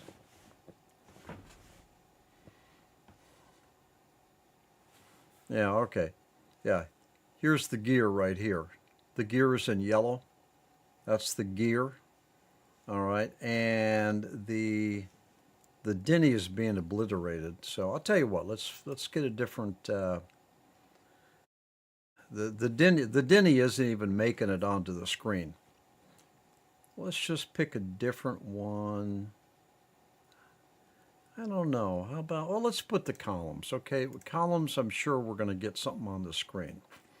All right, there's the columns over there. I'm going to move everything here. Mouse down, slide it over. Release the mouse, and then recalculate. Okay. Okay. So what we have here is Formula 1 is the box. That's the green, and also the yellow here, the yellow here, the yellow here. That's all part of the box graphic. I have the gears IFS, which is still hidden. All right, let's leave it that way because I think I know what we're going to do here. And the column IFS is the columns. Now, so the way this is set up right now is I have 2 DE combinate sequences. Because I have a 2 right here, Formula 1 is the first sequence. Formulas 2 and 3 are the second sequence. I have 2 DE combinate formula sequences. All right? So that's how I define my sequences by using this value up here. If I set that to 3, come on, then my 2 sequences is Formula 1, Formula 2. My second sequence is Formula 3. All right? All right. So one of the keys to understanding the DE combinate hybrid mode is that you have 2 sequences. You only have 2 sequences. You're only determining where the sequence 1 ends and the sequence 2 begins. And that's what you use this value up here. That determines the dividing position between the 2 sequences. In DE combinate, you are combining 2 different formulas. The more accurate way to say this is that you are combining 2 different formula sequences. Let me see if I can make that more clear. If you only have 2 formulas, well, let's do it. Let's get rid of this one here.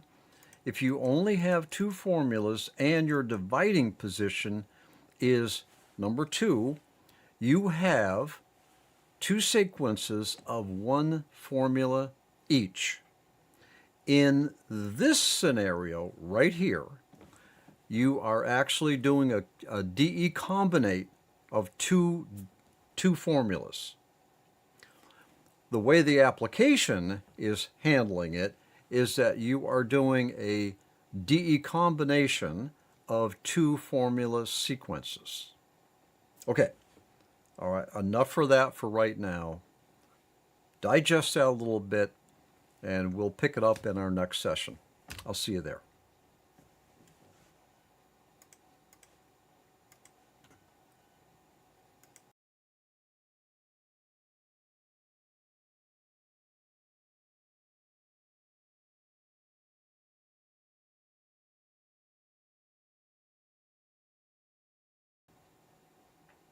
Patrick Cook here.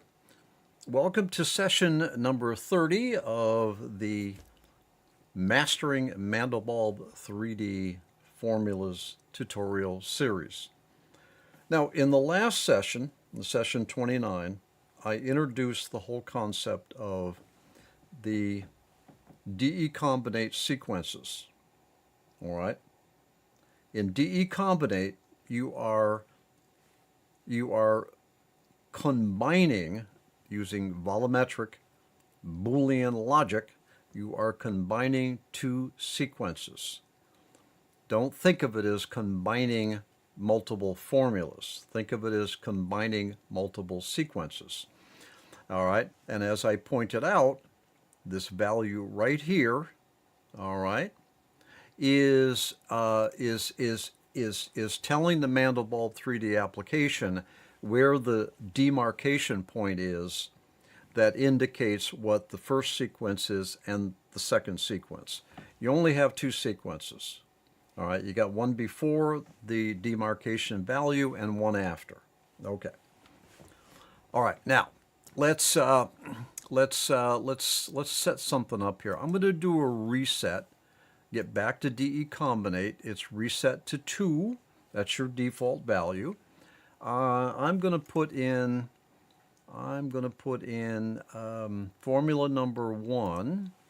I'm going to put in a comma IFS. If I want to look at it, if I want to see what that shape looks like, I go back to alternate and run it.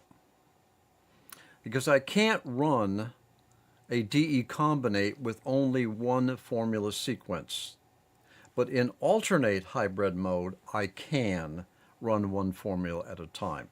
I'm just going to move that over so we can see it and recalculate it. Okay, good. All right, I'm going to go back to DE combinate now. And I'm going to go to my second formula, and I'm going to do the box because we know what that looks like. Calculate it. Okay, good. So the box and what's this first one I did here? The comma IFS. The box and the comma IFS are intersecting right here.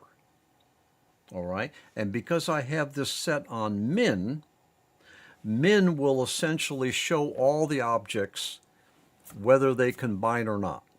All right, let's set that to max. Let's see what happens. Okay, good. Max, it's only going to show on the screen the portions of the graphics that have actually combined. All right, and let's go over to mix. All right. All right, yeah, now this is showing where the two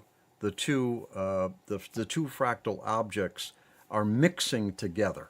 All right, let's get back over to min, because in min we can always see all the objects on the screen at the same time, and that's kind of makes it possible for us to understand what's going on here better. Okay, now you know that I have two sequences, Formula 1 and Formula 2. Those are two separate sequences because I have that demarcation set to 2. Now let's go over and let's set up another DI. No, I'll tell you what. Let's throw an escape time in there. Why not? Okay. Let's go over and let's put an axion C in position number 3. Let's calculate it and see what happens. Oh, formula option is not valid. Interesting. Okay. All right. So this is telling me that I can't have an escape time in the DE combinate when there's another diff. All right. But we know from a previous session that we can have two or more escape time, but this is showing us that we can't mix DIFS and escape time in the DE combinate. All right, fair enough. So let's do a pyramid. All right. I don't really see the pyramid anywhere. Let's pick something else that we can see. Okay, how about miter IFS? No, we're not seeing that either. Okay, let's try. Oh, columns. We know columns. Okay. All right. Let's see if maybe the columns is over here. There's the columns. Okay, good. All right, so I've got a scenario set up here now where I've got 3 DIFS. All right. Okay, now we're ready for the next concept here. Now that we understand that we have 2 sequences in the DE combinate because of the demarcation of 2, my first sequence is formula 1. My second sequence is formulas 2 and 3. All right, you got that part? All right, we're good. All right, now let's turn our attention down here. We see we have max its hybrid part 1 60, and I got a max its hybrid part 2 60. Now, if you recall, way back in an earlier session, I'll put it up on screen, the session number, I'll put it up on screen. We were talking about the min and the max iterations. All right, we were in alternate hybrid mode at that time. And you remember now, I was explaining that min iterations is the minimum number of times that the whole formula sequence, all right, the sequence or the set, it's the minimum times that the whole set would iterate or run or execute, all right? I am not talking about the iteration count up here right now. That's the iteration count of the formula itself. These iterations down here are of the set, all right, or the formula sequence. All right, so you'll note here that when I'm in DE combinate mode, I have minimum iterations like I always have. I also have max its hybrid mode part 1, max its hybrid part 2, okay? Those are new values that only show up when I'm in the DE combinate hybrid mode. Now, what those mean, I'm going to explain what they mean, and then we'll pick it up again in the next session. What those means is that is the maximum number of iterations that will occur for the 2 parts or the 2 sequences of the DE combinate formula definition. All right, we know we have a demarcation of 2 up here, a 2, and so we know sequence 1 is formula 1, sequence 2 is formula 2 and 3. Well, they're calling it parts. We could call it parts 2. So part 1 is this value. That's the maximum number of iterations that will occur for the DE combinate formula sequence number 1, or the first one. This is the maximum number of iterations that will occur for the second DE combinate formula set or sequence or part, which we have set up here as 2 and 3. All right, if I had a fourth, let's get a fourth, I don't know, let's try that one. Let's see what that looks like. Here we go, something's happening. There we go. Okay, there's my columns. There's my columns in there. There's my cube. And I just put a tiling IFS as a fourth formula. Now I'm going to set this at 3, which means that my DE combinate set number 1 is formulas 1 and 2. My DE set, my second DE combinate set is formulas 3 and 4, right there. Okay? All right, in the next session, we're going to play with these max its down here and see what the impact is on our graphic. All right? All right, I'll see you in the next episode.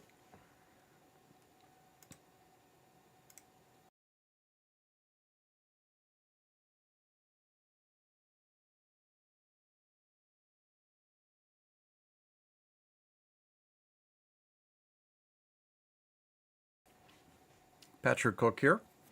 Welcome to session number 31 of Mastering Mandelbulb 3D Formulas.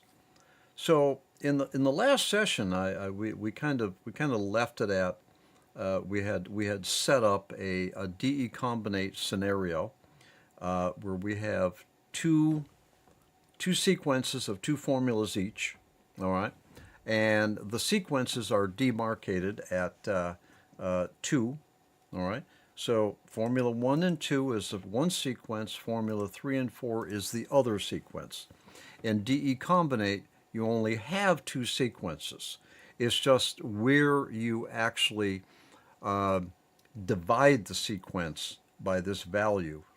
All right, now we wanted to talk about this max its part 1 and max its part 2. We wanted to actually experiment with it and see what happens.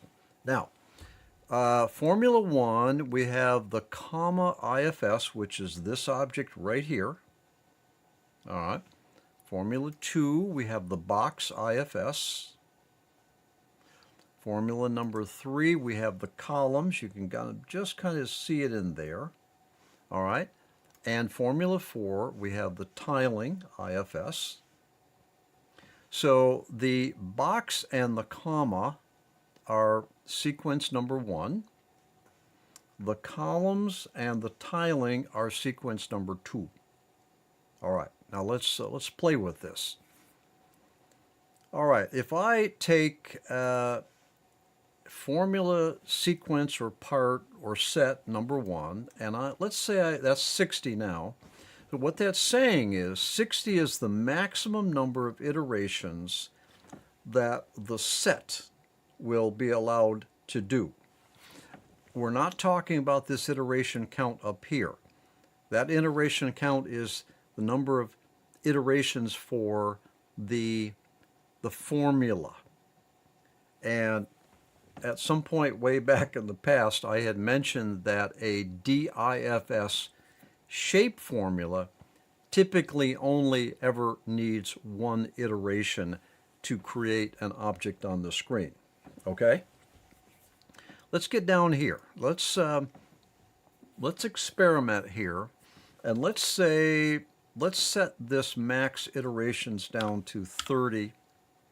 And what I'm doing here is I'm telling the DE combinate formula set number 1 to have a maximum number of iterations of 30.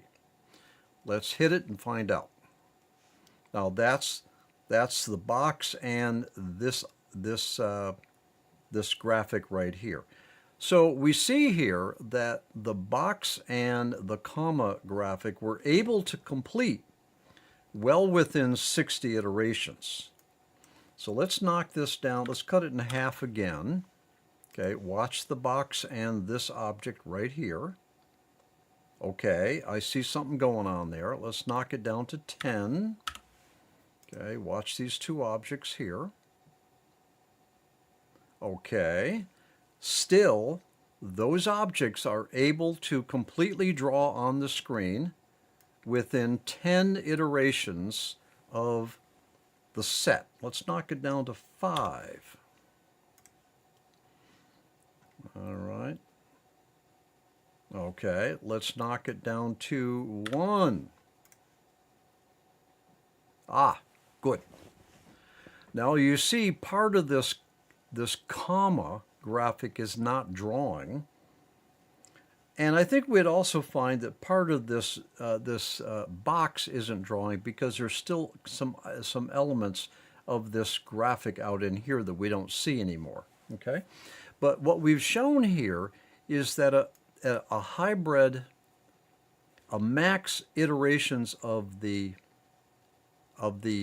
formula set number 1 have been constrained to 1 iteration, and we're losing part of the graphic. And that's what we want. That's what we want. Let's put a 2 in there, and we should start getting some of this. Okay, good. Some of this graphic is coming back, but not all of it. Let's put a 3 in there. Okay. Now we're going to get a little bit more graphic right in here. There it comes. All right, let's put a 4 in there. Okay, there's a little bit more graphic. Now, what's key here is if you've been watching the screen draw, what the key part of this is, you'll note that the tile and the columns graphics never changed because they're part of the second formula sequence of the DE combinate configuration, and I didn't modify this 60 down here. That's the max iterations for part 2 or the second sequence. So those objects, those fractal objects, did not change on the screen. But let's go ahead and change them. So I'm going to knock this way down to 4. Now keep an eye on this tiling and the columns deep down in here, and I think we're going to find that those will be dramatically changed. Yeah, I would say so. We got to a point where the iterations of the formula sets was so limited that it couldn't even draw the colors. Let's knock that down to 3. Okay, let's knock that down to 2. There we go. So 2 iterations. Some of the columns can display, but the tiling couldn't be completed in 2 iterations.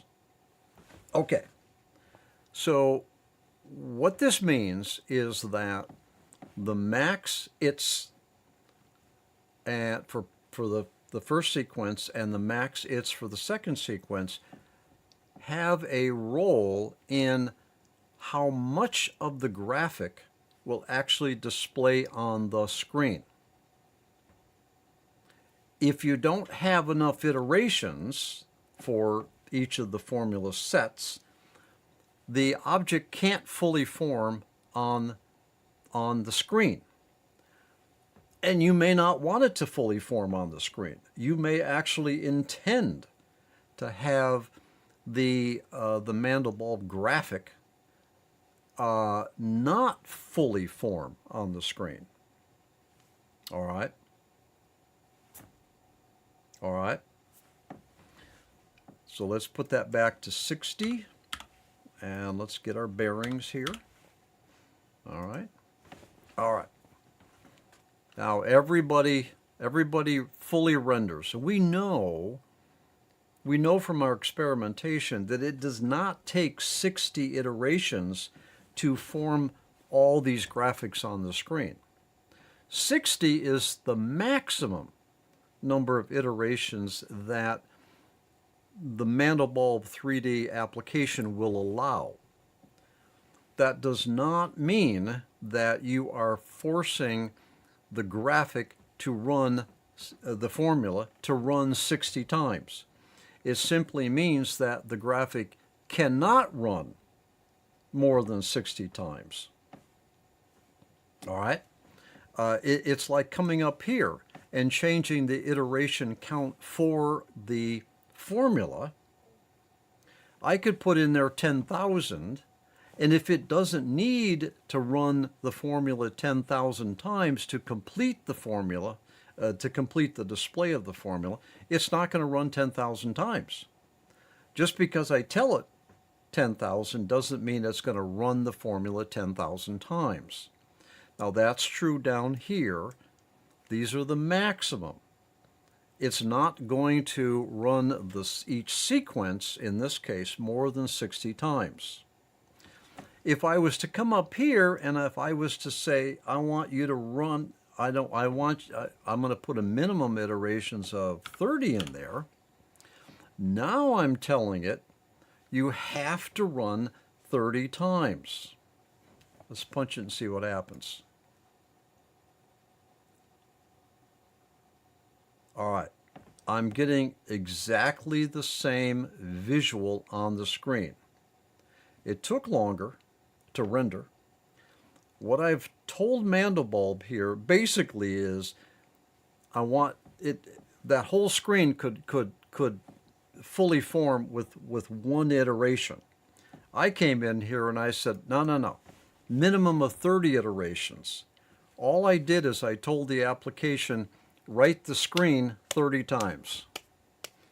And I'm wasting time because it doesn't need 30 iterations to run each of the formula sets or sequences or parts. It only needs one. If I tell it 30 as minimum, it will do 30, but it's just a waste of time. Okay? So 1. All right? All right, is this making sense to you? All right. All right, let's end this session here, and we'll continue this in the next session. I'll see you there.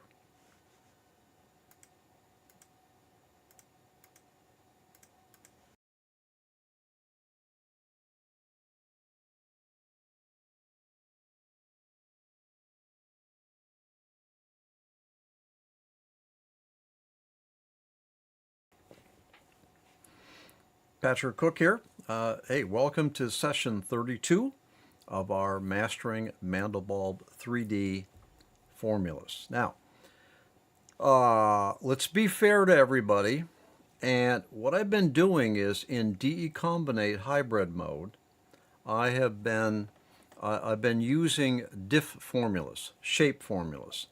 And I did that because it's much easier to understand how you have the volumetric Boolean behavior, where the shapes, as we could see, what would be either combined or they'd be subtracted from one another. Okay, so the reason I did the diffs is to help you visually see what's going on.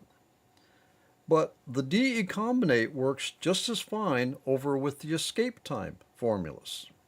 And as you know, the escape time formulas are 3D, 4D, and the ADS, but the ADS are transform formulas. So let's shift gears a little bit.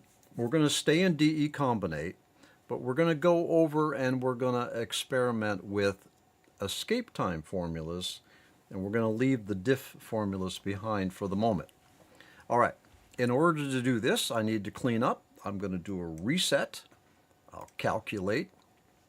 I'm going to move this graphic back in the middle here and I recalculate. There we go. So I got a nice setup here. Now that forced me back to alternate hybrid mode. All my formulas were cleared out. All the properties are gone. If I hadn't saved it over here, I've lost all of that previous formula configuration.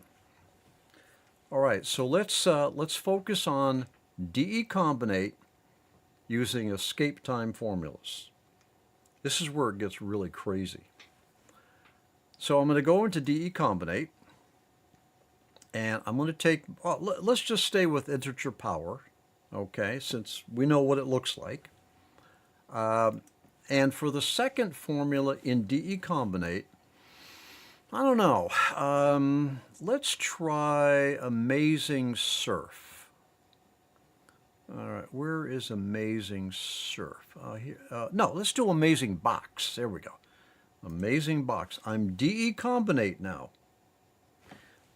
In alternate hybrid mode, I layered one graphic object onto another, right? In interpolate hybrid mode, two formulas are mathematically averaged together. DE combinate, you have a volumetric Boolean type of combination.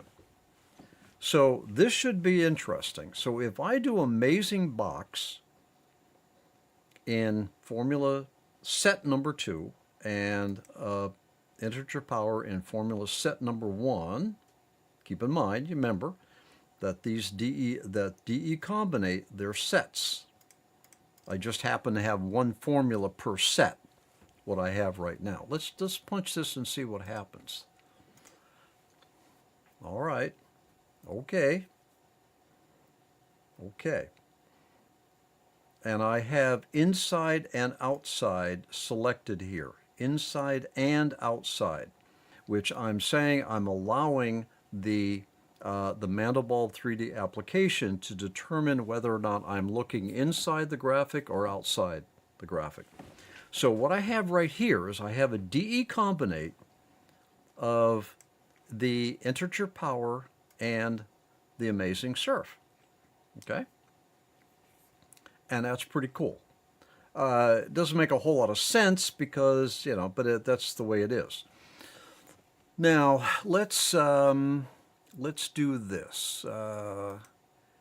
Let's change this integer power to something else. I don't know. Let's see. How about one of the Beth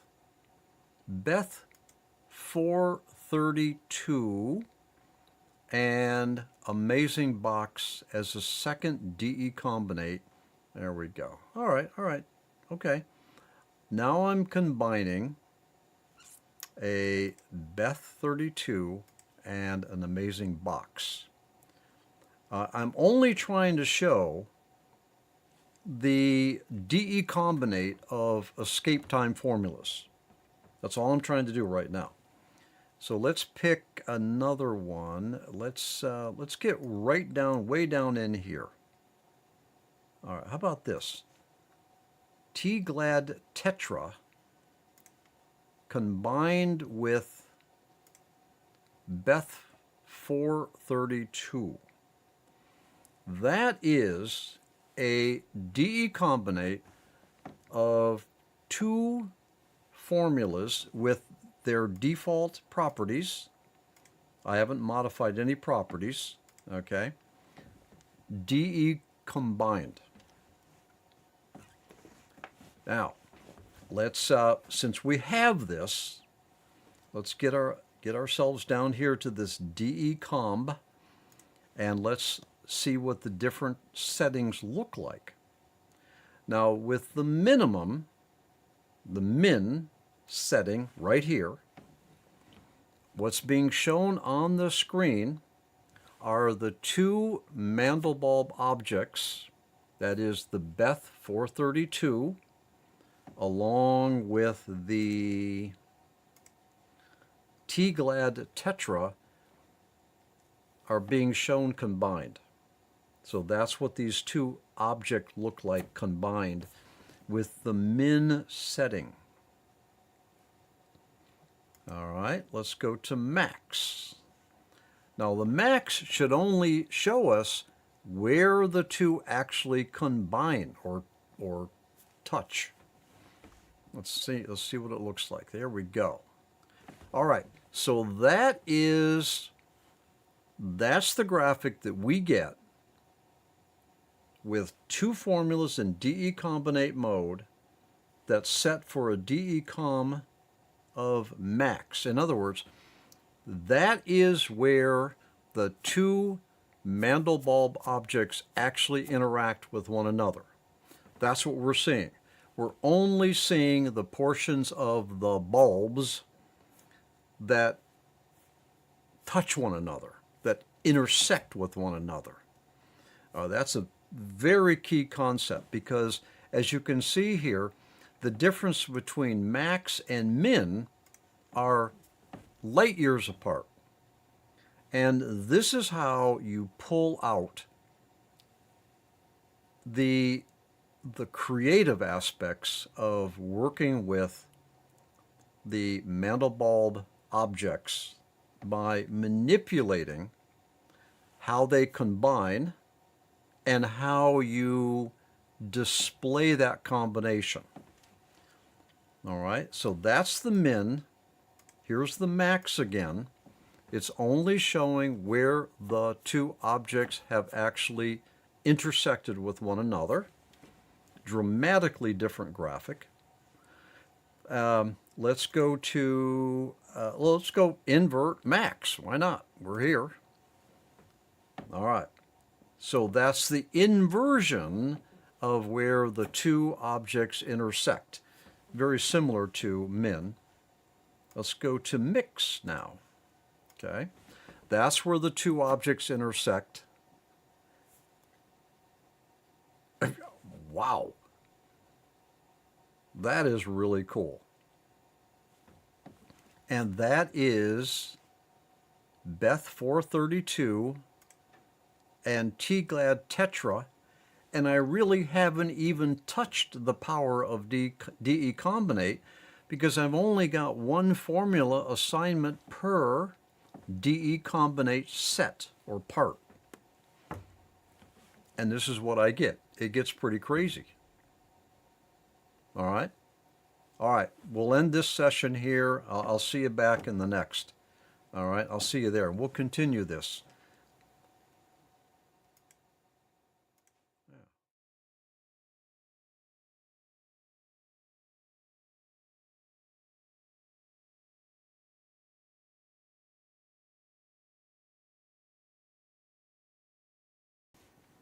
Patrick Cook here. Well, thanks for joining me in session 33 of our Mastering Mandelbulb 3D Formula Tutorial Series.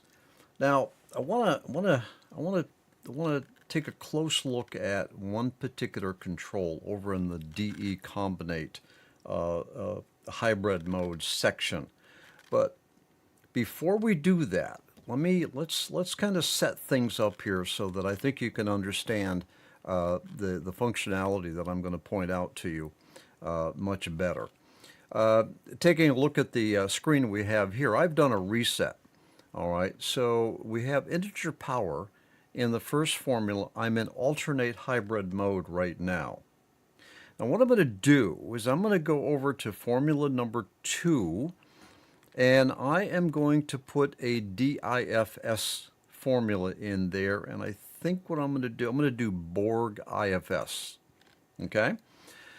Now, what I want to do is I want to show you each one of these as a standalone Mandelbulb object. All right, now we already have rendered here the Formula 1, the integer power. So what I'm going to do is I'm going to turn that off. I'm turning it off by telling Mandelbulb, don't do any iterations on that formula. Okay, so that's turned off. Formula number 2 is the Borg IFS. That's a shape formula. I'm going to execute this now, and we're going to see the we're going to see the Borg IFS shape formula. This is not a DIFS transform. All right, this is a shape. So what I've done here is I'm showing you just the shape. All right, and from what you saw before, you saw just the shape for integer power. Okay, so that sets the stage of what I want to show you. I'm going to go back to Formula 1. I'm going to turn the integer count back on. So that allows the two formulas to be run. In alternate mode, you know that these two objects are going to be layered on one another. But what I'm interested in here is the DE combinate. So let's switch over to DE combinate. Now, the DE comb down here, okay, it's a very interesting section. Now, there is one area that is a little bit unique, and that is the mix. So if I set this to mix, okay, you'll notice here that two other controls popped up. All right. Now I'm just going to leave these at their default value for now, and I'm going to actually run this. All right. So this is my DE combinate where I have, all right, I have formula number 1 is integer power. Formula number 2, actually it's more correct, it's sequence number 2. All right, because this sequence here is delineated by this value right here. So sequence 2 of the DE combinate is the Borg IFS. So the way this mix works, it's not truly a Boolean operation, okay? I haven't been able to get a lot of documentation on it, but it's somewhat of a mystery, and I think a lot of people can't really explain it. But what's going on here is that we have an escape time formula that is the integer power, and we have a shape formula that are being combined. All right. Now, in the mix mode, this is a very it's a special type of combination. There's something where they talk about where the second formula is integrated with the first formula along the z-axis. All right.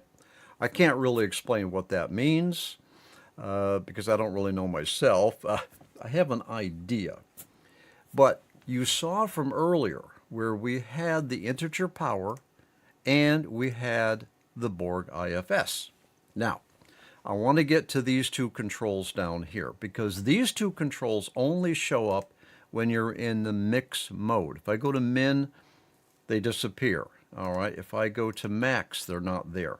Those two controls only show up when we're in mix mode. Now, what are they?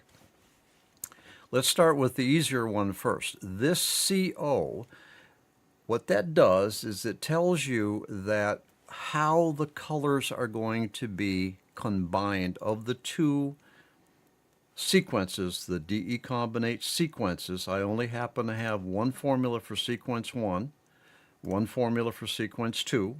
Okay, this tells you this is how the colors will be combined. Now, 0 means that the colors are going to be averaged together.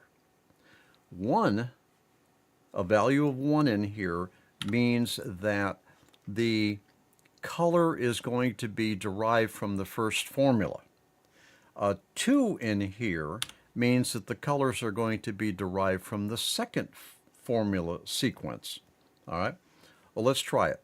So we already know that this is what the 0, these, we already know that I've rendered this as a 0 CO. That's our average colors. Let's put a 1 in here and recalculate. And what this is doing is it's taking and using the colors from the first formula sequence. If I put a 2 in there, it will take the colors from the second formula sequence. I've just executed it. So basically, I have some control as to where the color palette is used.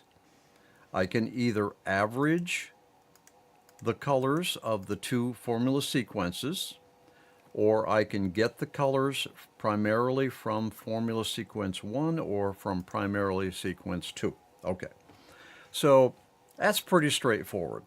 the default is 0. We're going to leave it on 0. Let me recalculate this. Now, the next one, fpow. That's an interesting one, and you can do some pretty interesting things with this. Now, what this is scaling, it's scaling the DE accuracy of the formula sequence number 1. All right? So it's scaling the DE accuracy of the formula sequence number 1. Let's try it. Let's prove it. That's the default is what? 2.0. Let's put a 10 in there. Okay. Calculate. Okay, interesting. Okay. Now my fpow is a 10. So I'm scaling the DE accuracy. Now, evidently, the higher your number, the worse the DE accuracy is. All right, you can tell that because the integer power object here is beginning to have less detail in it. So the higher I go, the worse it gets. Okay, let's just go to 99. Oh, wow. Okay, really. So 99, I've just blown out the DE accuracy. Now, if you want a little bit more insights as to what the DE, the distance estimate, is all about, take a look at my tutorial series number 1, where we're building an animation. In that tutorial series, in order to get a good animation quality, we really needed to focus heavily on DE, distance estimate, and get that so that we didn't have noise, so that we got a good balance between rendering speed and quality, and so on and so forth. Okay, so go to that series if you want more.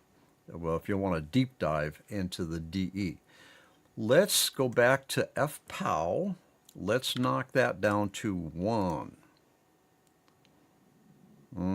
Interesting. Okay. So this fpow is having a very significant impact on my DE combinate 2 formula sequence configuration in mix mode.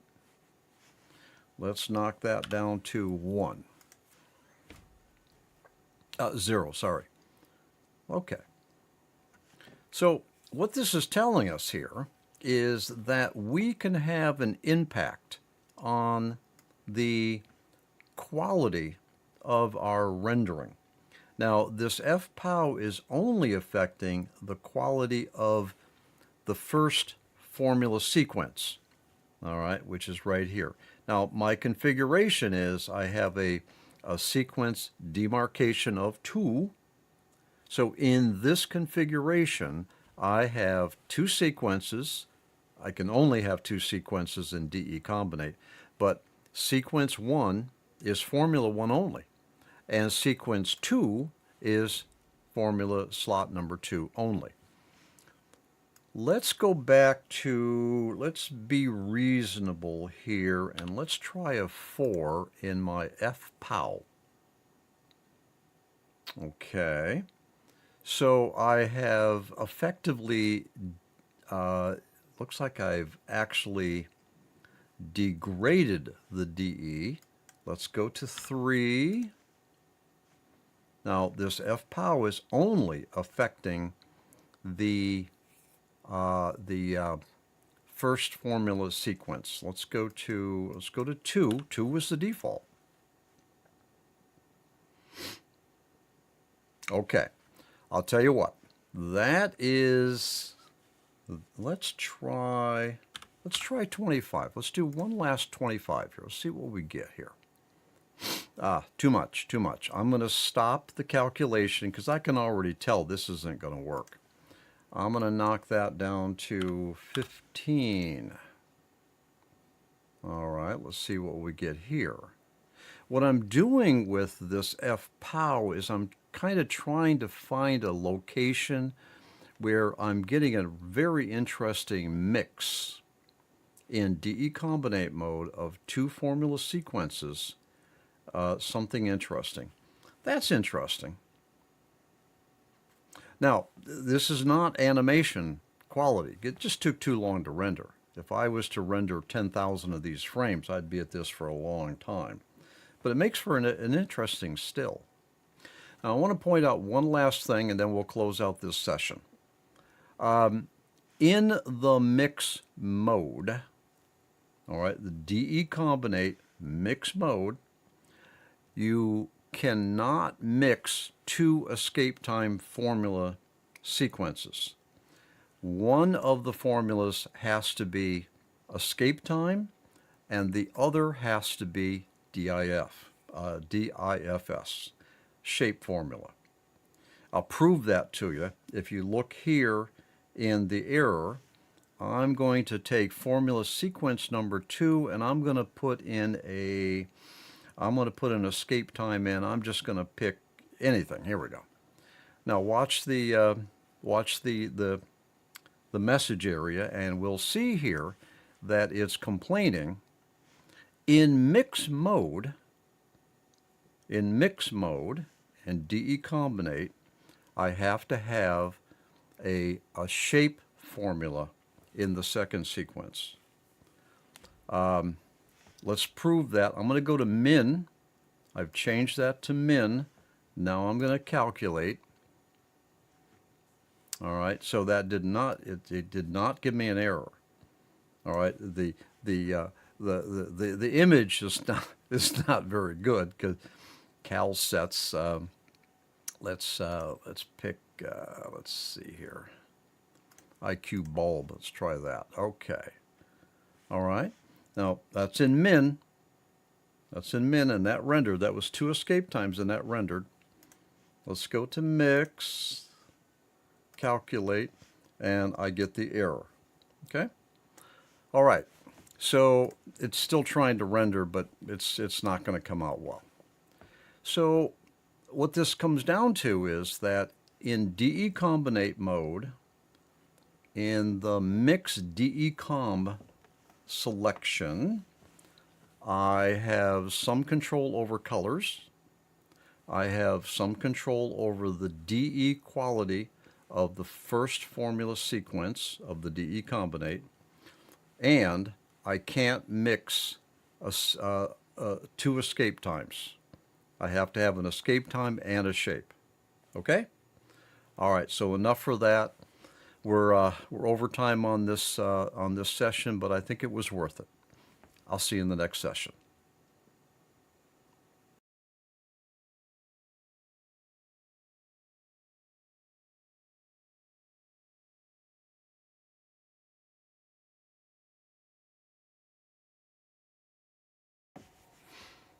Patrick Cook here. Welcome to session 34 of our Mastering Mandelbulb 3D Formulas tutorial series.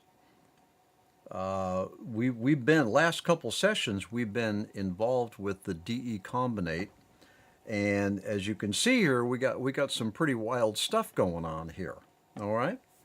Now, so far, I've been over on the escape time, that is the 3D and the 4D formulas, and so far I've only mixed 2 formulas in the DE combinate. All right, and just kind of as a recap here, you know, we were showing the min. All right, the min will show all of the bulbs. All right, all mixed in. The max will only show the portions of where the bulbs intersect with one another. All right, and then of course we had the inverse of max, which is where everything intersects together, but the opposite, where they don't intersect together. This is all Boolean stuff. and then we had mix, okay? And this is only where the objects actually intersect with one another and produce a graphic. So that's pretty wild, okay? And we haven't even begun to touch the properties. We could go up here and we could be messing around with, well, Beth 432 doesn't have any properties, but this one does. All right. So now, we still have the ability to modify the properties. And so far in this entire series, I have not modified a single property, and I'm still getting some pretty crazy stuff. All right, but I'll tell you what. Let's clean up. All right, and we're gonna take this a little bit further. All right, so let's recalculate that. We're back to our standard. I'm going to get back over to DE Combinate. All right, and I'm going to pick formulas, and I'm just picking anything. Trust me, I'm not planning what I'm doing here. Let's do bulb box. And formula number 1, I'm in DE Combinate now. Let's do, what's this? Quintic. And formula number 2, formula number 3. Let's do a 4D. Let's take Beth 641. I don't know what this is going to look like. Formula number 4. Let's pick something. Oh, here, BT Pine. Sounds good. Formula number 5. I don't know. Oh, how about Rayman? Okay. Formula number 6. Let's get over to a 4DA. Menger 4. Now, here's my DE Combinate parts or sequence demarcation is at 2. That means that this formula right here is going to be sequence number 1, and formulas 2 through 6, because they're all assigned, will be formula sequence number 2. Let's run it and see what happens. Now, I have never run this before. This thing is going to take 2 minutes and 19 seconds to run. And I don't know what we're going to get. Now, we're not going to sit here and stare at each other for 2 minutes. But we're going to use this time to kind of recap a little bit. When it comes to DE Combinate, there are 2 important key pieces of knowledge to really keep track of. Piece number 1 is that you have the DE comb down below here, where you can control the Boolean behavior of what's displayed on the screen. You can either show all the objects, even if they're mixed together, that's the min, or the max, you can show only where the 2 objects intersect with one another, or you can do the inverse of the max, where you can show where all of the points or the pixels where the 2 objects don't intersect with one another, or you can do the mix, where you show only the points where they're actually in identical orbits. Okay. So key knowledge number 1 is the DE com, the combination min, max, mix. Concept number 2 is that your DE Combinate is split into 2 different sequences. The sequences are divided by the demarcation value that you pick at the top of the screen. Those 2 concepts will take you very far in working with the DE Combinate hybrid mode. And those are the 2 concepts which are probably the most difficult for people to really get their heads wrapped around. All right? All right. Now remember, you can run in DE Combinate, you can run it in with escape time, or you can run it with shape formulas, which is the DIFS, but you can't mix the two. All right? Okay. So I got something crazy on the screen, and it does not look very good at all. Welcome to Mandelbulb3D, which is a process of discovery. You just don't know what you're going to get until you try it. Now, I think I said somewhere, probably the first couple sessions, I said that working with the Mandelbulb3D application is a process of discovery. You discover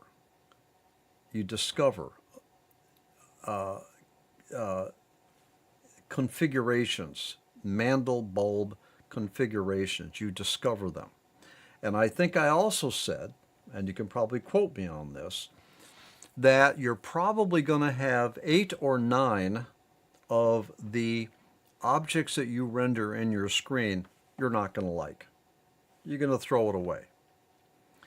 And unfortunately, yeah, you're sitting there and you're watching the thing render and draw on the screen, and it finally completes, and you say, I don't like that at all. You know, that's just the nature of the beast. You probably won't get to a point where you can nail each one of these combinations of formulas and they all look great. You're probably never going to get there. I haven't been able to yet. Understanding the tools that you have to work with will get you to some very interesting graphical creations. It'll get you there sooner, but there's no guarantee that everything that you render on the screen is going to look great.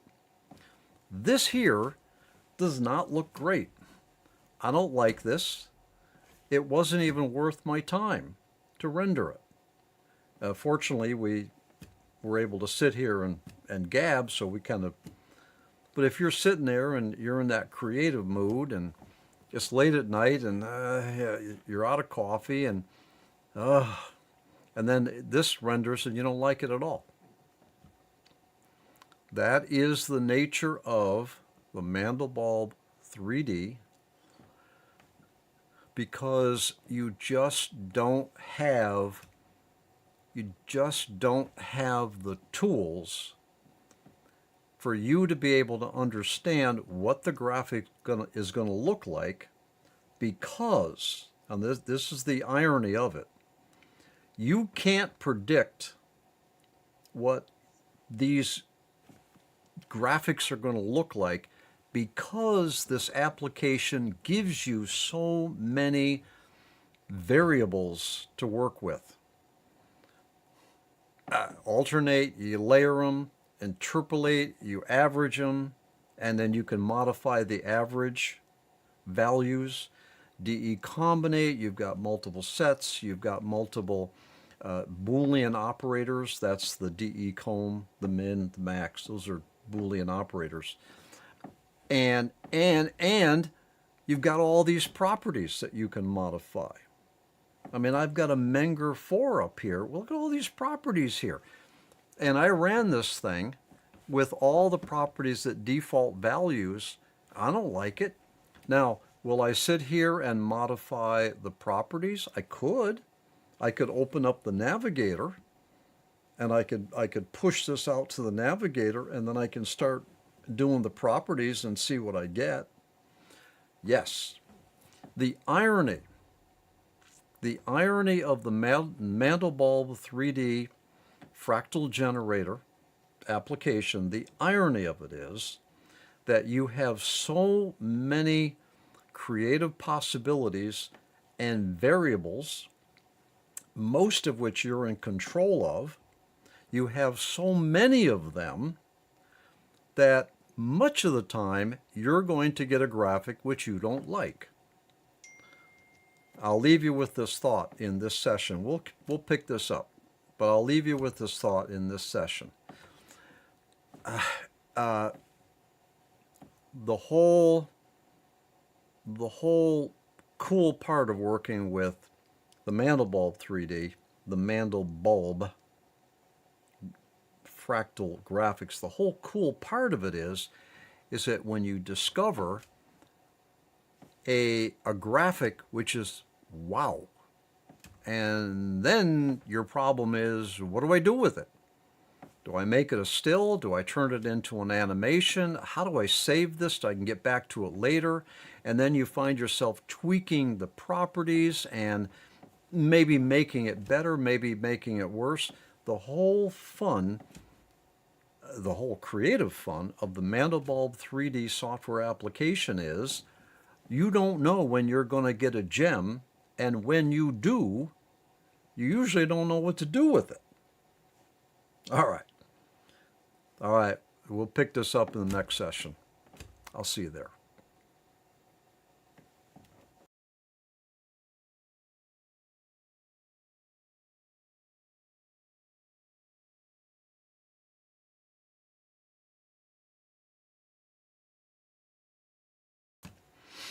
Patrick Cook here. Welcome to session number 35 of Mastering Mandelbulb Formulas. What am I going to do with this mess? All right. It doesn't look good. I can't use it. It took a long time to render. But what I was doing is I was showing you 6 formulas in the DE combinate. Okay. And I was actually showing you that these formula sets are divided by this 2. So this is formula set number 1. And formulas 2 through 6 are the second part. I don't know. There's something in here. There's one of these formulas that is taking a long time to render, number 1. And or it's just throwing the whole thing off where it just doesn't look good. All right. And I believe I had run this in min. So all the objects, these are all escape time now. All of these objects are all on the screen. They just all blended together and they don't look very good. So what do I do about it? There's a couple options. Option number 1, throw everything away and start over. Hit the reset, throw it all away, start all over again. That's one way to do it. Now that's sort of kind of like the long road to get there. You can throw formulas into your formula configuration to your heart's content. Throw a formula in, throw it in there, try it. I don't like it. Throw it in. I don't like it. Try it. All right. And yeah, you'll be at it for a long time. You'll probably have a good time, but all right. The other thing you can do is you can start backing away the formulas until you find a set that you, a final that you like. Okay, so that's the second way to do it. You do not have a way, well, I take that back. You might have a way. Okay. All right.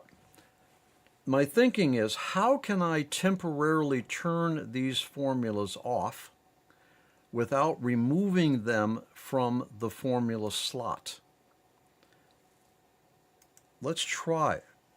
If I was to come down here and say the iteration count on formula number 6 should be 0, all right, will it run? Probably.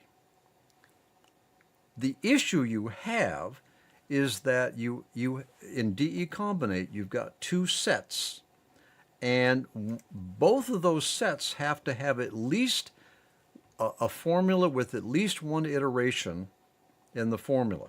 So it's limited to how many of these formulas I can turn off by setting a 0 value. But let's try it. Okay. I'm in the second set now.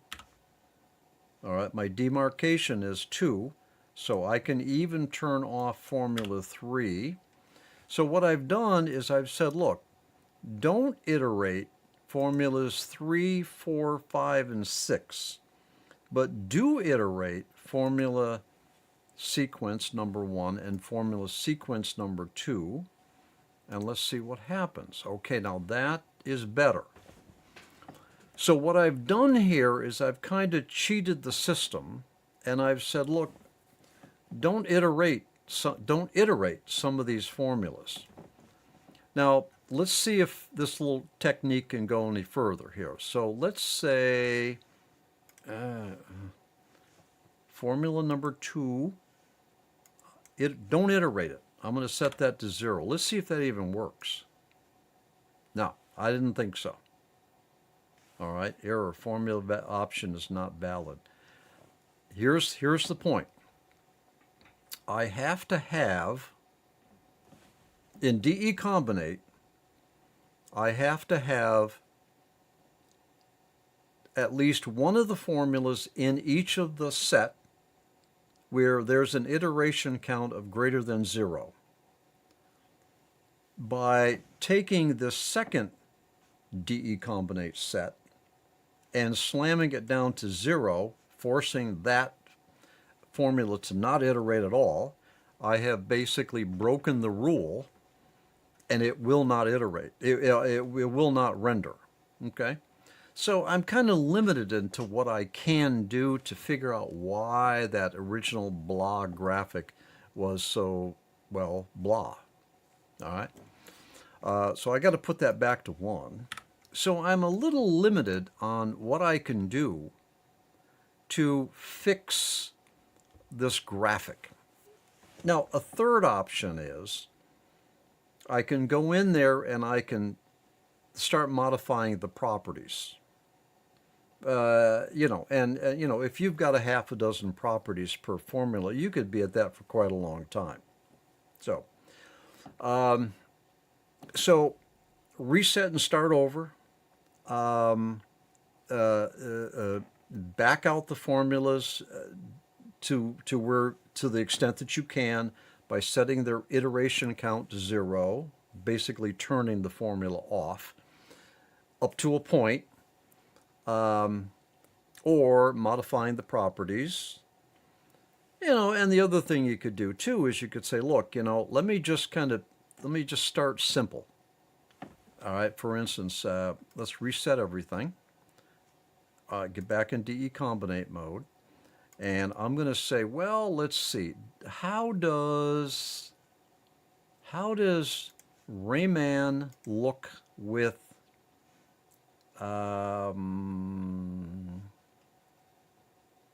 Macon 3D-1? All right, let's render that. Okay. So, okay, that's decent. That's decent. Now here's the min and there's the max. You can play with that too. And then you can modify the properties, you see. So then you say, okay, what if I was to add a quintic? We're in DE combinate now, and we're in min. So we're showing all of the bulbs. In min, we show all the bulbs. So now you say, well, that's interesting. Now I've got something going on over here. So maybe quintic is not quite where I want to go with this. So you go to formula number 3 and you say, well, what if I was to try Beth 651, calculate. All right, so you get the point. Here's where I'm going. A better way to approach this, rather than throwing a whole bunch of formulas at it in DE combinate, a whole bunch of formulas at it, build it. Start with a couple formulas. If you get a pattern you like, build on that. Throw another formula at it. See if that looks good. Swap their positions. All right? In other words, take this formula 3 and shove it over into formula 2. Recalculate, see what we get. All right, I changed it dramatically. So now you say, well, that looks good. And then you come over here and you save it. All right, you save it because you're saving your formula configuration when you save it. All right, and you keep just kind of building it. And if you put a formula in there you don't like, you pull it back out again. Build your creation. And that's what I wanted to leave you with this session. Build your creation. All right. All right. All right. We'll catch you in the next session. I'll see you there.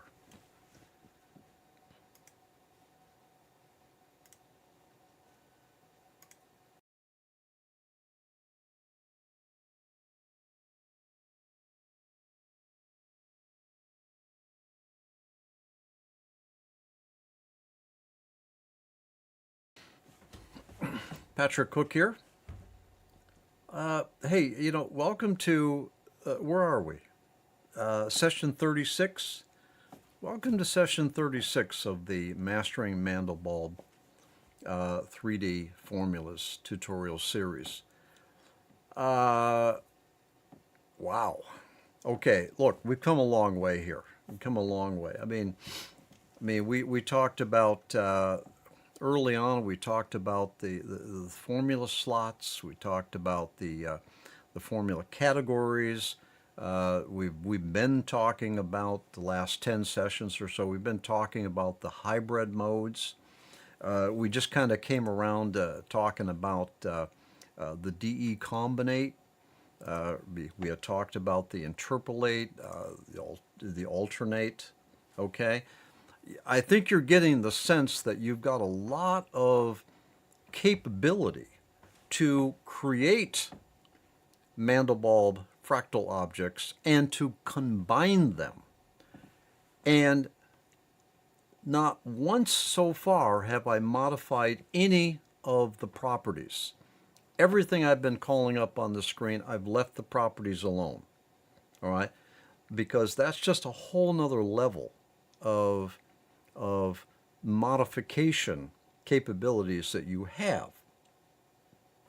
Now, all right, so you got a lot of capabilities here. In an ultra-fast review, and these are tools that you want to figure out how to use and you want to practice using them. That's how you get great graphics.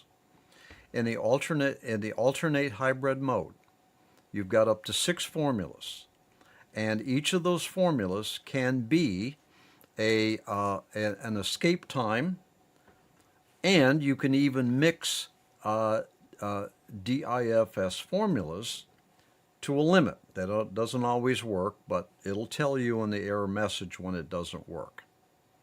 All right, and then down below here, I'm in alternate mode now.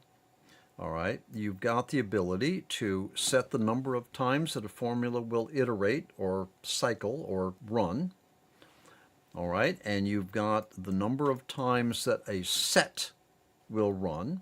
In alternate mode, a set is defined as all of the formula slots that have a formula assigned to it.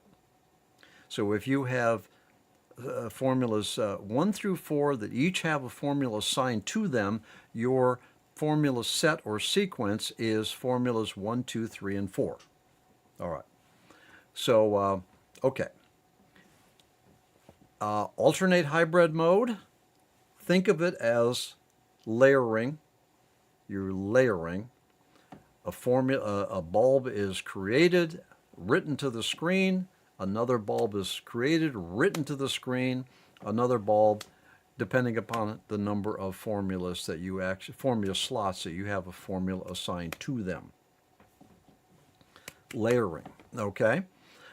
Now, in interpolate mode, the key, each formula will be executed and being given the same amount of preference or priority in terms of writing the result of that bulb to the screen. If you have 1 and 0.5, this has half the weight. If you had 10,000 and 5,000, this one has half the weight. So it's a relative value. So the key to understanding interpolate hybrid mode is that you're working with the weight of only two formulas. Now, DE combinate is a little intimidating, but not once you understand its capabilities.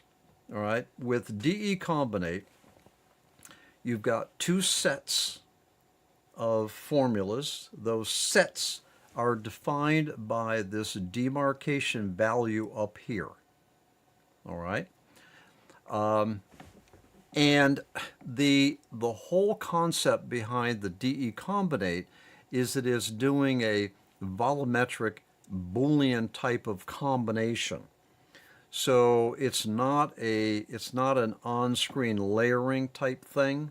It's actually deep in the math where they determine they create the fractal object in memory, okay, and create another fractal object in memory and combine them, all right, and then write them out to the screen. In DE combinate, you have to have at least two formulas defined because you have two sets. So in this scenario right here with a 2, formula set number 1, formula set number 2, you have to have at least two formulas, all right, because you have two sets, and you have to have a formula per set. So the key to understanding the power of DE combinate is that you're working with two sets, and you can define the formulas that belong to each set with the demarcation value, and you get to decide the DE combination methodology. It's a Boolean methodology where min will show everything on the screen. Even if it's combined, it'll show it all on the screen. Max will only show on the screen where the two objects intersect and all the other pixels are thrown away. Inverse max will show where you're intersecting, where you're not intersecting. So the max will show intersecting. The inverse max will show where you're not intersecting. All right. And then the mix is only where the objects actually intersect with one another, and everything else is thrown away. All right. Simple, right? Okay. Alternate hybrid mode is a layering. Interpolate hybrid mode is an averaging of two formulas. DE combinate is a Boolean methodology of mixing two formulas, minimum of two formulas, and because there's two sets. All right, so it's a Boolean methodology. All right. Now, you can't run this thing with an an alternate hybrid and a interpolate. They just didn't design it to do that. You have to pick one of the hybrid modes. In my opinion, the most powerful hybrid mode that we have in this Mandelbulb3D application is, oh, you guessed it, DE combinate. Primarily because you have the Boolean capabilities. You get to decide whether or not you're going to show all the objects. I'm talking about with this DE selection down here. All right, you get to decide if you're going to show all the objects on the screen, or if you're only going to show where they intersect, or the reverse of where they intersect. You get the point. And you have sets, and you can modify the iterations of the sets. All right. All right. And you can use the DE combinate for the escape time or the diffs. That's also true with alternate hybrid mode. That's also true with interpolate. However, you can't mix escape time with diffs most of the time in any hybrid mode. All right. All right. So there you go. So that was a 7-minute review of the hybrid modes, and that should put you in very, very good condition now to be able to more fully understand the tools that you're working with, but most important, get you in a position where you can leverage your tools fully across the entire application. In other words, you don't skip DE combinate because you don't understand it. You do understand it, and you dive in there and you experiment with DE combinate just as much as you might experiment with alternative hybrid mode. Don't let any of these topics intimidate you. Just dive in there and tweak them out.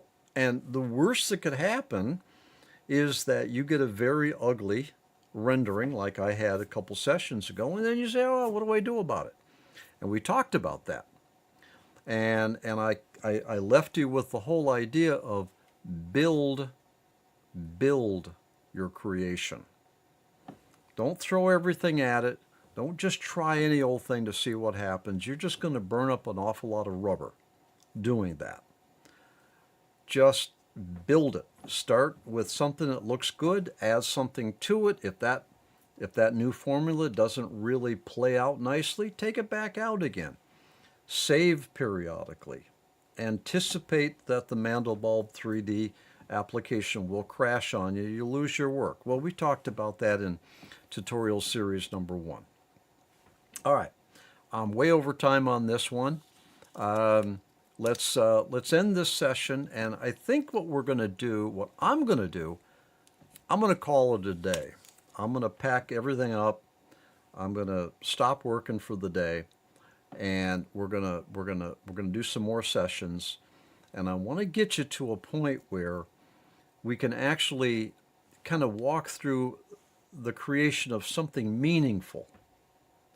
And the other thing I want to do at some point too is I want to take other people's work.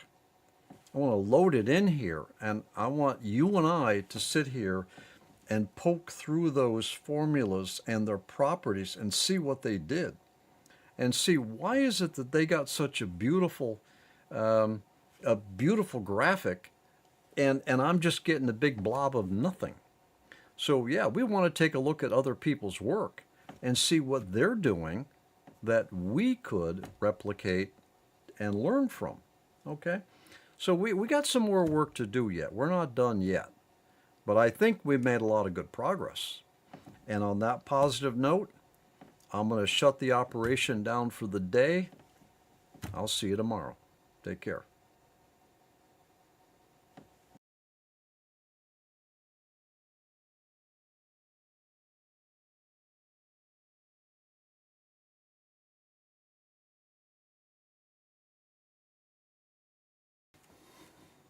Patrick Cook here. Welcome to session number 37 of Mastering Mandelbulb 3D Formulas. Boy, we've come an awful long way here. We've talked about all the hybrid modes now, the alternate, the interpolate, the DE combinate. We talked about the various formula slots, the formula categories.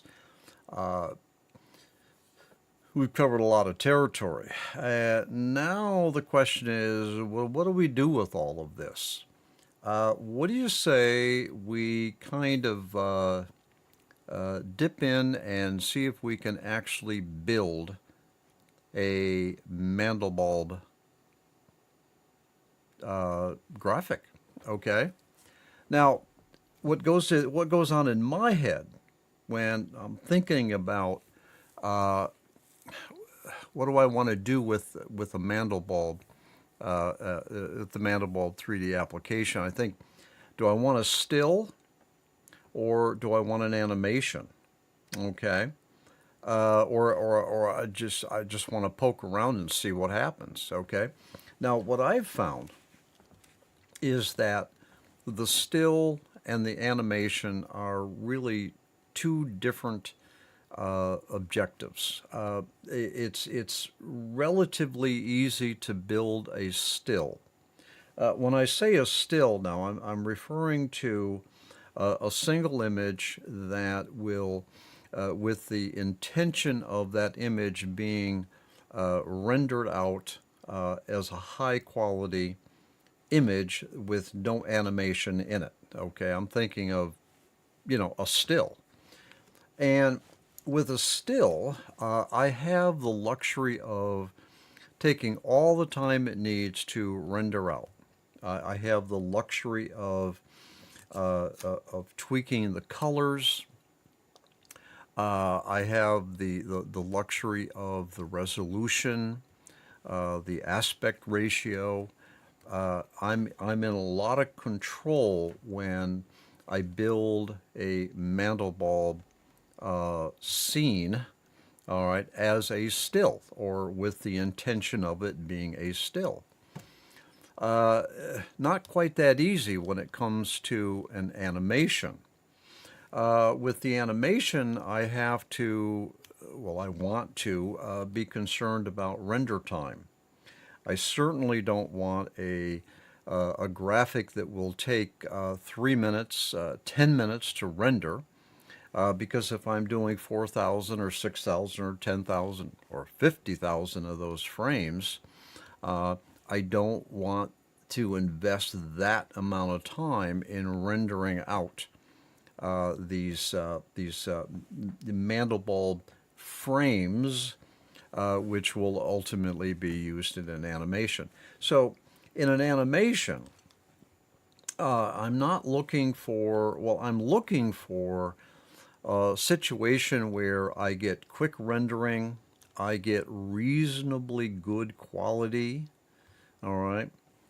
Quality, the higher the quality, normally the longer it takes to render a Mandelbulb 3D object. That's the way it goes. So,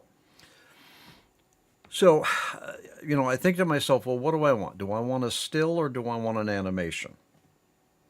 Now, if I want an animation, I'll typically avoid a whole bunch of formulas that are run either in the alternate or the decombinate mode. In both of those modes, I can have up to 6 formulas assigned. All right. The interpolate, I can only have 2 formulas. Okay, so that makes it a little bit easier. So if I'm looking to do an animation, I'm careful about delving into or creating a Mandelbulb scene that has a lot of formulas. Each of those formulas has to be rendered and internal to the software. The math has to be applied to combine them or layer them or whatever it does. So in animation, I typically go for a simple Mandelbulb. I can still do alternate, I can still do decombinate, but I just don't load it up with a whole lot of Mandelbulb formulas in an animation because it's really going to be expensive when it comes time to render it. If I'm doing a still, hey, the sky's the limit. You do whatever you want because you can afford the time to render. It doesn't matter if it takes 30 minutes to render one still, might very well be worth it. So taking a look at the application here for a few minutes here, I wanted to share with you the concept of have an idea what you want to do a still or an animation, because it's going to have a lot to do with, well, I guess the success of your project. So let's just say that I wanted to do a still, all right? And a still, I'm not constrained by render time and even by resolution. The sky's the limit. Let's do all the formulas I want.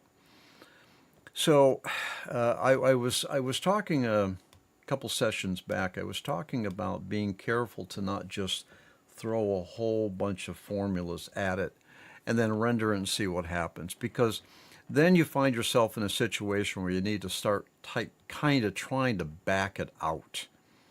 I'm a believer in building your Mandelbulb scene. Build it. All right. Start with something. We've been looking at this integer power far too much. Let's get another one up here. Let's get I'm not planning this, so I don't really know what we're doing here, but let's just build it together and experiment. Like I've said before, the Mandelbulb3D is a process of discovery. All right, if you don't try things, you're not going to discover anything. All right, let's just let's see. Let's try this BT1 Pine. Now I'm in alternate mode. Interesting. All right, I've just got one formula assigned, and that's what I get. Now that is interesting. Now I'm not going to get into modifying the properties right now. I'm not interested in that. What I'm interested in is finding multiple formulas that seem to play nicely together. So this is pretty cool, actually. This is very nice. Let's move it so we can get a better look of it. All right, let's see what's going on over here. Okay, re-render it. All right, I think we might be able to do something with that. Now, you look at that and you say, well, all right, that's very organic. All right, we have patterns in here that could almost double for life. All right, and so I'm thinking to myself, well, that's very organic. Do I want to put another formula that makes it even more organic, or makes it more of a human construction type situation? Okay, I asked myself, what can I do with this? What can I do with this image? All right, do I want to make it more organic, or do I want to move away from organic, or do I want to tear it apart? What do I want to do with it? Let's just say we want to make it more organic. Okay. Let's go then, we're in alternate mode. Let's go to formula number 2. We're going to layer now. All right. Let's say we want to layer, you know what? The tetra, they're usually pretty interesting. Okay. What I've done is I've got two formulas in alternate mode that I'm layering. Okay. And what I've done is I have made it more organic. If I turn off the iteration count of the second one that we put in and render it, I can do that in alternate mode. That's my first. And then if I turn this formula back on, well, here, I'll tell you what. Let's come over and turn off the first formula and turn on the T-Glad Tetra, see what that looks like on its own. Okay. Now, if I come back and I turn on both formulas, that's both formulas combined in alternate mode. Okay, so what I've done is I've actually made this even more organic. So now I say to myself, what's next? Do I put another formula into it? I could. Do I stop here and start modifying the properties and see what I can do with this? I could. I consider the render time. Let me calculate.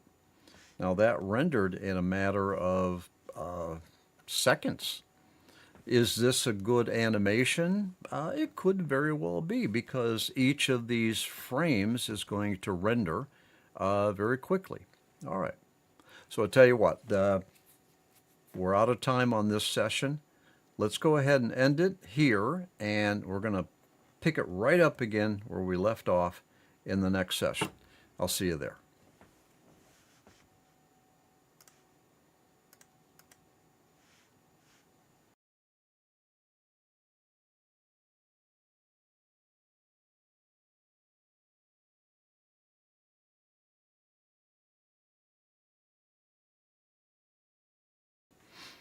Patrick Cook here.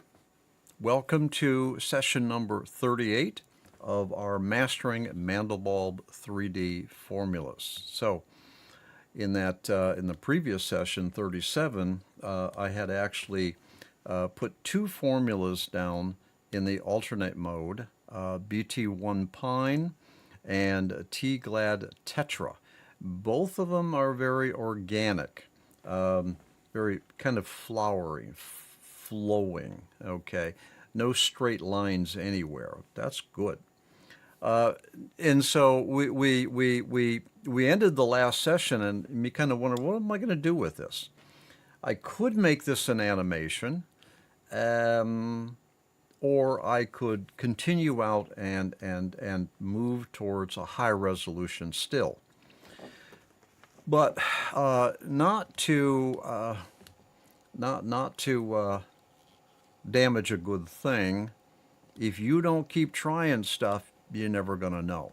So I'll tell you what, why don't we do this? Let's experiment.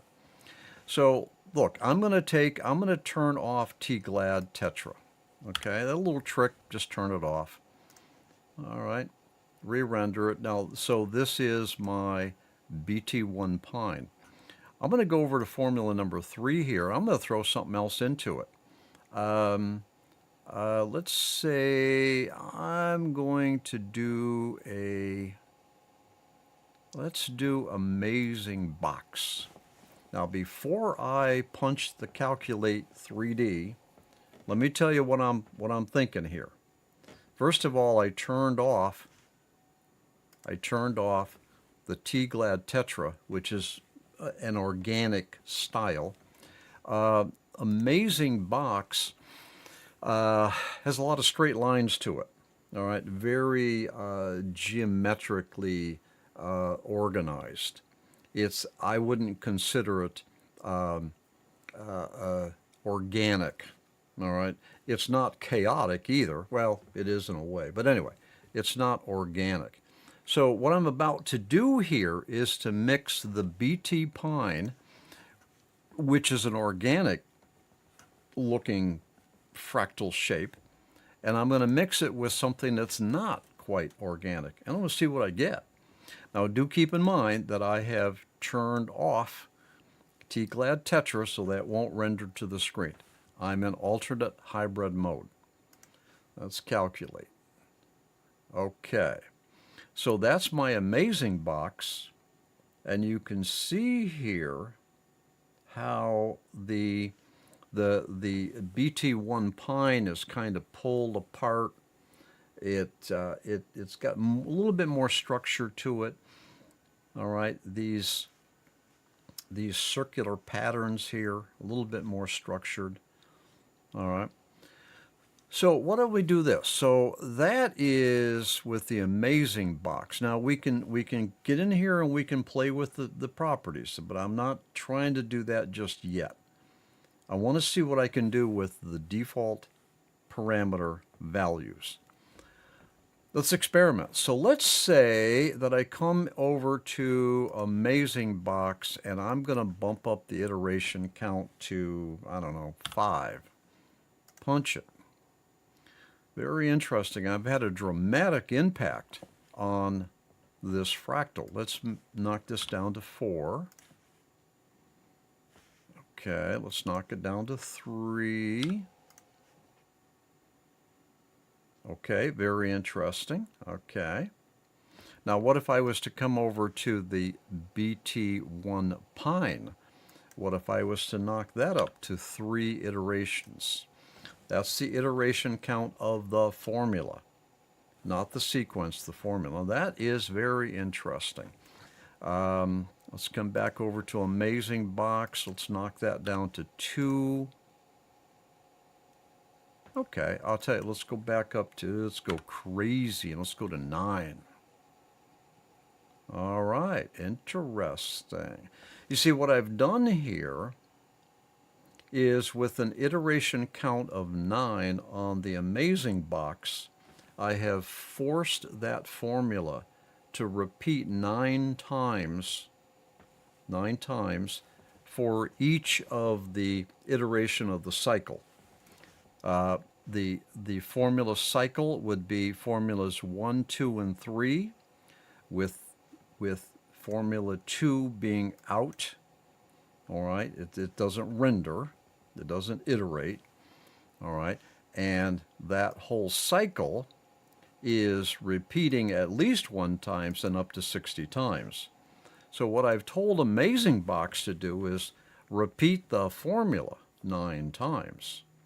And I get an effect here, which is kind of a softening effect. All right, it kind of softened all of the edges of that BT Pine.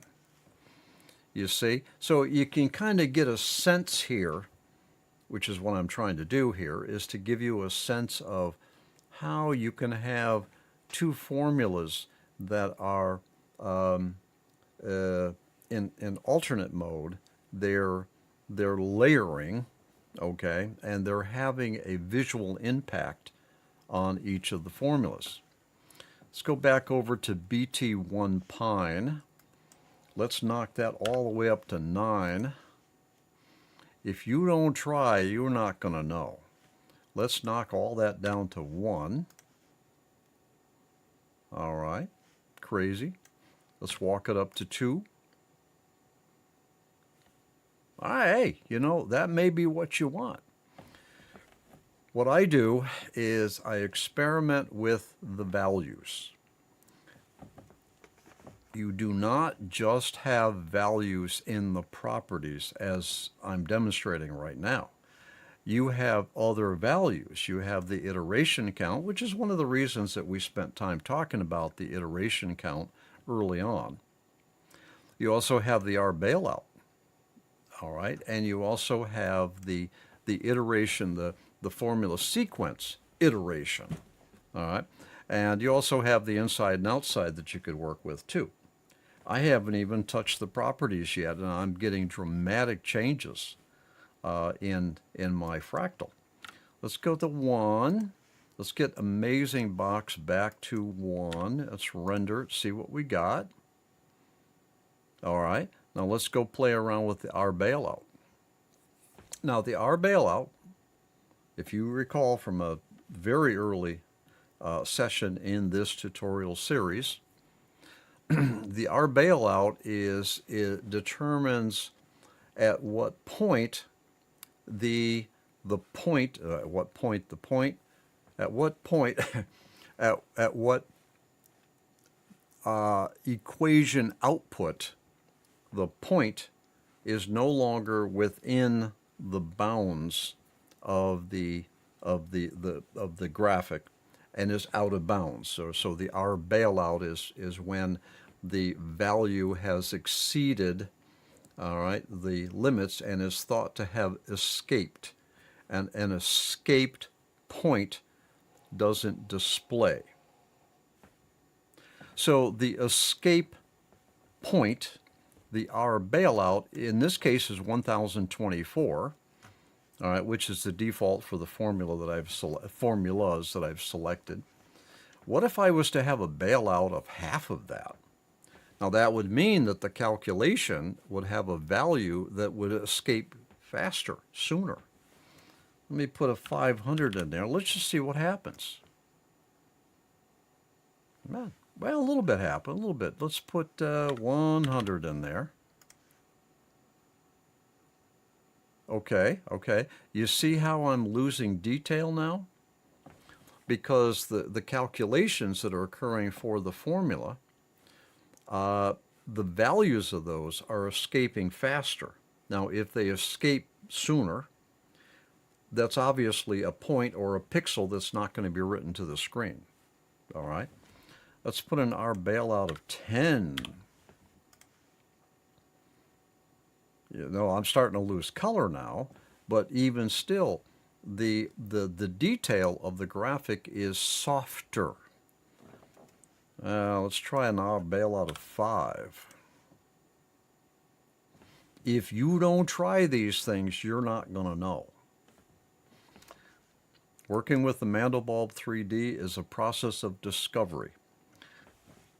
Let's put, we had 1024 in there. Let's put 2000 in there for our bailout.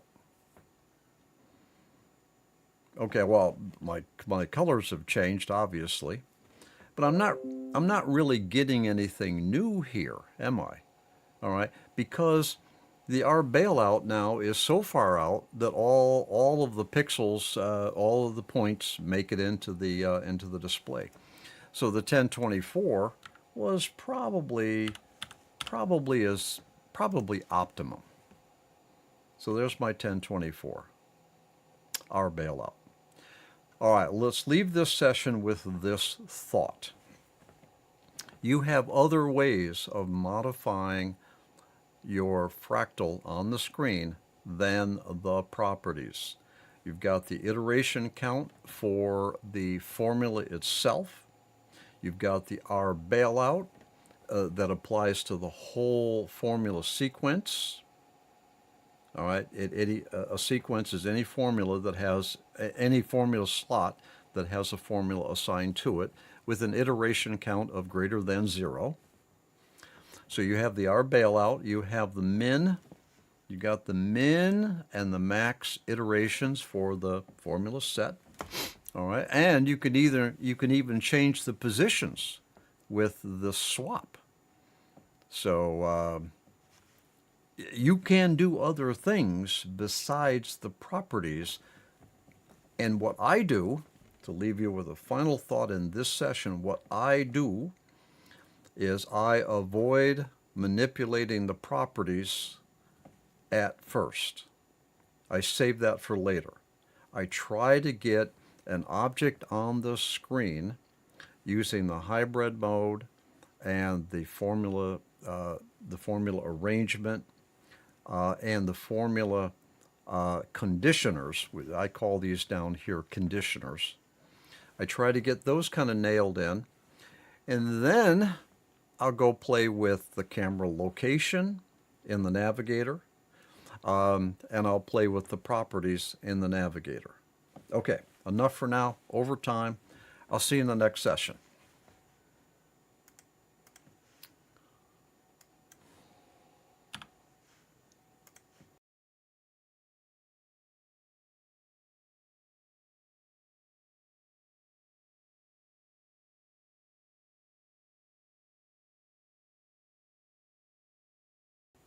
Patrick Cook here.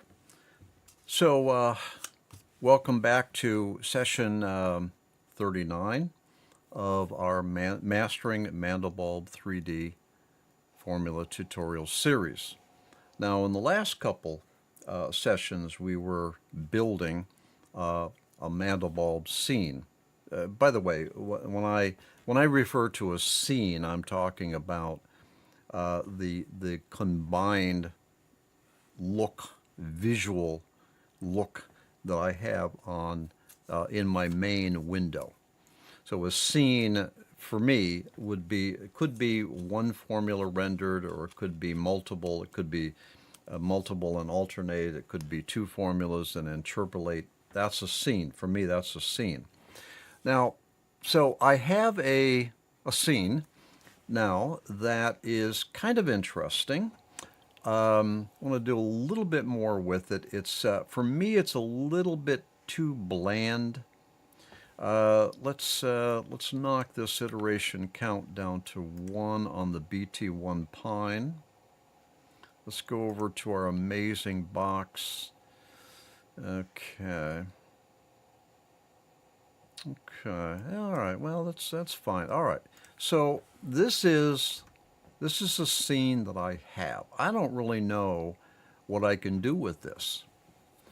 Again, if I wanted to do an animation here, if I wanted to use this scene for an animation, I would be a little concerned that I would be able to get the detail of these very small little objects here. I'm not really sure if I would get sufficient detail. All right. So I'd be hesitant to use this for an animation. I think that it would be too noisy. All this subtle little detail would be washed out pretty bad. But I'll tell you what. Let's see if we can ferret that out and prove the whether or not the detail could hold up. Okay. So what I'm going to do is I'm going to fire up the navigator. Okay, and let's make it so you can see the navigator. Okay, there we go. All right, so I brought my parameters in. We're not talking about the navigator here. I talked about the navigator in tutorial series number 1, where we were building an animation. If you want pretty good insights on the navigator, refer to tutorial series number 1. We're not here to talk about the navigator. We're here to talk about formulas. So here I brought my scene into the navigator. Now, what I want to know here is whether or not the detail will hold up. I'm not here in the navigator to modify the properties. I'm here to use it to basically go into the scene hard and see whether or not the detail can hold up in an animation or a still.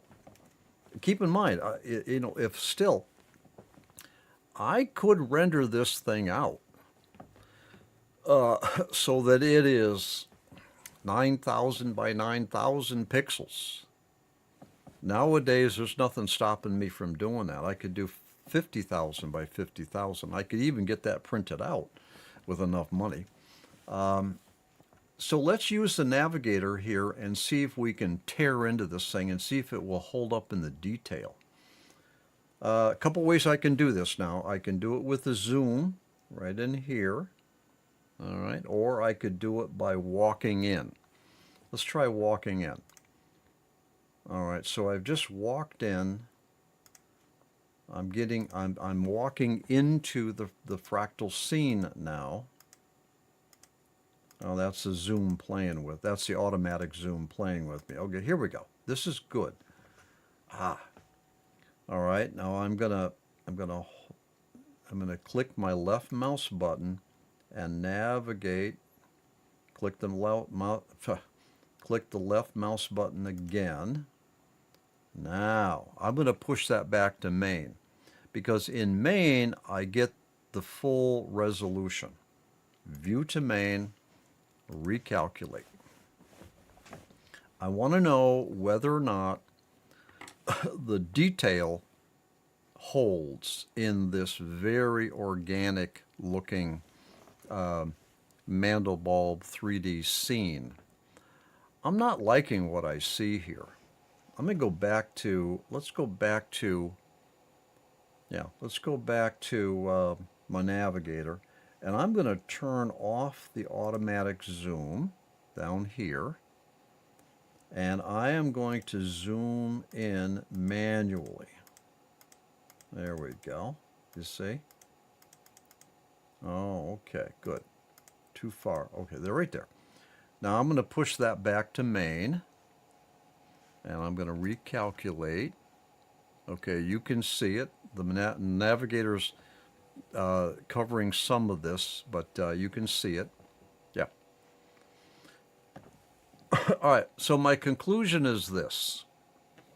With the BT, all right, let me turn off the navigator here. We don't need that.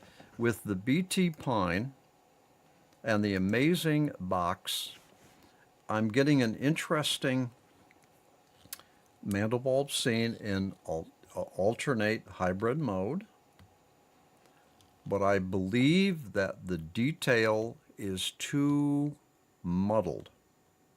I don't seem to be able to really pull the detail out. And so in my final scene, I believe that these nodes here are they're not going to have the detail that I want. So I don't believe that I don't believe that this will make a good still, primarily because it has so much little detail in it that I don't feel that I would be able to render out the still at a good enough resolution where the scene would be crisp and sharp. And I absolutely do not feel that this would be a good animation scene because, again, I would get too much noise in the scene. But this is how you do it. This is how you do it. I don't know of any other way. Well, I do know of a way. You can go get somebody else's Mandelbulb formula configuration and play with that. You could do it that way and build on theirs or modify theirs. And we're going to do that too in soon. We're going to do that because that is an option.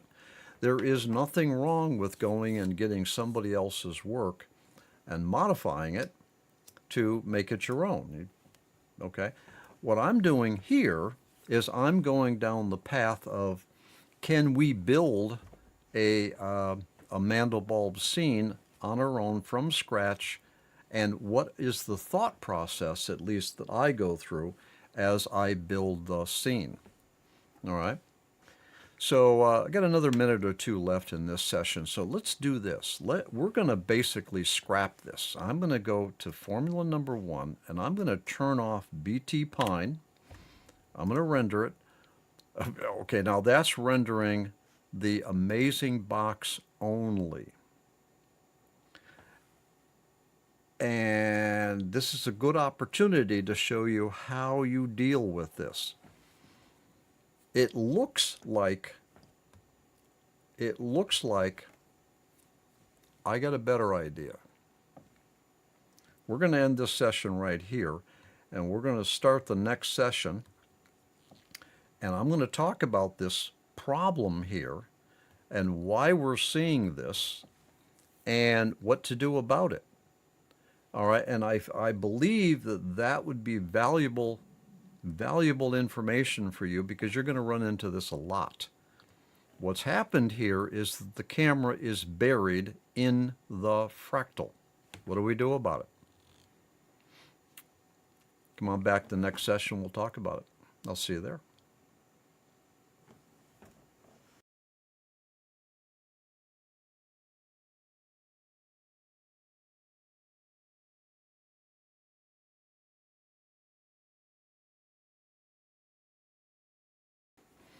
Patrick Cook here.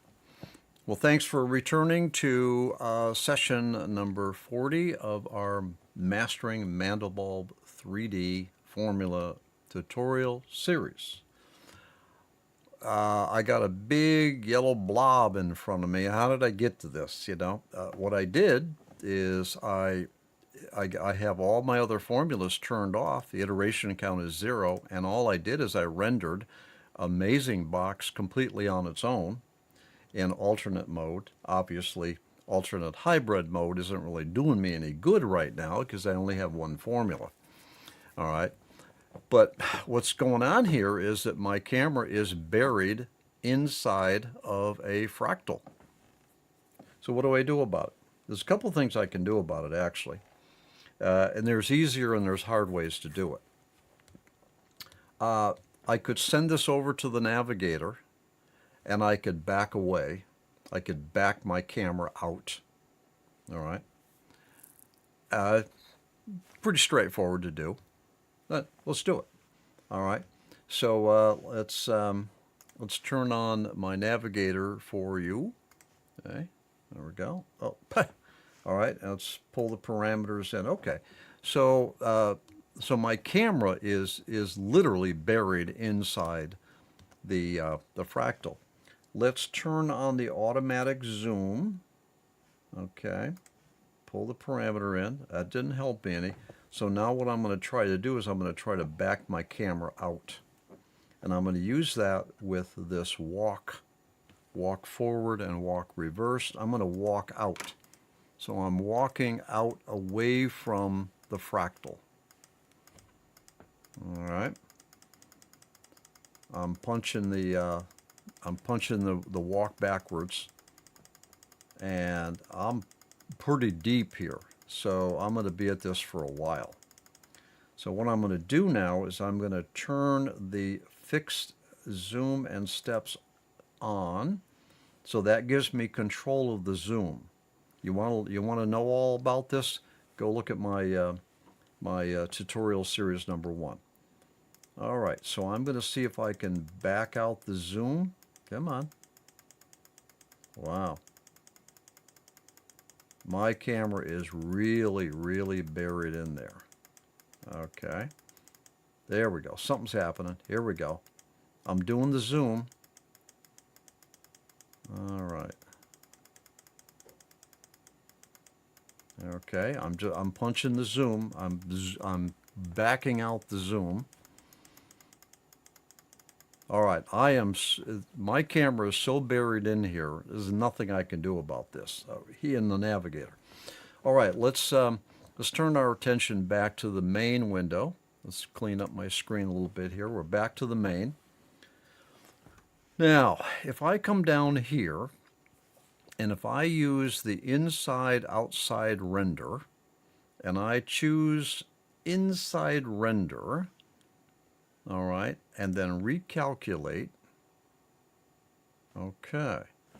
So what I'm allowing Mandelbulb3D application to do for me is for it to put the rendered scene so that I'm simulating my camera inside the fractal.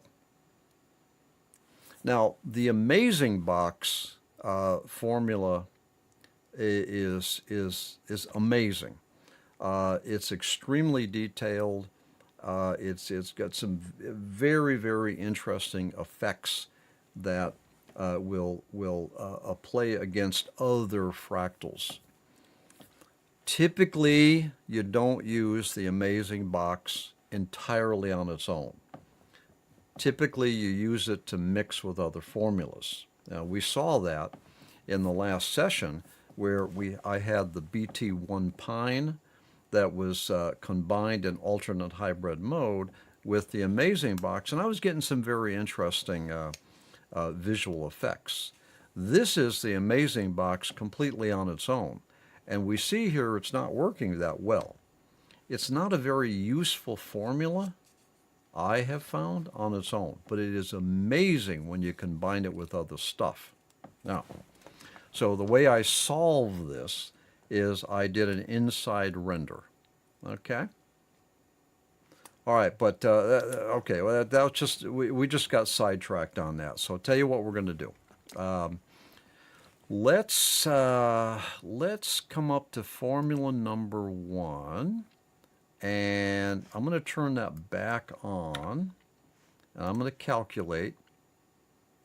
Let's see. Okay, formula BT Pine and formula 1 Bailout. It's all the same.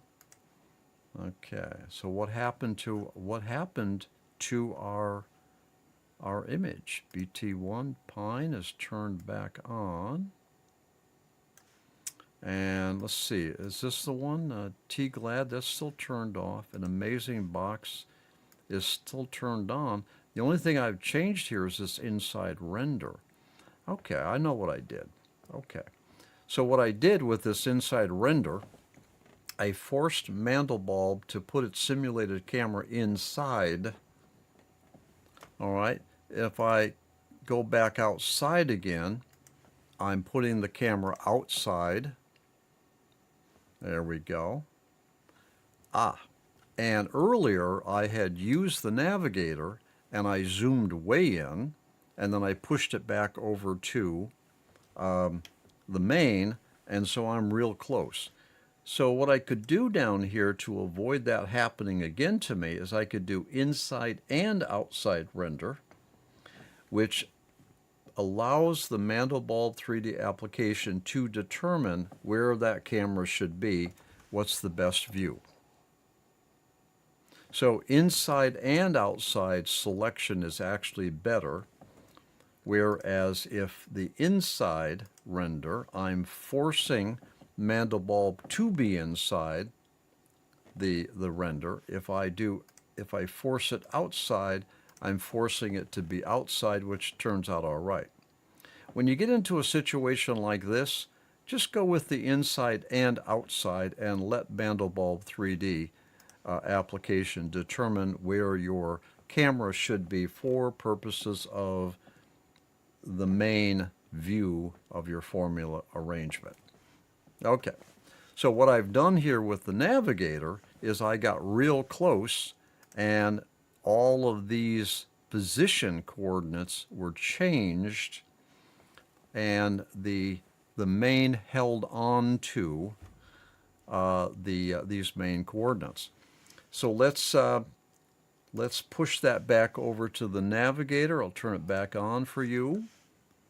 Okay, and let's, oh, that's, okay. That's interesting. What happens is it's the zoom was screwed up. All right, so let's do that. I just turned the zoom, I just re-enabled the auto zoom. A very tricky little area here, this auto zoom. Doesn't always work well. I did talk about this in tutorial series number 1. Okay, so let me, I'm going to navigate here a little bit. Okay. Okay, auto zoom is on. Let's walk back in a little bit, not too much. Push that back over to main. Okay, recalculate. I'm going to turn off this navigator for you. So, okay, we got a better view now. Okay, so look, I think 3 sessions beating on this particular arrangement, I think that's enough to give you some tips and some pointers. Let me just kind of review. Basically, when you build a Mandelbulb scene, you want to ask yourself, am I going for a still or am I going for an animation? You want to ask yourself, is there so much detail there that the detail is going to get lost in these tiny little things, in these little bulbs and nodes here? Will the detail get so lost that I can't recover anything? It's not going to look good. And you put 5 hours into something and then it doesn't look good. So ask yourself, can the detail hold? Ask yourself whether or not the pattern is good enough to work with. All right. Do you have enough room where you can fly through a Mandelbulb scene, or is it just a tiny little area? Can you modify the colors and the lighting to make the scene look good? In this case, if we were to get into lighting, and we're not going to, you got a lot of shadows here. Can the shadows hold? All right, all this blue area here, this is all transparency. There are no pixels that the Mandelbulb3D is writing to the screen. They're just transparent. They're just showing it to you with a gradient blue. Okay, but that's transparency in there. You know, can it hold the shadows? Can it hold the details? Will the colors look good? Is there enough bulb there to do much of anything with? Those are all questions that should go through your head to determine if you're going to stay with that Mandelbulb scene, or modify it, or throw it away. All right? All right, so enough on that topic for now.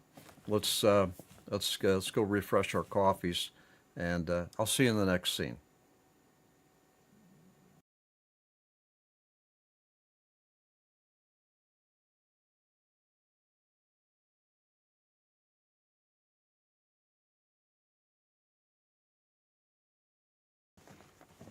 Patrick Cook here.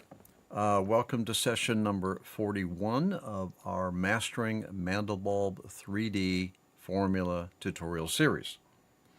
The last couple sessions we were messing around with what was it, BT1 Pine and Amazing Box. I didn't like where it was going. I felt that the details were too small. I was a little afraid that I might not really be able to get a good sharp image if I was to render it with a still, or or with an animation. So I really didn't like where that was going. So I'm trashing all of that. That's the nature of Mandelbulb 3D. You just have to keep trying things. But what I like to do is I like to build. I like to get a couple formulas together, 2 formulas maybe, that kind of look good, and I feel that kind of provides a base to work with before I modify properties, before I throw more formulas into it. Let's try something else. Okay, let's go down a different channel here. I'm going to stay in alternate mode.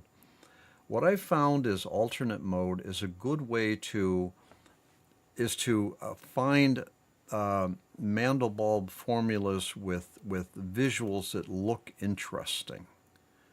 All right, interpolate, as you remember, will average 2 formulas together. Decombinate is doing a volumetric Boolean operations. So the point being is that interpolate and decombinate are actually modifying the graphics on the screen mathematically, whereas the alternate mode, the alternate hybrid mode, is not it's not modifying the math until you get into the properties and the iteration count. All right. So the point being is that the alternate mode gives us an opportunity to see what the Mandelbulb looks like in its default native rendering. And the alternate mode, in my opinion, is a good way to be able to discover what these Mandelbulb fractal images actually look like without forcing a mathematical modification and the undercovers of the Mandelbulb 3D application. So I hope that subtle little point helps. So let's do this. Let's pull up a. How about let's do a Beth 322. I'm going to render that, see what that looks like. Interesting. It's kind of, I wouldn't really call it organic. It's not plant life organic. It's kind of odd and weird. But let's go to formula number 2 here, formula slot number 2. Let's go to, I don't know, let's throw Rain Man at it. Okay, all right, interesting. Now, I have a shape in an alternate hybrid mode. Okay, those shapes are layered. Okay, so they're not impacting one another. I have no transform formulas in here yet. Very, very simple combination of 2 formulas with minimum mathematical modification. Now what I want to know is, can it handle the detail? What can I do with this before I start throwing more formulas at it and modifying properties? So what I'm going to do is I'm going to pull that over into the navigator. Let's turn the navigator on so you can see it. So here we're in the navigator. Now, can I walk in on this and will it hold the detail? Interesting. Okay. Does it hold the detail? All right. So I'm going to slide up. Okay, that's interesting. Now I'm going to push that back to main, recalculate in main. I'm going to turn the navigator off so we can see what we're doing. Now the reason I pushed it back to main is so that I get a higher resolution with the proper lighting and coloring on my screen. Now that's very interesting because what I've effectively done here is I've taken two Mandelbulbs, Beth 322 and Rayman, combined them or layered them in alternative hybrid mode, and then I used the navigator and really pulled in to see whether or not I could get down into the details. And it's looking interesting. Now let's go back over to the navigator. Turn it back on for you. And why not? Let me push in even further. I'm really pushing in hard. Now in the navigator, you see how it's the resolution is much lower. It's dithered. All right. I want to know whether or not I can actually get that close into this fractal. I'm holding the shift key down while I slide. Now I'm going to push that back over to main, recalculate in main. I'm going to turn off the navigator to get it out of our way.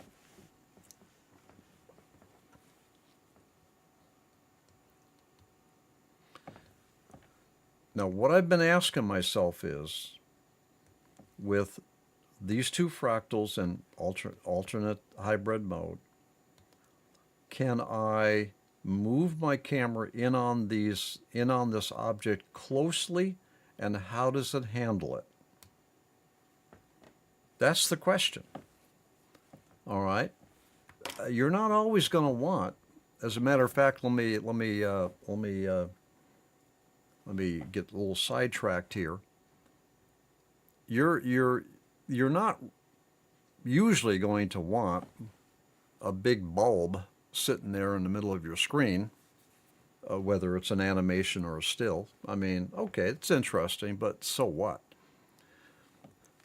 What you're probably going to do most of the time is to try to get that camera right into it and really get close, because then you start discovering interesting patterns like what we have on the screen.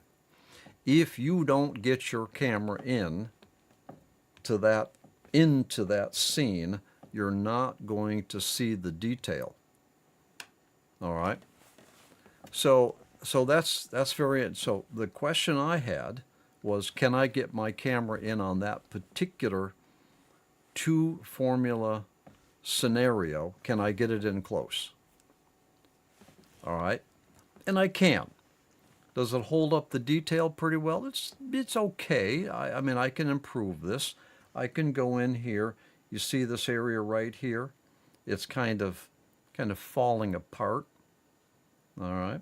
Well, I could get up in here and I could modify the ray step multiplier, and I could modify the DE stop, and I could probably improve that. A lot of discussion about improving quality in tutorial series number 1. That's not what we're here for. We're talking formulas here. But I could improve that. So we'll end this session by restating the question I had. With the two formulas that I had picked Beth 322 and Rain Man with their default property values. Did it give me a scene which I can draw in hard on, and with the scene retaining its visual integrity? I would have to say in this particular scenario, yes.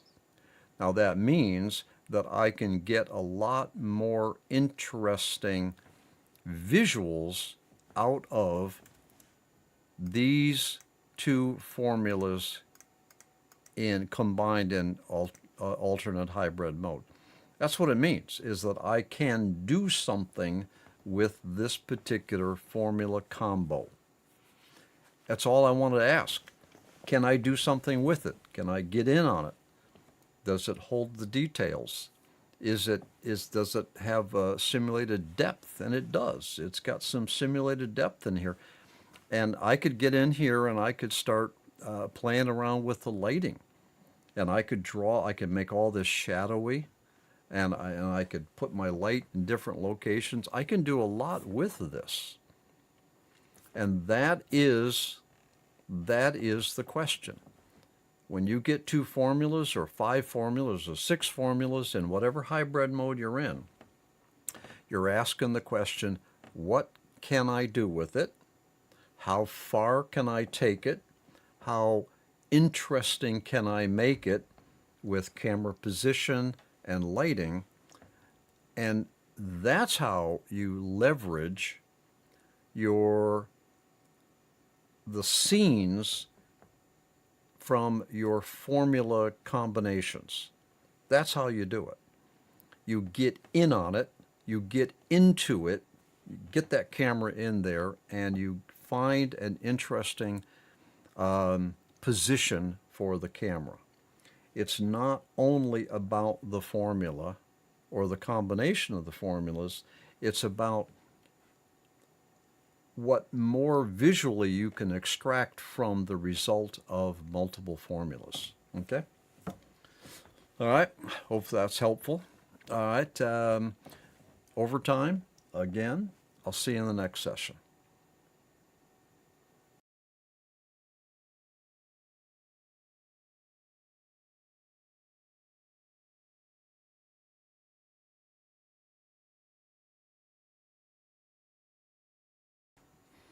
I'm Patrick Cook. Welcome to session 42 of Mastering Mandelbulb 3D Formulas. So in the last 3 or 4 sessions, we were stepping through building our own Mandelbulb scene. I was using alternate hybrid mode. I had brought a couple formulas in. We played around with some of the formula conditioners, IterationCount, Bailout, that sort of thing. And I was kind of trying to show you that you can get off to a really good start with your Mandelbulb scene, and really even before you even get into the property values. Now, certainly building your own Mandelbulb scene from scratch is certainly it's a way to go, and it's a good way to go too. What I have found is that it's important from a learning standpoint to look at other people's work and kind of see what they did. See what their results were, see what kind of formulas they used and how they mixed them, and that sort of thing. And you get a pretty good idea after you look at enough of them that you can kind of get a sense for where you would take your own Mandelbulb scene. And so that's what I wanted to do in this session. I wanted to go find somebody's Mandelbulb properties that they put up online, load those into the Mandelbulb3D application and take a look. This is part of learning how to work with formulas. All right, so let's do that. Now, there's a lot of properties, property files, I guess we can call them, that people have made available over the years for the Mandelbulb3D. You find a lot of them up on deviantart.com, but there's one good place that I think has done a pretty good job, and that is, let me turn my browser on for you. That's this Mandelbulb Maniacs website. All right. It is www.craftweb.org/maniac. I'll put the URL up on the screen for you. Now, I'm not saying that these are great. I'm not saying that this is where you have to go. All I'm saying is that this is a place where we can go grab some what are called properties, or sometimes referred to as parameters, pull them into our own Mandelbulb 3D application and take a look. So let's do that. All right, so this set here is by this gentleman here, Rick Estridge. All right, and these are his Mandelbulb 3D scenes. All right, and a lot of them look pretty interesting. All right, what we're interested in here is grabbing a hold of the set of properties or parameters, bringing them into our own application so we can take a closer look. All right. Let's see. Okay, what's good? Oh, how about this one right here? So this one right here. All right. So here is a set of parameters. Now, if you recall, well, maybe you don't recall, but if you go back to my tutorial series 1, there was a point there when I was talking about opening and saving what are called parameter files, or M3Ps. If you take a look at our application here, we can open an M3P, that's the file extension, M3P, and that is a parameters file. All right. Now you can also bring in parameters off of the clipboard. Now I'm in a Windows environment. Mandelbulb3D only works in a Windows environment. So what I'm going to do is I'm going to take this set of parameters for this particular Mandelbulb scene, and I'm going to do a Control-C and copy that to my Windows clipboard.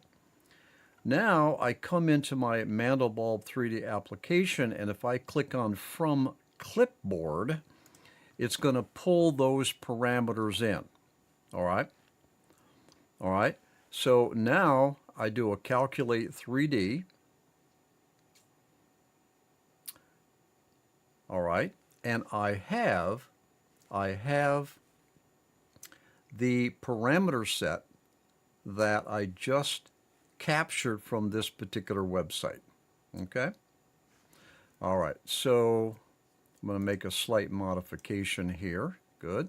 Okay. All right. So now let's make it so that we can see it a little bit bigger. I'm going to go 800 by 800 so that we fill up our entire screen so that we can take a look at this better. Now what I want to do is I want to look at the formulas and how this Mandelbulb scene was constructed. I want to learn from it. Okay? I want to learn from it. The first thing I can tell is that that this particular Mandelbulb scene has been created in the alternate hybrid mode. I see here that he has used 3 formulas, all right, and I see here that this last formula is a transform. What I've determined is that this particular Mandelbulb scene has 2 formulas in it that are both escape time, and they're both 3DA. A meaning analytical. Analytical means that we're allowing Mandelbulb to determine the DE values internally to the application. 3DA and 4DA formulas tend to render faster because the formulas are enabling Mandelbulb to work optimize the DE values internal when it processes the formulas. So these 2 formulas I have determined are both 3DA, 3D analytical. They're both escape time, and they're both in the analytical category. All right? Now that's important to know. It really is. It's important to know. If I had looked at this and I discovered, look, he's using a 3D and a 3DA formula, the benefit of the 3DA formula is lost because it's being combined with an escape time that is not analytical. All right?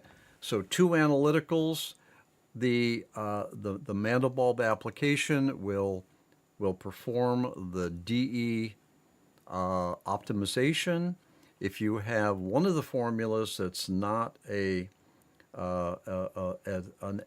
analytical, then neither of them will be analytical. Okay, all right, so tell you what, let's pick this up in the next session. We're going to continue to analyze this particular parameter set, and we'll take a closer look at it and see where it goes. I'll see you in the next session.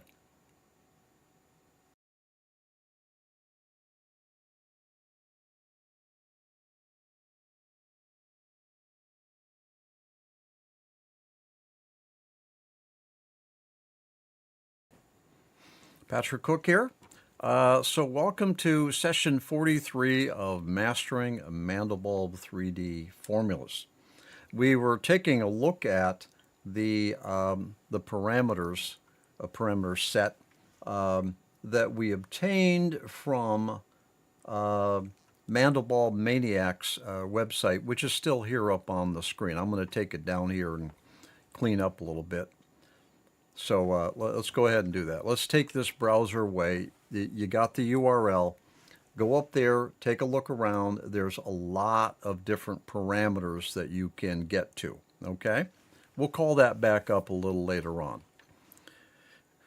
All right, so we'll turn that browser off so we can see what we're doing. Now, we had already determined from the last session that we have 2 formulas here which are both in the 3DA, the analytical category. So we're getting, so this particular Mandelbulb scene is getting maximum benefit from the program internally determining the DE values. All right, let's continue to look around. Formula number 1, we see here that he's got an iteration count of 3. It looks like the R bailout has not been modified. So it looks like we don't know if he modified any properties. We don't know that yet. We could find out, but we don't know it just yet. All right, but we do know that iteration count of 3 has been set. On the second formula, we have an iteration count of 1. Okay? Now, what's interesting is we have a transform formula here in position number 3 with an iteration count of 4. Now, what's interesting about this is that technically, the way that transform formulas work is that they transform the formula that is in the next formula slot assignment to the right. So I'm not really sure whether or not this transform is actually doing anything. One way to find out is to take it out. All right, so if I come down here and I do an iteration count of 0 and re-render this, technically we should not see a difference in the scene. All right, but I don't know. Let's find out.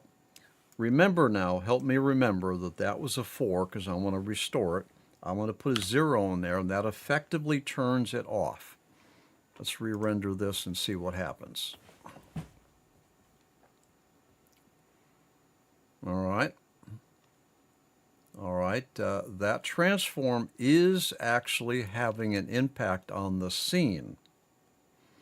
These bands right here seem to not be coming back in when I re-render with this transform formula turned off. So what's very interesting is that this transform formula is somehow being included, but it's not actually transforming anything. All right. Let's see whether or not this particular transform formula would actually create anything, any type of object on the screen. We can do that by, we'll turn that back on. I'm going to put that back to 4.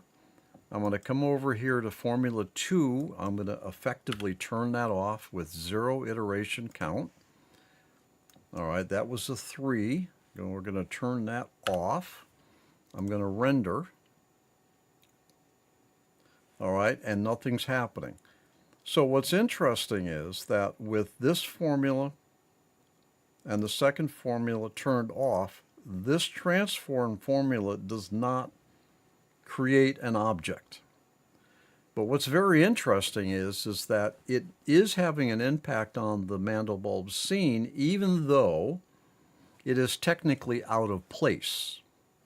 Well, let's go back here to Formula 1. Let's put that back to 3 and calculate it and see what happens. It is rendering this time. You see, this is how you learn. You look at other people's work and you use what knowledge you've got and you say, well, you know, how does that work? Or that shouldn't work, or that defies the rules. All right? But this is how you learn. So this is the A box VS Wavy that is interacting with a transform formula, giving us something. Let's turn this transform formula off, render it. Okay, I'm getting something there. Now what's very interesting is that the scene is redrawing pretty much the same without the transform formula, which I took out 0 iteration count. All right, it looks like that transform formula's got something to do with these ribbon-like down in here. All right. Okay, I'll tell you what. Okay, I think we've proven the point here that this transform formula is somehow involved with this scene. The transform formula doesn't appear to be technically correct. However, it's having an impact on your Mandelbulb scene, and sometimes it doesn't matter whether or not something is technically correct. You're looking for creative. All right, so let's put this transform back to, what was it originally, 4. Let's put this second formula back in, which was a 1, and this was a 3. Let's re-render this. So my point is that you can break the rules here, evidently. All right. I don't think that the Mandelbulb 3D application was so hardcore designed where it wouldn't allow you to do anything that was outside of the bounds of basic rules. In this case, we have a transform formula that seems out of place, but it's working. So who are we to argue with that, right? We're trying to be creatives. All right. Okay, so this particular parameter set, all right, that we pulled down, here's what we know about it. It's operating in hybrid mode, alternative hybrid mode. We have three formulas. Both of them are 3DA. We have one transform. We're not quite certain why it works, but it does. And we see iteration counts down here. Now, once you get somebody else's work like this, I don't think it's a very good idea for you to take and republish this and call it your own. But there's nothing wrong with modifying it, all right? So let's try a little bit of modification. Let's go to Formula 1. That, as the parameter set was provided, was set at 3 iteration count. Let's put that to 1. All right, re-render that. Let's see what it looks like. All right, look at that. We can already see that's quite a difference. When I set that iteration count on the A box VS wavy, the iteration count is basically saying don't run the formula any more than one time. All right. They originally had it at three iterations of the formula. And so we're obviously going to get more written to the screen with 3 than 1. What if we were to put that at 10? 10 iterations of the A box VS wavy. Now, I can already pretty much predict that there's a point when you set your iteration count, there's a point where it's just simply rewriting the pixels back on the screen over and over and over again, and you're just wasting CPU power and rendering time. So there's a point where you're not getting any further value by ramping up the formula iteration count. In this case, I have an iteration count of 10, and I have pretty much have destroyed the graphic. All right, let's put that back to 3. Now take a look at the graphic we have here. Kind of bland, smooth. All right, basically the formula ran so many times that it obliterated the pixels of the previous iterations. So I had 10, this is 10. I'm going to put that back down to 3. I'm going to re-render it, and now we can see the details are coming back in with that lower formula iteration count. And I think that that's a very important concept to remember. Your iteration count value, let me rephrase that, a higher iteration count value is not necessarily going to get you a better graphic. Let's end the scene here. I'll see you in the next session.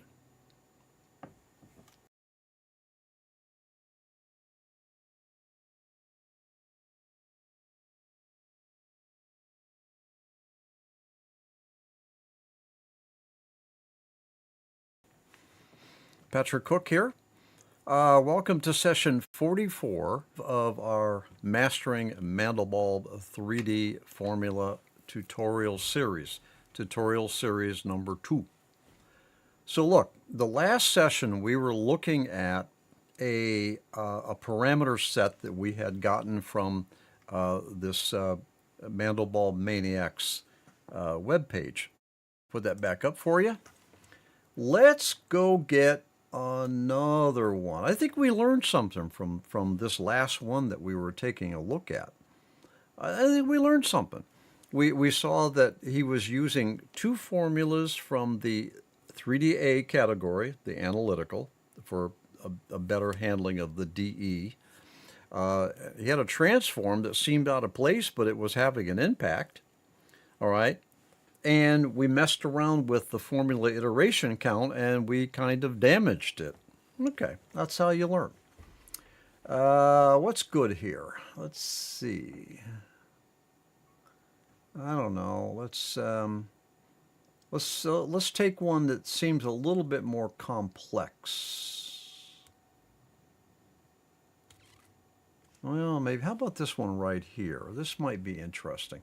I'm just going to click on that, and I'm going to copy the parameters set. Be sure that you copy the whole thing, otherwise it won't work. You got to get right up here at the beginning, all the way down to the end. Control C to copy it from clipboard. Calculate. All right, I'm going to bump that back up to 800 by 800 so that we can take a look at it. Now that's interesting, because if you look at our website, we've lost so many colors here. We've lost a lot of colors. Interesting. Well, okay, we could fire up the lighting panel and see if we can get some colors back. Okay. All right, well, we learned something here, didn't we?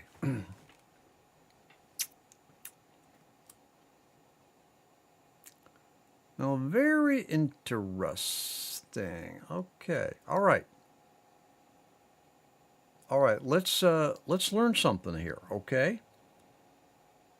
All right, I'm going to do that from clipboard. I'm going to re-render it. And I'm going to get back to 800 by 800 so that we can see it better. Calculate. Here's what I want to point out to you. If we look at the website,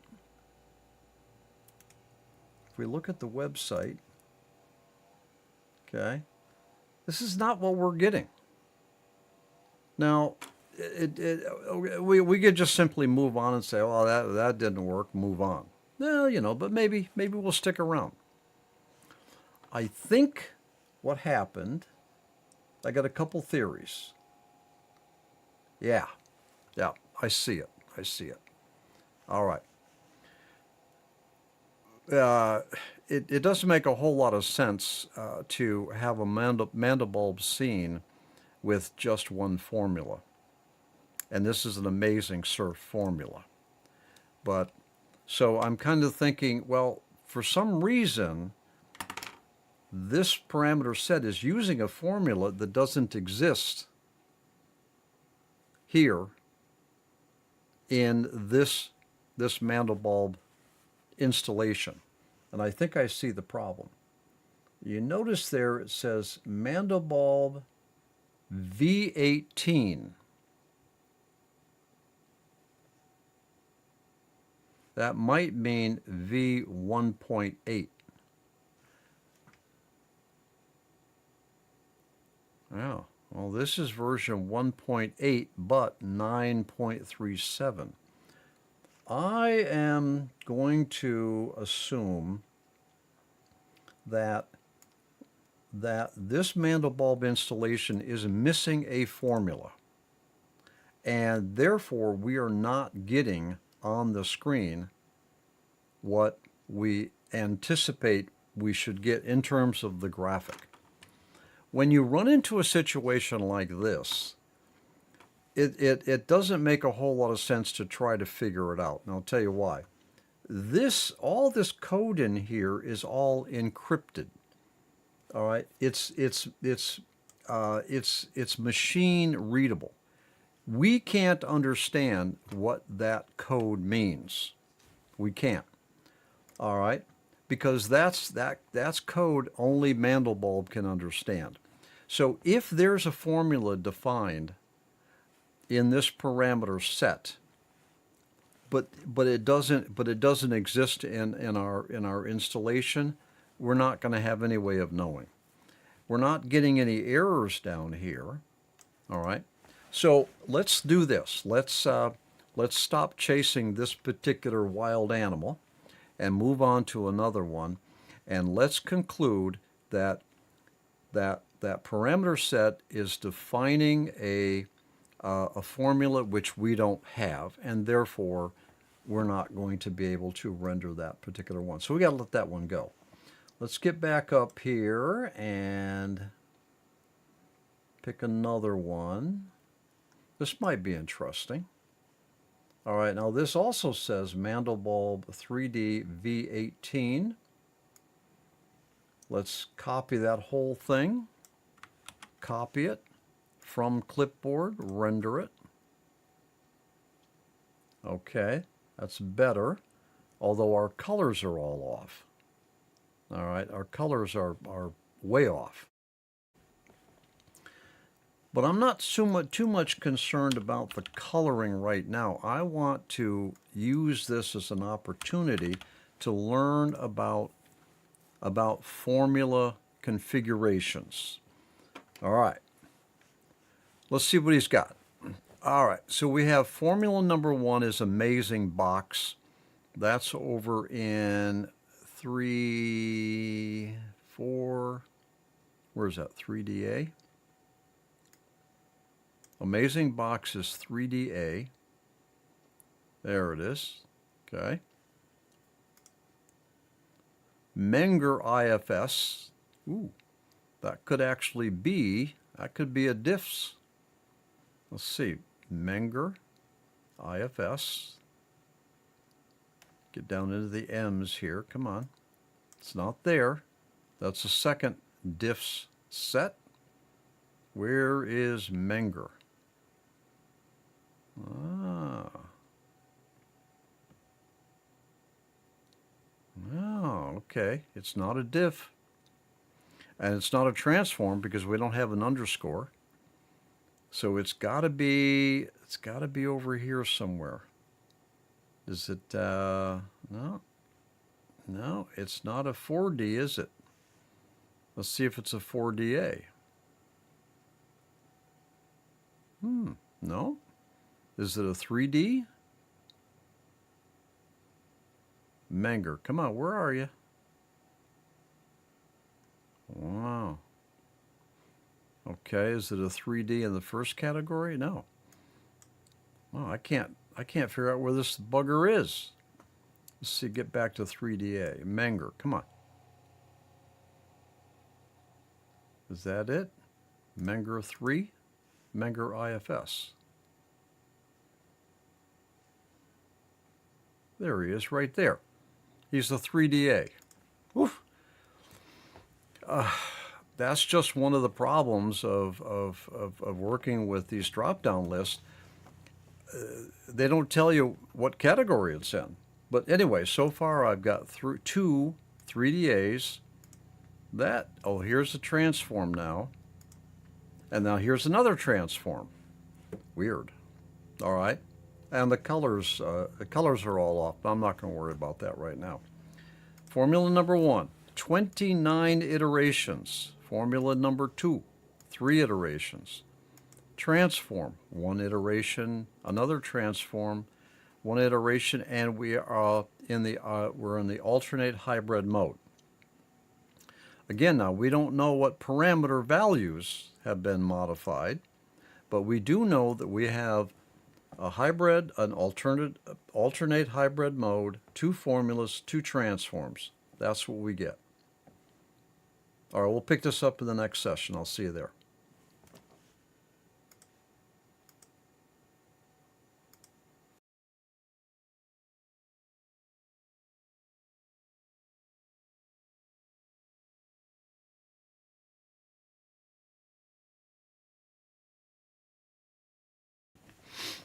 Patrick Cook here. Welcome to session 45 of our Mastering Mandelbulb 3D Formula tutorial series.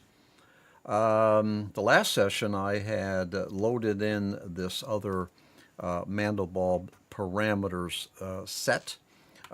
This is what I got. I got two 3DA formulas, and I got two transforms. Now these transforms, like the one we had done before, they don't really seem to be in the right location, but they're probably having an impact on the scene. So from a creative standpoint, fine. Okay. Now let's take this session and let's explore one other little investigative tactic that I like to use. Look, I don't know if any of these properties were actually modified to create this scene. I don't know, but let's see if we can find out. Look, we got an amazing box. So why don't we do this? We'll kind of take an eyeball of these three properties that came in from our parameter set, okay? I'm going to go over to Formula 6, and I'm going to load up the amazing box, if I can find it. Where'd you go? Amazing box. There we go. So in Formula, where'd you? Oh, I overwrote a formula. Let's get that from the keyboard, from the clipboard. All right, I'm just restoring. I'm restoring it. Okay, so an amazing box. I want to see what the default parameters are, which I don't have that information here anymore. I'm going to go to formula number 6 here. I'm going to go load up amazing box. Okay, there we go. There's my default parameters, 2.5 and 1. This, that, and that. Every single one of these parameters have been modified. All I wanted to do here is to show you a little tactic for determining what the default parameters were. Go to an unused formula slot, load it in, load that formula in, all right, and then take a look at what the defaults are, all right, versus how it came to you.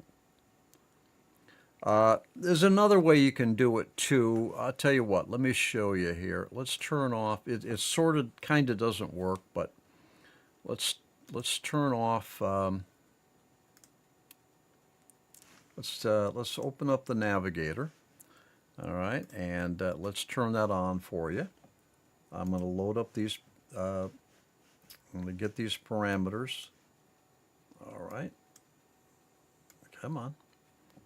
All right, so I've got the parameters. The coloring is really bad. Let's see if we can see it a little bit better here. Okay. Now, formula number 1 right here is the amazing box. All right. Let me do this for you. I'm going to move my navigator so you can see it better. Let's put it way over here. That's good enough. Okay, good.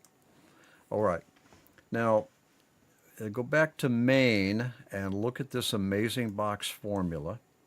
All up in here, you see scale, min R, and fold. This is on the main now. This is main. Over here on our navigator, we see for formula number 1, which is amazing box, we see scale. There's the value, which matches what's in our main. Min R, fold, those values match. Now, unfortunately, even the navigator does not show you what the default properties are. All right. So there's really no good way for you to be able to see the default properties of a formula once somebody gives it to you. And there is not a reset on an individual formula. This reset up here, I can reset the whole formula configuration, but I can't reset just one formula. All right, so it's very awkward where you don't have access to the default parameters. Now, that's one of the reasons why I created another resource that I use for myself, and then I'm going to make available up on YouTube on my Mandelbulb3D channel. What I've done is I've stepped through every single formula that's available in the installed Mandelbulb application and put them into a video with their default properties. And so the whole idea is that you can use that resource to go look for, say, Amazing Box and get the default properties, all right, and also be able to see what the formula looks like when it's rendered as just that one formula. Now, in a later session, I'm going to talk about this what I call the Mandelbulb formula example reference.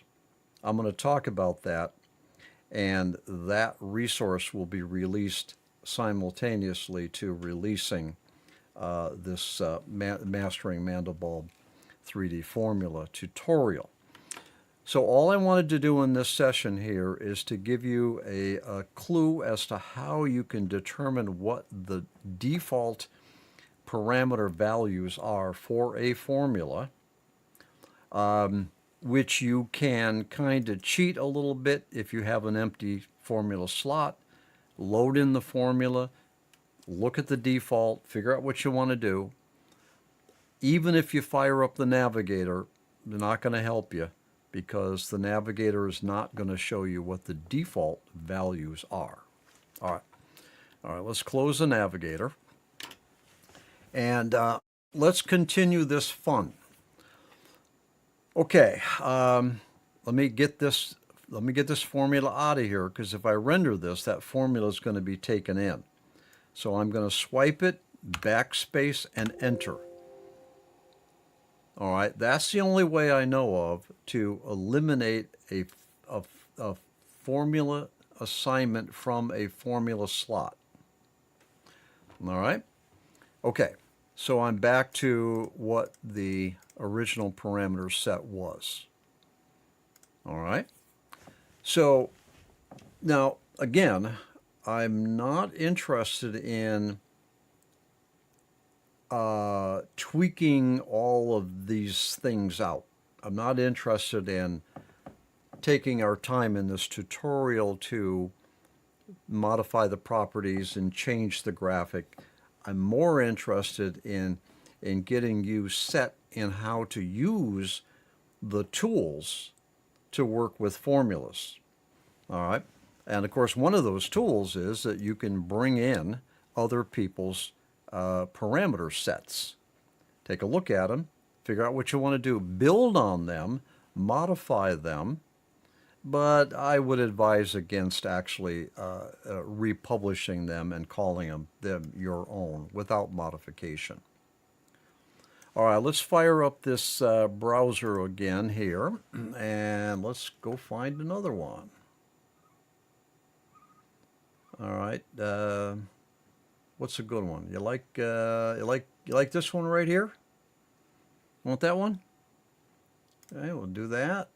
All right, I'm gonna swipe the whole thing all the way down, including the title. Copy C from clipboard. All right, looks like I'm getting pretty close to my colors. Okay. I want to make this 800 by 800 so that we can see it on our screen nice and big. Beautiful. Okay. Looks like I'm getting something very similar. Now this is really cool. I can see some potential in this one. Okay. Let's look at what we got here. We got 3 formulas. We're still in alternate hybrid mode.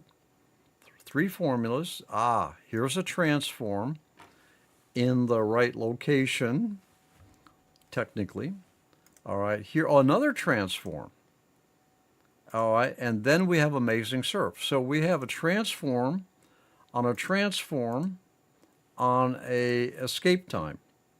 This is in the 3DA category, right? Where is it? Amazing box right there, 3DA. Okay, so that's pretty cool. Amazing Surf has a formula iteration of 15. Transform, I would imagine a transform would only be one iteration, and it is. So anyway, so that's interesting. So why don't we, let's knock this down to, let's cut that in half. Okay, is my iteration count on the escape time formula? Let's do 1. Okay. All right. You getting the sense of this?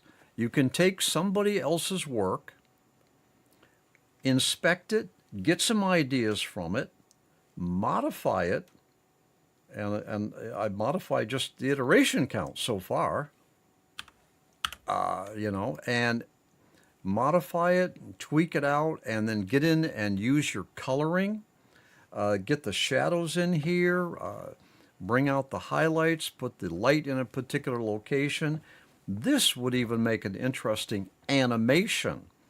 I can kind of see where, I'll tell you what, let's pick this up in the next session. We're a little bit over time on this session. I'm going to say right with this, we're going to pull this over the navigator and take a look. I'll see you in the next session.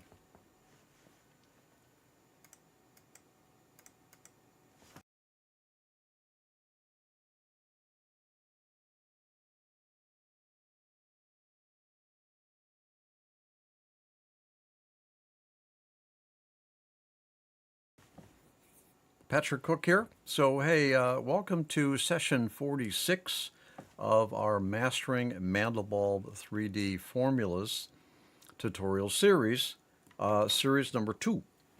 In the last session, I had grabbed a parameter set from online, Mandelbulb 3D Maniacs, all right, and I grabbed this one, and the one that we're looking at right now is interesting. Because I have 2 transforms, and then I have an amazing surf, 3 formulas in alternate hybrid mode. Very simple, all right, but producing something quite interesting. This could actually be an interesting Mandelbulb graphic to animate. I mean, I could kind of see where this thing would undulate, and you could fly through the holes. You could have a good time with this. And the detail of the Mandelbulb object is not so tiny that it would be very difficult to render out. And if I calculate this, I have a render which has taken a second or 2. So I could probably utilize this for a whole animation. It renders quickly. It's interesting and varied. Right now the colors are terrible; they're washed out. But there's a lot we can do with this. We could use shadowing and fog down in all of these whole areas here. We can modify the colors. We could saturate the colors. And this thing could almost be made to look like it's alive. We could have a really good time with this Mandelbulb. But one of the benefits of looking at other at other people's work is that we kind of see how their formula structures are. And we see here that we have 2 transforms. We have a transform, evidently is transforming a transform, which is transforming an amazing surf. And that's it. 3 formulas in alternate hybrid mode. That's it. All right, amazing surf down here has got, what, a 20 iteration? What if we were to do 50 iterations?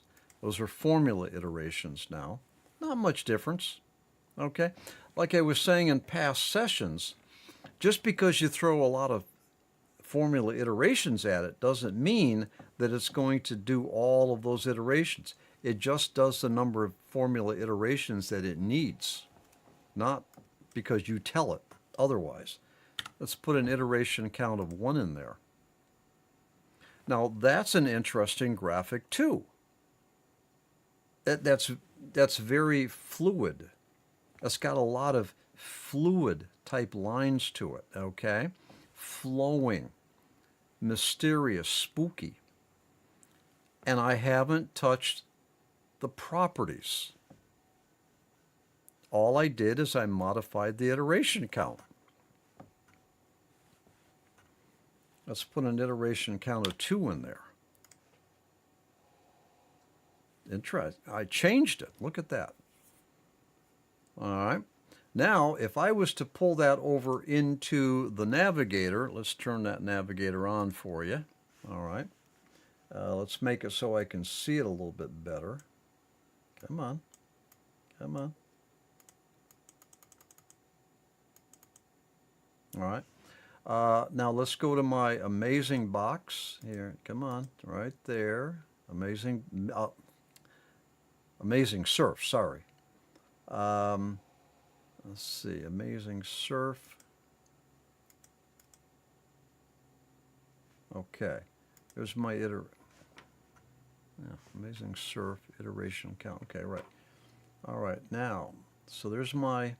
Now, what if I was to change the scale? All right, see, I can take other people's work and I can I can play with it, extend it, and do some interesting things with it. All right, now let me send that back to main, and let's see what we got, calculate that. Okay, I'm going to turn off the navigator there because we don't need to see that right now. So, I mean, this needs a lot of work in terms of coloring and lighting, but you can see here that I can take other people's work and I can kind of springboard from that. And not only does it help me understand their formula structure or configuration, but now I can modify it and I can kind of see what the impact is. I can change the iteration count. I could change the property. I can change the properties right here in main if I wanted to. All right. And I can swap things around. Well, why not? Let's try it. So let's take this rotate transform in formula slot number 1. Let's take this sin 8y in 2. Let's swap them. I'm going to swap these 2 transforms. Okay. Now I put sin hy over in 1, and I put rotate over in 2. Let's calculate that. Now I have a dramatically different result. So a takeaway from this session is that you can get some amazing results without even going near the properties, because now you can swap their positions, you can change the iteration count. You could let's say put amazing surf first. So I'm going to push amazing surf from 3 over to 2, and then I'm going to push amazing surf from 2 to 1. All right, so amazing surf is in formula 1 now. And I've got 2 transforms, which are not in the correct location, but let's see what happens. All right. So, wow. I mean, I can get some amazing stuff going on here. I'm going to fire up the lighting panel. You can't see it, but I'm just going to adjust things a little bit. Let's do the light angle, something like that. All right, let's adjust the gamma. Okay, change the color entirely. You see? All right. I mean, wow, look at that.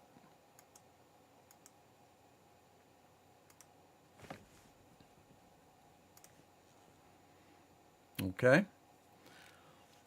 All right, so I didn't show you the lighting panel because it's not necessary. I just wanted to give you an example of how you can take other people's work, you can modify that work, you can change the properties, you can change the location of the formula assignments, all right? You can change the iteration count. You can remove formulas. You can add formulas. You see? Take other people's work, modify it, build upon it, but most importantly, take a look at it and see how they did it. Let's take one other while we have a minute or two left. All right. Let's see. Well, let's get something a little bit different here.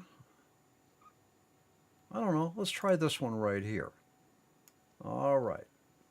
Swipe, Control C to copy from clipboard, calculate.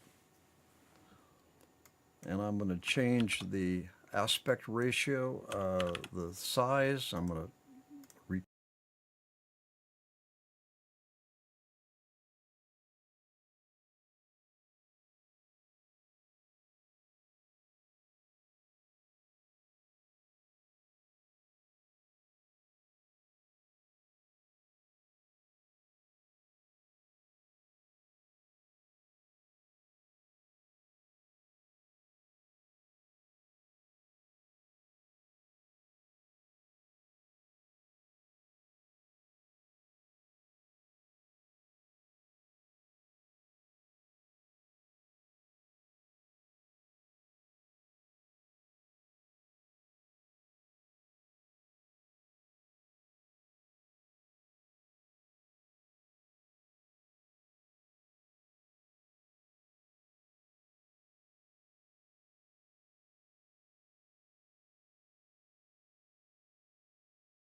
calculate. Oh, I had ions plus. I should change to look on by taking see the properties of 3D trick a formula configuration, a parameter set up on Mandelbulb3D Maniac's website. I pulled it in, and I've discovered that it's a DE combinate. So hey, how cool is that? Let's take a look. I'm going to turn off this web browser here to get that out of our way. Let's see what we got. We definitely know it's a DE combinate because that's the tab that's selected here. I've got a Sphere Cage IFS. Now, in DE combinate, all right, if you recall, DE combinate, we have two sequences that are defined by this demarcation value. So Formula 1 comprises sequence 1. Sequence 2 is defined by formula slot 2 and 3. All right.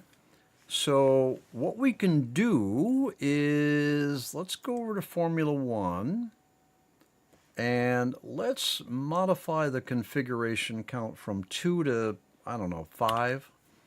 Let's see what happens. Not a whole lot is happening, I can tell.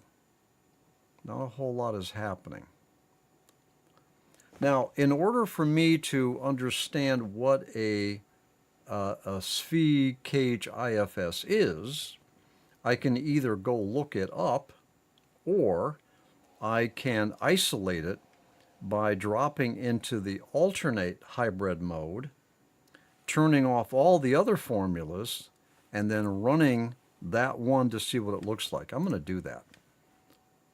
I'm going to go to alternate, and I'm going to go to Formula 2 and turn it off. I'm going to go to Formula 3 slot, turn it off. Okay, the only formula that's remaining here is this one. I'm going to calculate it. So whatever's showing up here is what the SVI cage IFS looks like. And that is a shape formula. We already determined that. So the point being here is that you either go look up what the shape looks like with its default values, properties, or you isolate it, drop into alternate mode because you know that's layering. All right, turn off all the other formulas. Don't delete them. Just turn off their iteration count. Run it, and then you can see what you got. So that is what SPH Cage IFS looks like entirely on its own.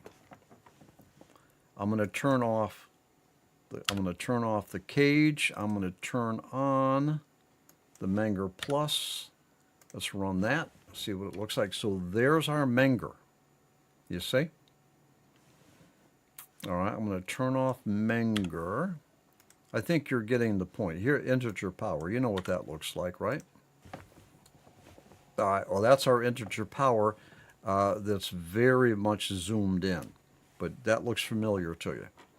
So the point I wanted to make here is that we went and we found somebody's DE combinate. We ran it. It looks very interesting. All right, and then, but because there's a mathematical modifications that are happening with the DE combinate, it's very difficult for us to really see what those individual formulas shapes look like. So we dropped down into the alternate hybrid mode, and we isolated them, and now we get another picture as to what these formulas look like. All right, so I'm going to restore this online. I'm going to stop that and get us to 800. Okay, now let's just kind of wrap our heads around all of this. As a matter of fact, I think we're done in looking at other people's work, because again, now the last 5 or 6 sessions, I've not been interested in the creative application of what we've been talking about in this tutorial series. I've been more interested in tips and tricks to utilize the tool so that you can use the formula related tools to understand better other people's work, how they structured it, what kind of rules they broke, and the impact that you can have on it by adding formulas or modifying formula conditioners, such as iteration count. You could modify our bailout. You can do all kinds of things where you're working with somebody else's work and you're extending it and modifying somebody else's work. All right? So the whole idea here is don't be afraid to go get somebody else's work. It's very, very easy and simple to load it in, the whole parameter set, and take that opportunity to see what they did and how they did it, and then use that as a springboard to go modify it and make your own creation as a starting point from somebody else's work. I would just say, look, don't run with it, somebody else's work, and call it your own. You're kind of cheating yourself if you do that. I don't think anybody's going to be going to court over anything like that, but you're kind of cheating yourself if you do that. All right? So use your formula-related tools. Use them to learn and be creative as you go. All right? All right. I think that puts us in pretty good shape in terms of looking at other people's work. Why don't we end this session here and we will move on. Okay? I'll catch you in the next session.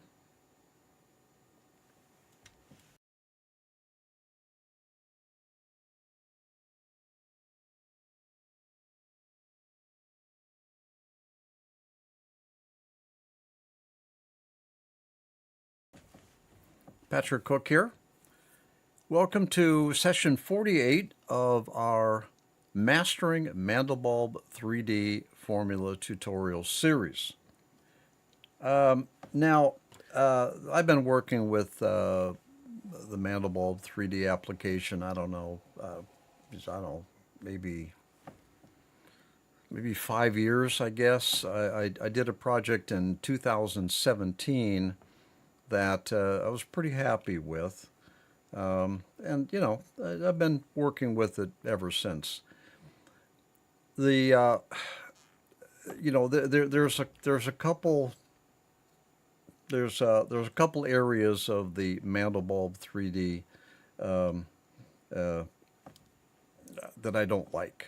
One is I don't much appreciate the lack of documentation. The tutorials that are out there tend to be introductory,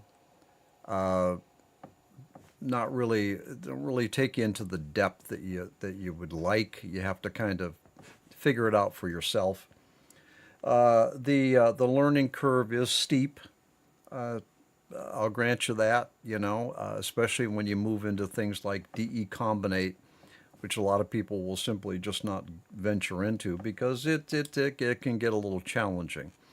But I hope that this tutorial series has made it possible for you to be able to move beyond all of that intimidation. The other thing I really don't like is that I have never really seen a resource that I can very quickly get an understanding of the 468 formulas. Now, some of those, of course, are transform formulas that they themselves don't produce a Mandelbulb object. But what I wanted to do is create a resource, you know, in part for myself, but also something that I could put out to the public, and it would be useful for all time, for as long as the Mandelbulb 3D application continues to be available. And I think it'll be available for a while. I wanted to put together a resource where somebody could very quickly look up what a Mandelbulb formula object looks like, and and see the default parameters and see the information or the description of the formula. Now, what we have on the screen here is what I refer to as the Mandelbulb Formula Example Reference. It's a video-based resource that would allow a person to very quickly navigate to or scrub to a particular Mandelbulb object that has been rendered to the screen with its default parameters, default properties. Okay, and there's a number of things that are kind of built into this resource, which I think are going to be useful to a lot of people over time. All right, now if we just take a look at this here, I can give you a little tour of this thing. Now, what I've done is I have literally stepped through every single formula of every single formula category. So the 3D, the two 3D categories are stepped through, the 3DA, the 4D, the 4DA, the ADS, and the diffs, the shape formulas. I've stepped through each one of them. All right, and I've released those as a video based. Now you'll notice a couple things here. There's a this scrub bar here. Let me down below here. There are some numbers there. that is actually the time position in that particular video, in that reference video, to help you be able to relocate that formula visual again. All right? So that's a time code that's there. And I'm also showing the render time of each of these. I felt that it was important to understand or get an appreciation for the amount of time it takes to render a Mandelbulb formula object with its default parameter property values. All right. So I show the drop down and I show the complete render time. I'll speed it up if it's a really long render. All right. And then I hold that Mandelbulb graphic on the screen for about 10 seconds, and then I switch over and I show the description or where the eye is, and that's typically about 10 seconds. So and then I'll step on to the next formula within that category. All right. At the top here, we can see that the hybrid mode is shown. All of these formula examples are shown in the alternate, because as we learned from the Mastering Mandelbulb 3D Formula tutorial series, the alternate hybrid mode is a layering. So we're able to get a visual of just the Mandelbulb object that formula creates without all the math that would mix other formulas, such as you'll find with the interpolate and the DE combinate. So the alternate hybrid mode is always used. And another indicator of which formula is being used, and I even wanted to go so far as to show what the impact of a transform formula is. So I will put a regular formula in Formula 2 while I'm stepping through the transform formulas in formula slot number 1. And then there are separate videos for 3D set 1, a separate video for 3D set 2, a separate video for 3D A, separate video for 4D. You get the point. All right. The video does not have a soundtrack. I'm not trying to entertain anybody. What I'm trying to do is to make this to be a useful, quick lookup reference showing each of the Mandelbulb formulas that come installed with the application. All right? I'm going to release this whole formula reference kit. I'm going to release it when I release this Mandelbulb, Mastering Mandelbulb 3D Formula series. So when I release session 1 of this series, I'll release all of these as well. Okay? So I'm hoping that everybody gets some good use from this this particular reference material, and that it helps you get an appreciation for the hundreds of fractal formulas that we have available to us. So in conjunction with this tutorial series, Mastering Mandelbulb 3D Formulas, and this reference material, I think you're going to be in pretty good shape to be able to really be able to master, or I should say eventually master, your Mandelbulb formulas.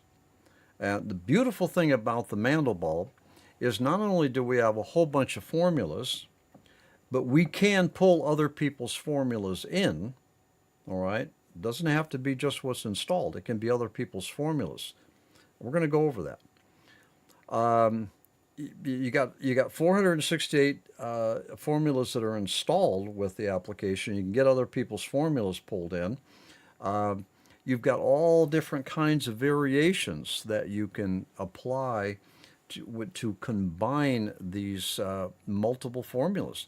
You got 3 hybrid modes. You've got up to 6 formula slots. You've got escape time formulas. You've got transform formulas. You've got shape formulas, the DIFS, and you've got DIFS transform formulas as well.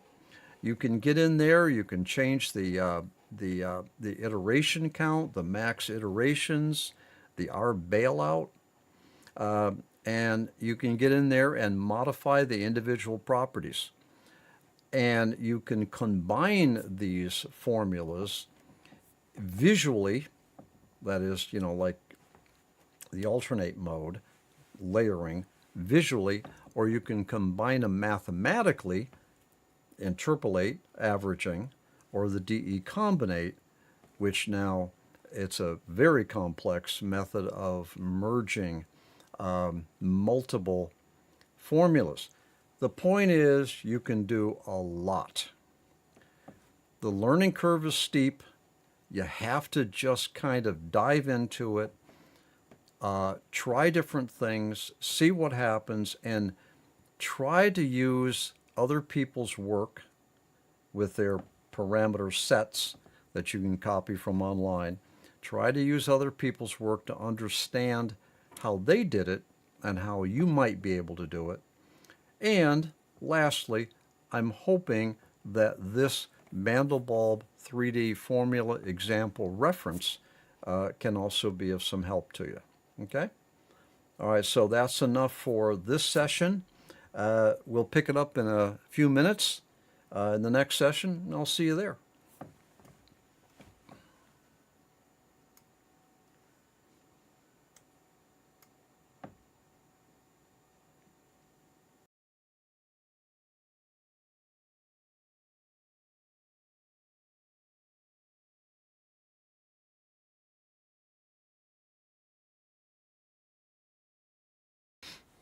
Patrick Cook here. So thanks for joining me in session 49 of the Mastering Mandelbulb 3D Formula tutorial series. Now, what I want to do here is I want to introduce you to the JIT compiler. All right, now JIT, G-I-T, stands for just in time. Now, with the Mandelbulb3D, you have some capability of modifying certain types of formulas, and you can certainly write your own formulas too if that's the road you want to go down. But we do have some ability to bring in other formulas, edit those formulas, and like I say, even create your own formulas. Now, I'm not really sure whether or not you're going to get a whole lot of use out of this session, maybe the next one or two, but it will help you to better understand some additional capabilities that you have pertaining to formulas within the Mandelbulb3D application. So let's talk about that. Now, your screen here, I've had to drop down into a full display in order to be able to see all of the windows that were going to be popping up here. Now, let's start with a fairly straightforward concept. You can open up formula files or formula scripts directly.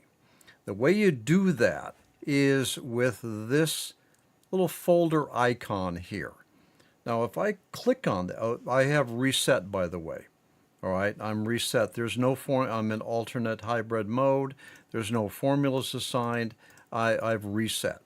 So if I click on this file open, that's going to give me the ability to open M3F files. That's the extension of M3F. that is a formula script file that the Mandelbulb3D application can read. All right. Now, we talked about this in an earlier session.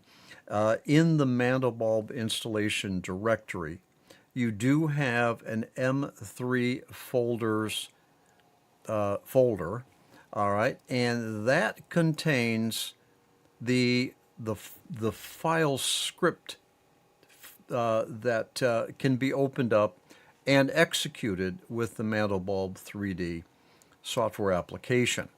But just to continue this formula open idea here, let's just take bristowbrought.m3p. I'm going to open that. Now this illustrates that I can open up a formula, all right, directly. I don't have to use the drop down, all right? I don't have to. If I have a pretty good idea what formula I'm after, I can actually load it directly, all right? Let's say that I wanted a transform formula. There it is, the underscore, all right? Or let's say I wanted, I don't know, let's say Rain Man, all right? Open that. So there's my formula. I'll just calculate it so that we can see that we actually got the Rain Man formula loaded. Okay, so the first concept is that you can manually load any Mandelbulb formula, assuming, of course, that it is structured so that Mandelbulb3D application can understand it.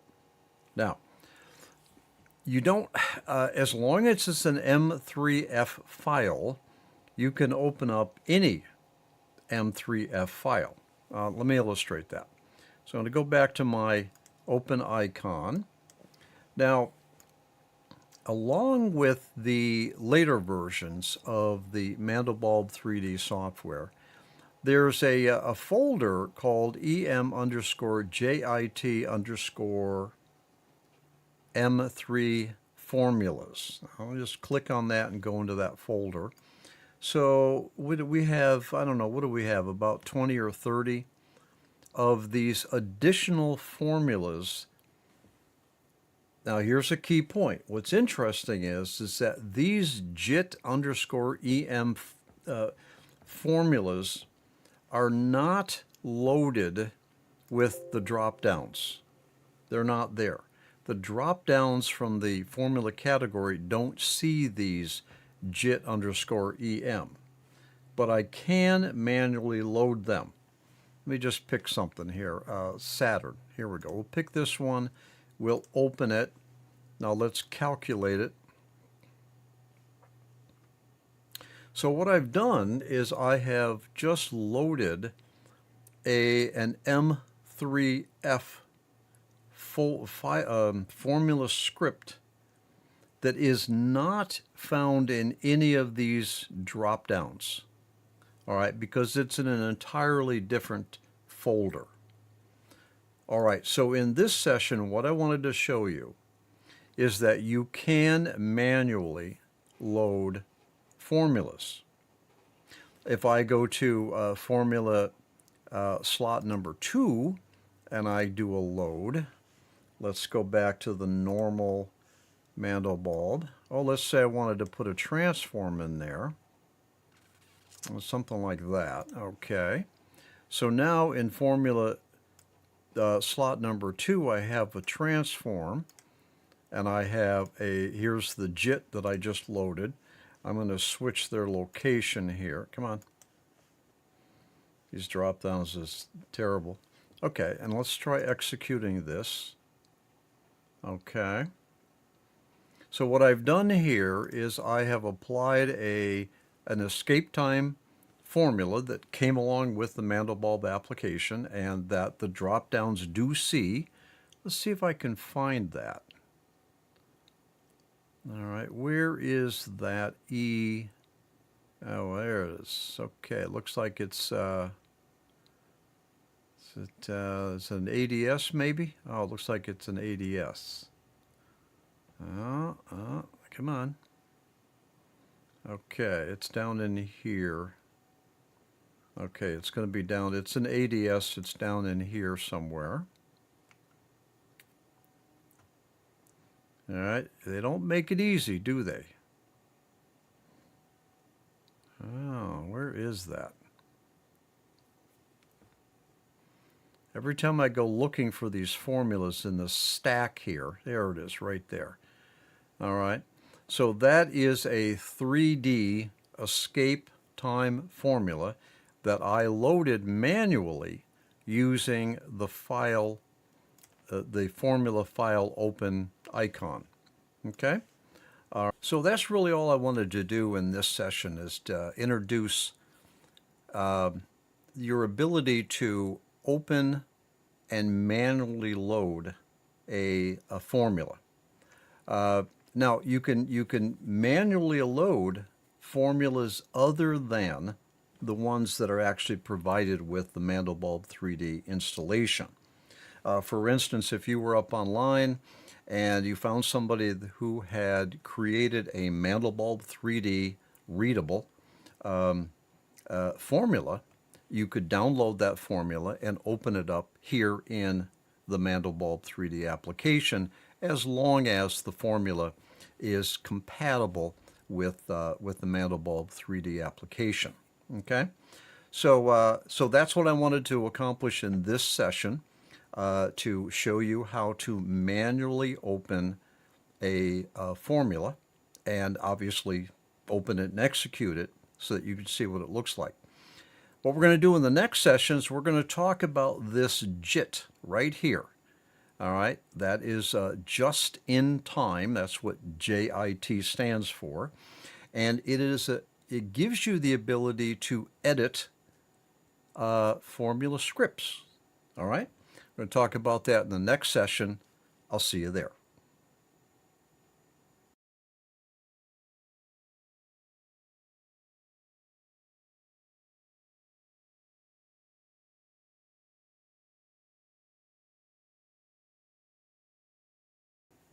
Patrick Cook here. Welcome to session 50 of the Mastering Mandelbulb 3D Formulas. So what I want to do in this session is talk about this JIT capability right here. All right. JIT stands for just in time, and it gives us the ability to either edit or modify an existing formula script or write a brand new one. Now, we're not going to get into writing formula scripts. That's beyond the boundaries of what I want to accomplish in this tutorial series. If that's something that you really want to do, that is create or write formula scripts, you need to have a good handle on the math. You need to have a good handle on the language that is used to write those scripts, and that is Pascal. And obviously, you need to have a good handle on the whole concept of the Mandelbulb, or the three-dimensional Mandelbrot. Okay. Getting into formula script writing is way beyond what we want to do here, but I do want to show you this JIT tool so that at least you understand what that is, and you could decide to pursue formula editing and writing if that's what you want to do. All right. Now, a couple things. In the previous session, I showed you how to open up a formula. Now, this JIT right here, I have the ability to edit, and I have the ability to create a new formula script file. Now, what's interesting is this edit right here only applies to formulas that have already been created. You're editing an existing formula, and the formula is not compiled. All right? In other words, the whole formula is still human readable. It hasn't been compiled or compressed into a machine readable only. In other words, you can't edit a formula which has been compiled. All right? Here, let's take a look here. Let's look at this. Now, in the Mandelbulb installation folder, these M3F formula files, these have all been compiled. Let's see if I can prove it here. Let's take IQ Let's open that up. You see right here, you see this code, okay? All that gibberish there indicates that that formula file has been compiled. And humans can no longer read it. Only Mandelbulb3D can read that portion of the code. That's key. You can't edit using this JIT capability. I'm going to show you in a minute. You can't edit these compiled Mandelbulb formula scripts. You can, on the other hand, edit these formulas. Let me open that up. Let's open that up. And now you can see here, remember we had the begin and we had the end? You see all this right here? That's all human readable. That hasn't been compiled. You can edit this uncompiled formula script. Let me show you how. All right, so let's get this out of the way here. All right, so this JIT. As a matter of fact, let's pull that over in the middle here, a little bit easier to read. All right, so the JIT. So I have the edit and I have the new. All right. Now, you notice here that this is a JITEM script file. Let's open it. So let's edit it. And there is my editor. Now, this is a JIT compiled formula editor. You don't have to use this JIT editor to work with Mandelbulb3D formula scripts, but a little helpful. But it's pretty cool what they've done here. Here's your parameters, all right, for this particular formula script. There's your parameters. You can add, you can edit, or you can delete these parameters. Here's constants. A constant is it's a variable that has been assigned a value, and that value does not change. It's a constant. All right, and down here you have some additional options or properties. These options down here, those are the ones that are exposed. They're exposed to the user, and up in here, these are exposed right here up into the user interface. These options down here are kind of like internal to the script that you can modify without getting involved with this with the code. Okay. Now, so here we have tabs here. This is the code. This is the code. I showed you that when I opened up in Notepad. If you recall, that's similar to what we saw in the Notepad. Here's where the description is written, right in over here. Here is what's called the process code, because you have the ability to compile this. All right, and then over here, this is basically the math library. All right, and this is basically saying these are all of the math functions that can be called, all right, by this script formula to help to process the mathematics. If we go look at the code again here, we see here things like x, assign x plus abs, so on and so forth, to the variable called x.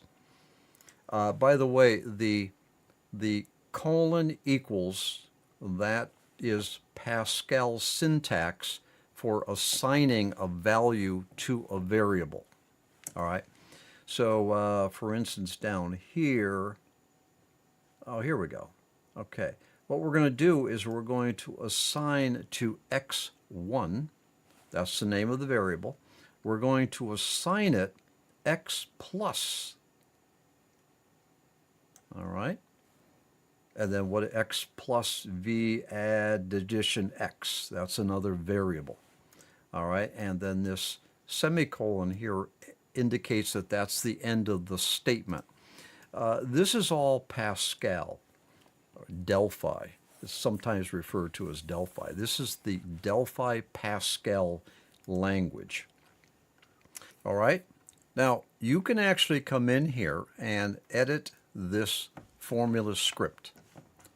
And it's pretty straightforward to do. And once you've edited the script, then you can actually save it and then execute it, and you can actually see the results of your modified formula. Now, what I'm going to do is we're going to end this session right here, and when we come back, we're going to do a little bit of editing, and just to kind of show you that you can edit, all right? And that will put you in a pretty good position to understand some of the other kind of like rules that go along with script editing. Okay? All right, I'll see you in the next session.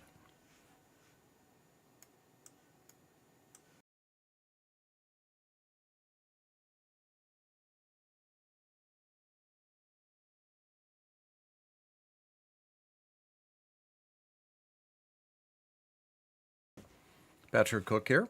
Well, welcome to session number 51 of the Mastering Mandelbulb3D Formula tutorial series. Now, what I wanted to do in this session is to talk about the JIT editor. All right, now JIT, J-I-T, stands for just in time. It's a tool that's built into the Mandelbulb3D application that allows us to edit non-compiled formulas and to write new formula scripts.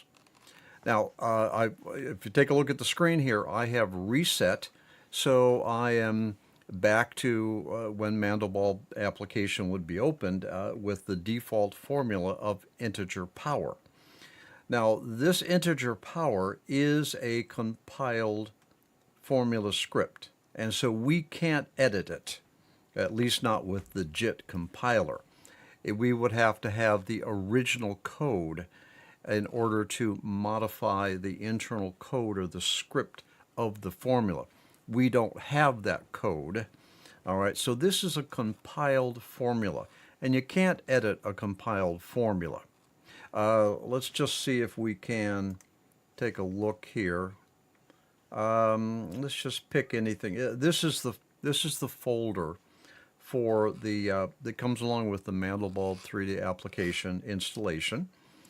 Let's see here. All right, well, let's pick this gear, ifs.m3f. Now, these are all compiled formula scripts. We can't edit these. That's my point.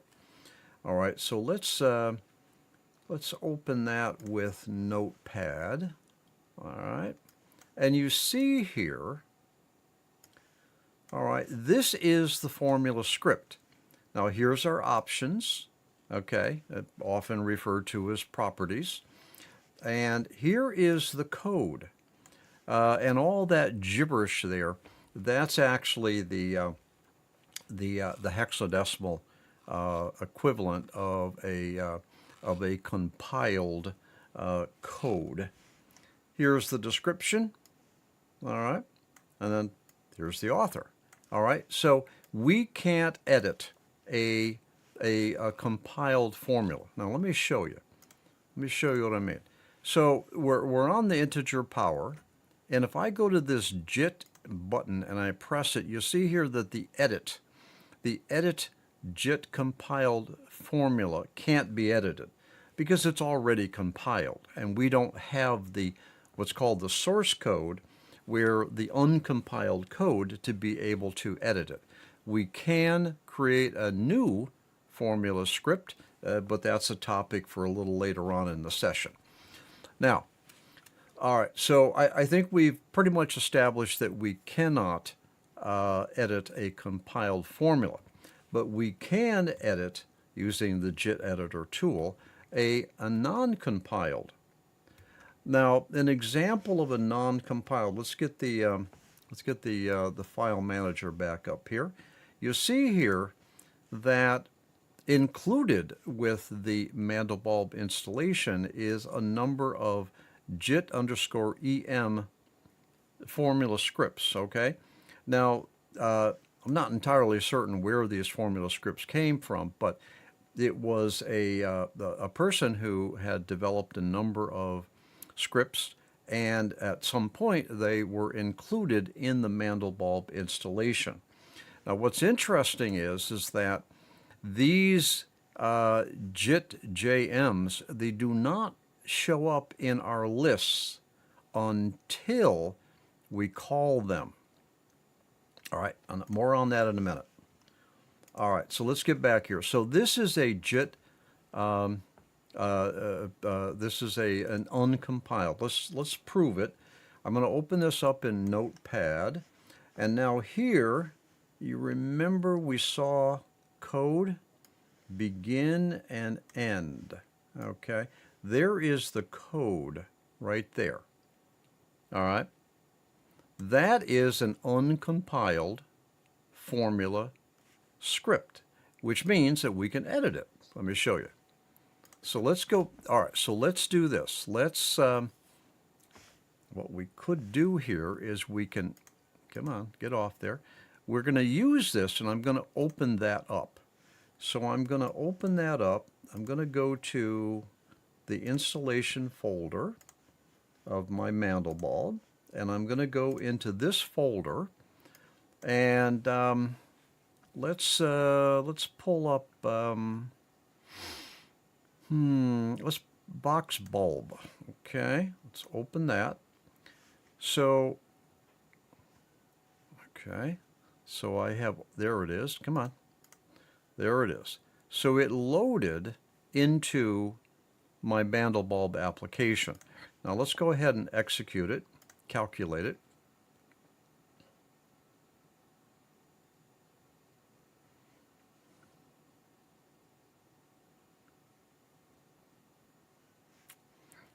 All right, you can see it's coming in. All right, this is my bulb box. And I think what's going on here is we're just a bit too close to it.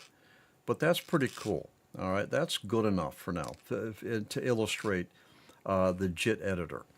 Now with this uncompiled formula that has been loaded, now if I go to my JIT editor, I can edit it. So I'm going to click on that. So here is my JIT editor tool. Now you notice over here, here's our parameters. Here's constants. There are no constants assigned, and our options. All of this in here is the script. Now you'll note here, if you remember the notepad, all right, here is our code, all right? So what's interesting about this is that this is an uncompiled formula that isn't really included in the Mandelbulb application in terms of the formula category dropdowns until you call it. Then they'll be listed in the dropdowns. But now, all right, let's take this for an example here. Let's find something here. Let's take this theta line right here. Let's just kind of prove something here. Now there is a 2 in there. All right, that's a value of 2. Now what this is doing, it's saying, what this code line is saying is, take the variable called theta and assign, all right, the colon equals is an assign operator. This is all Pascal, by the way. This is Delphi Pascal language, all right, and assign this parameter, this variable that has been the result of the value of that variable is the SQ underscore XZ times Y, and then times 2. All right? And then this semicolon, that's the end of the statement. So that's what that line means. Now, let's just kind of prove that we can edit this thing. I'm going to replace that 2 with, I don't know, let's do an 8. Okay? Now I'm going to save and exit. If I was to cancel an exit, it immediately will shut down the JIT editor. Even if I have a change, there's no warning. So save and exit. Yes, overwrite. I'm overwriting the other formula. Now let's calculate this. Now keep in mind now that this is a 2 that has been changed to an 8. So I anticipate that I'm going to see a change here in my graphic. I'm not entirely sure where that change is, but I have modified the graphic. So this illustrates that we can actually edit a formula script. All right. Now let's get back into this JIT here. If I do this and edit, it's going to open up the formula that's currently selected. I'm going to get down here. I'm going to find that 8. And I'm going to put it back to 2. And I'm going to save and exit. Yes, and I'm going to recalculate. Now, while that is updating, what I want to do is take a few more minutes. We're going to run over time on this, but it's okay. I'm going to take a few more minutes and just talk about creating a new formula script. Now, I do not anticipate that you or I are going to dive into creating new scripts, but I do want to show you that the tool is available. Click on the the JIT button, and click New. Now, in here, you can assign properties. Let's say property 1. Make it a single and make it a 3. So I've assigned a property. I can assign constants. I can assign options.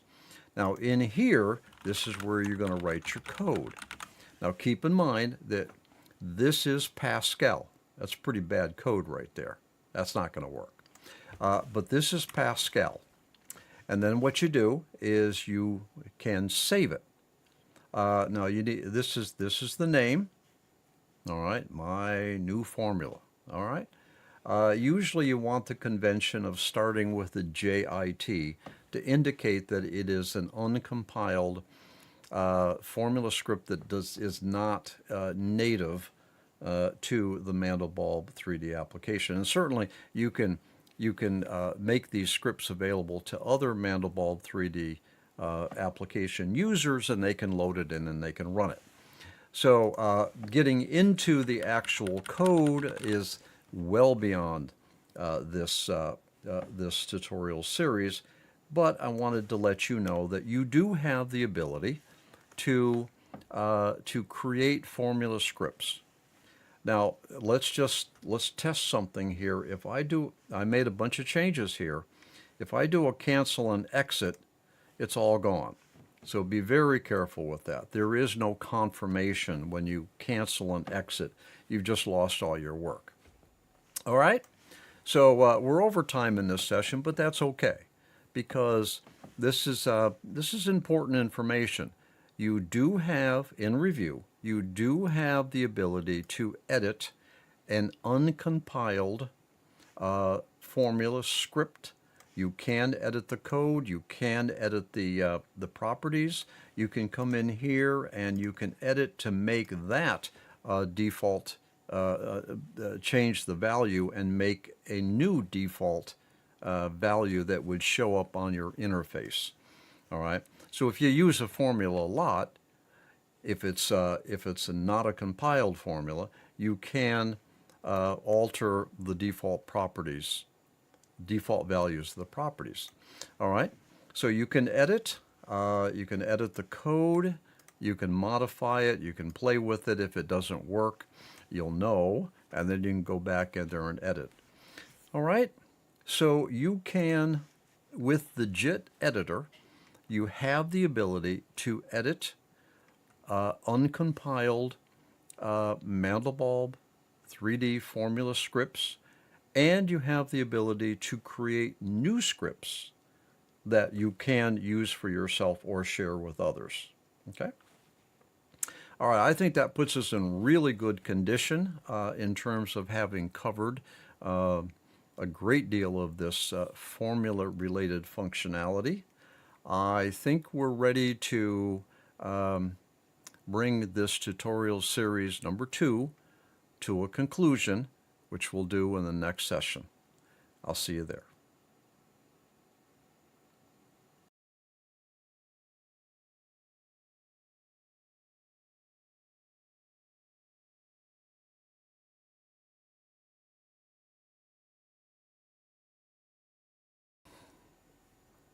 Patrick Cook here.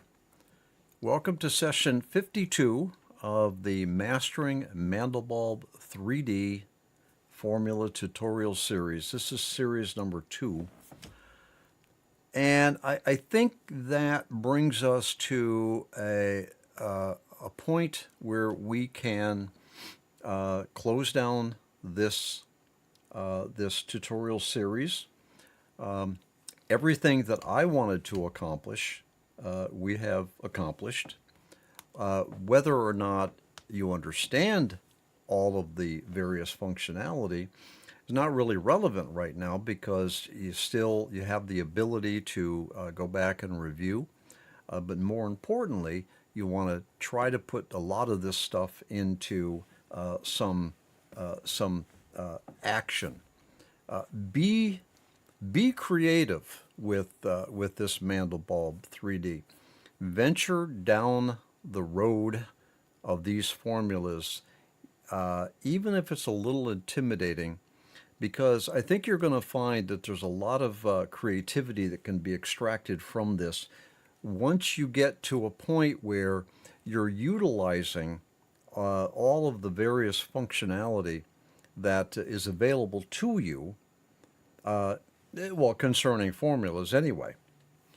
I mean, it's actually this application is actually quite robust when it comes to functionality around the formulas.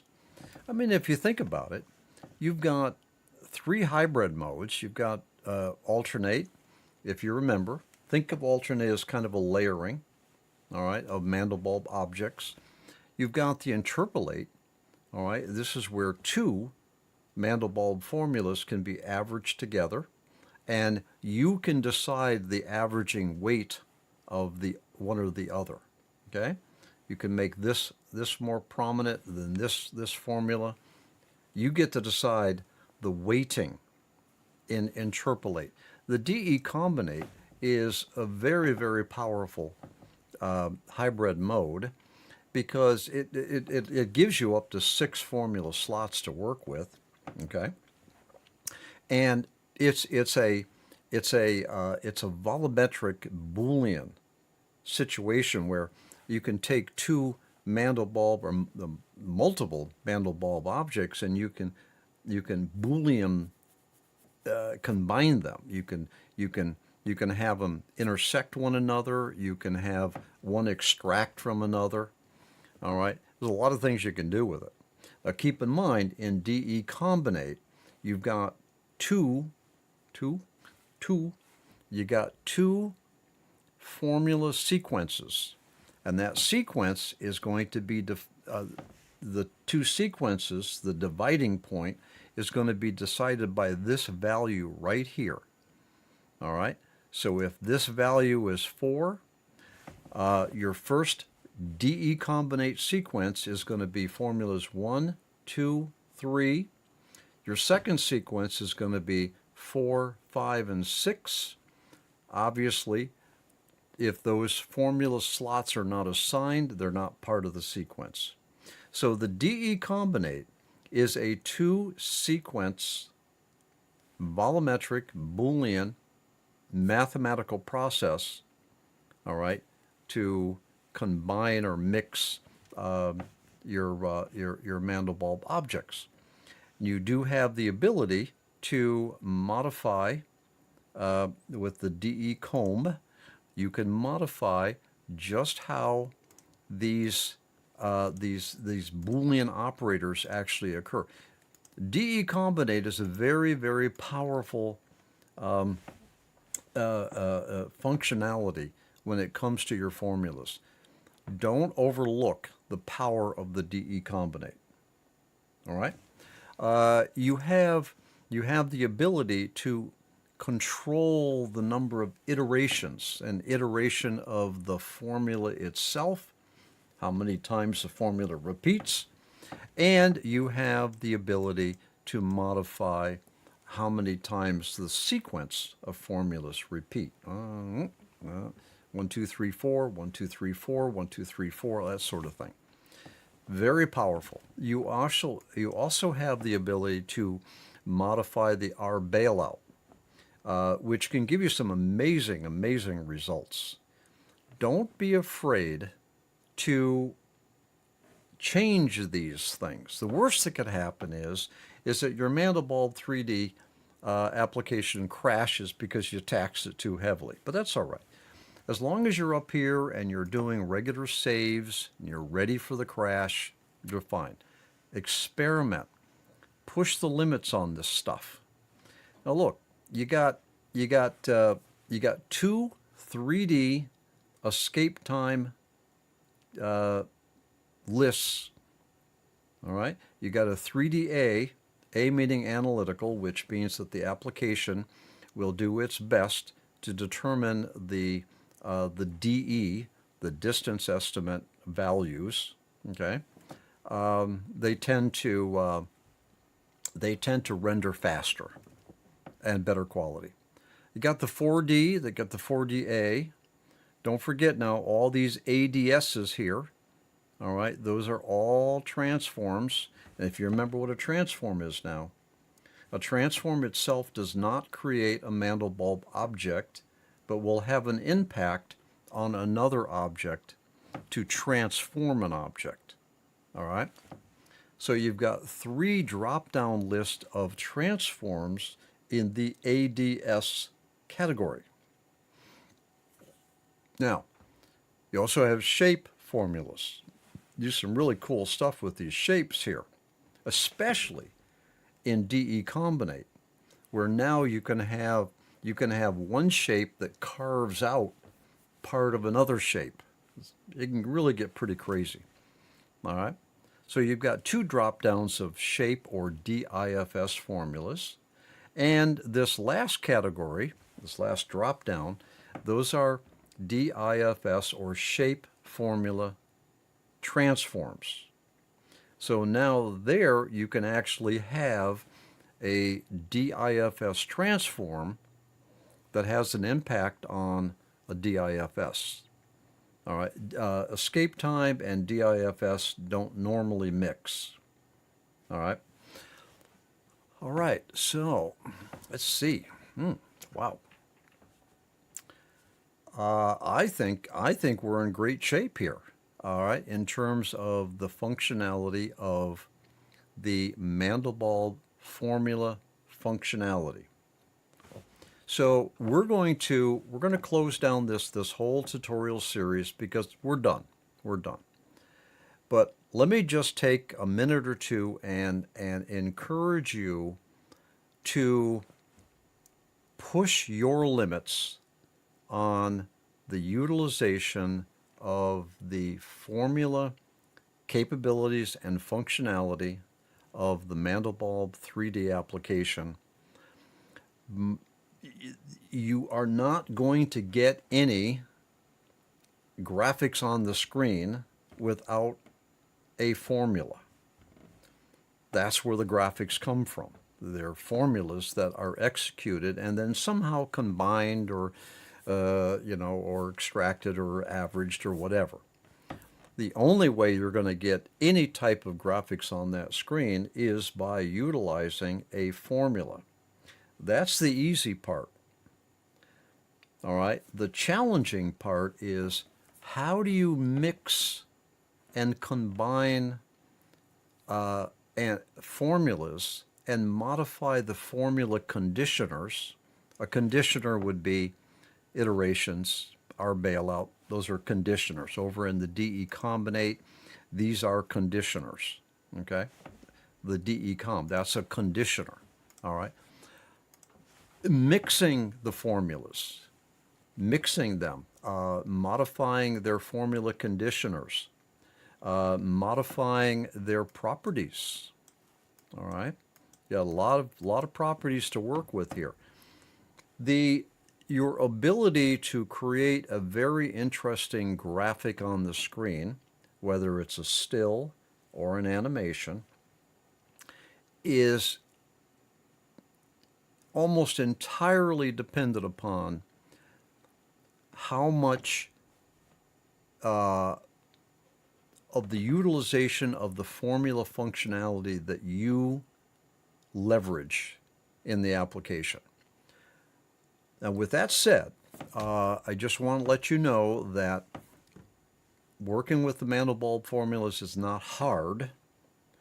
It is a process of discovery, and that discovery is primarily because there are so many possibilities that you really are in the best way for you to go about this is just to explore it, try different things, see what happens, and if you find a really good gem, a good combination of formulas, or you just happen to really nail the properties and you got something you like, save it, put it aside, and maybe come back to it another time. You say, what am I going to do with this? I can make this a high resolution still, or I can make this an animation. Working with the Mandelbulb3D fractal generator application is a process of discovering interesting graphics that you could do something with. And the only way that you're going to discover those interesting graphics is by tweaking the knobs. Don't be afraid of the hybrid modes. Don't be afraid of the formula categories. Try all kinds of stuff. Tweak the properties. See what happens. If you don't like it, just keep tweaking. And then what's going to happen is, more often than not, you're going to land on this really wow graphic that pops up in front of you, and you're going to say, now that was worth waiting for. I hope this tutorial series has helped you become better equipped to work with the Mandelbulb formulas, but more importantly, more excited about the journey of discovery in finding a Mandelbulb graphic that just looks like really wow. All right? All right. Hey, thanks for joining me. It was good to have you here. I hope you learned a lot, and I hope that you can utilize this Mandelbulb3D for some really amazing creativity. All right? So thanks a lot, and hey, I'll see you in another tutorial series. Take care.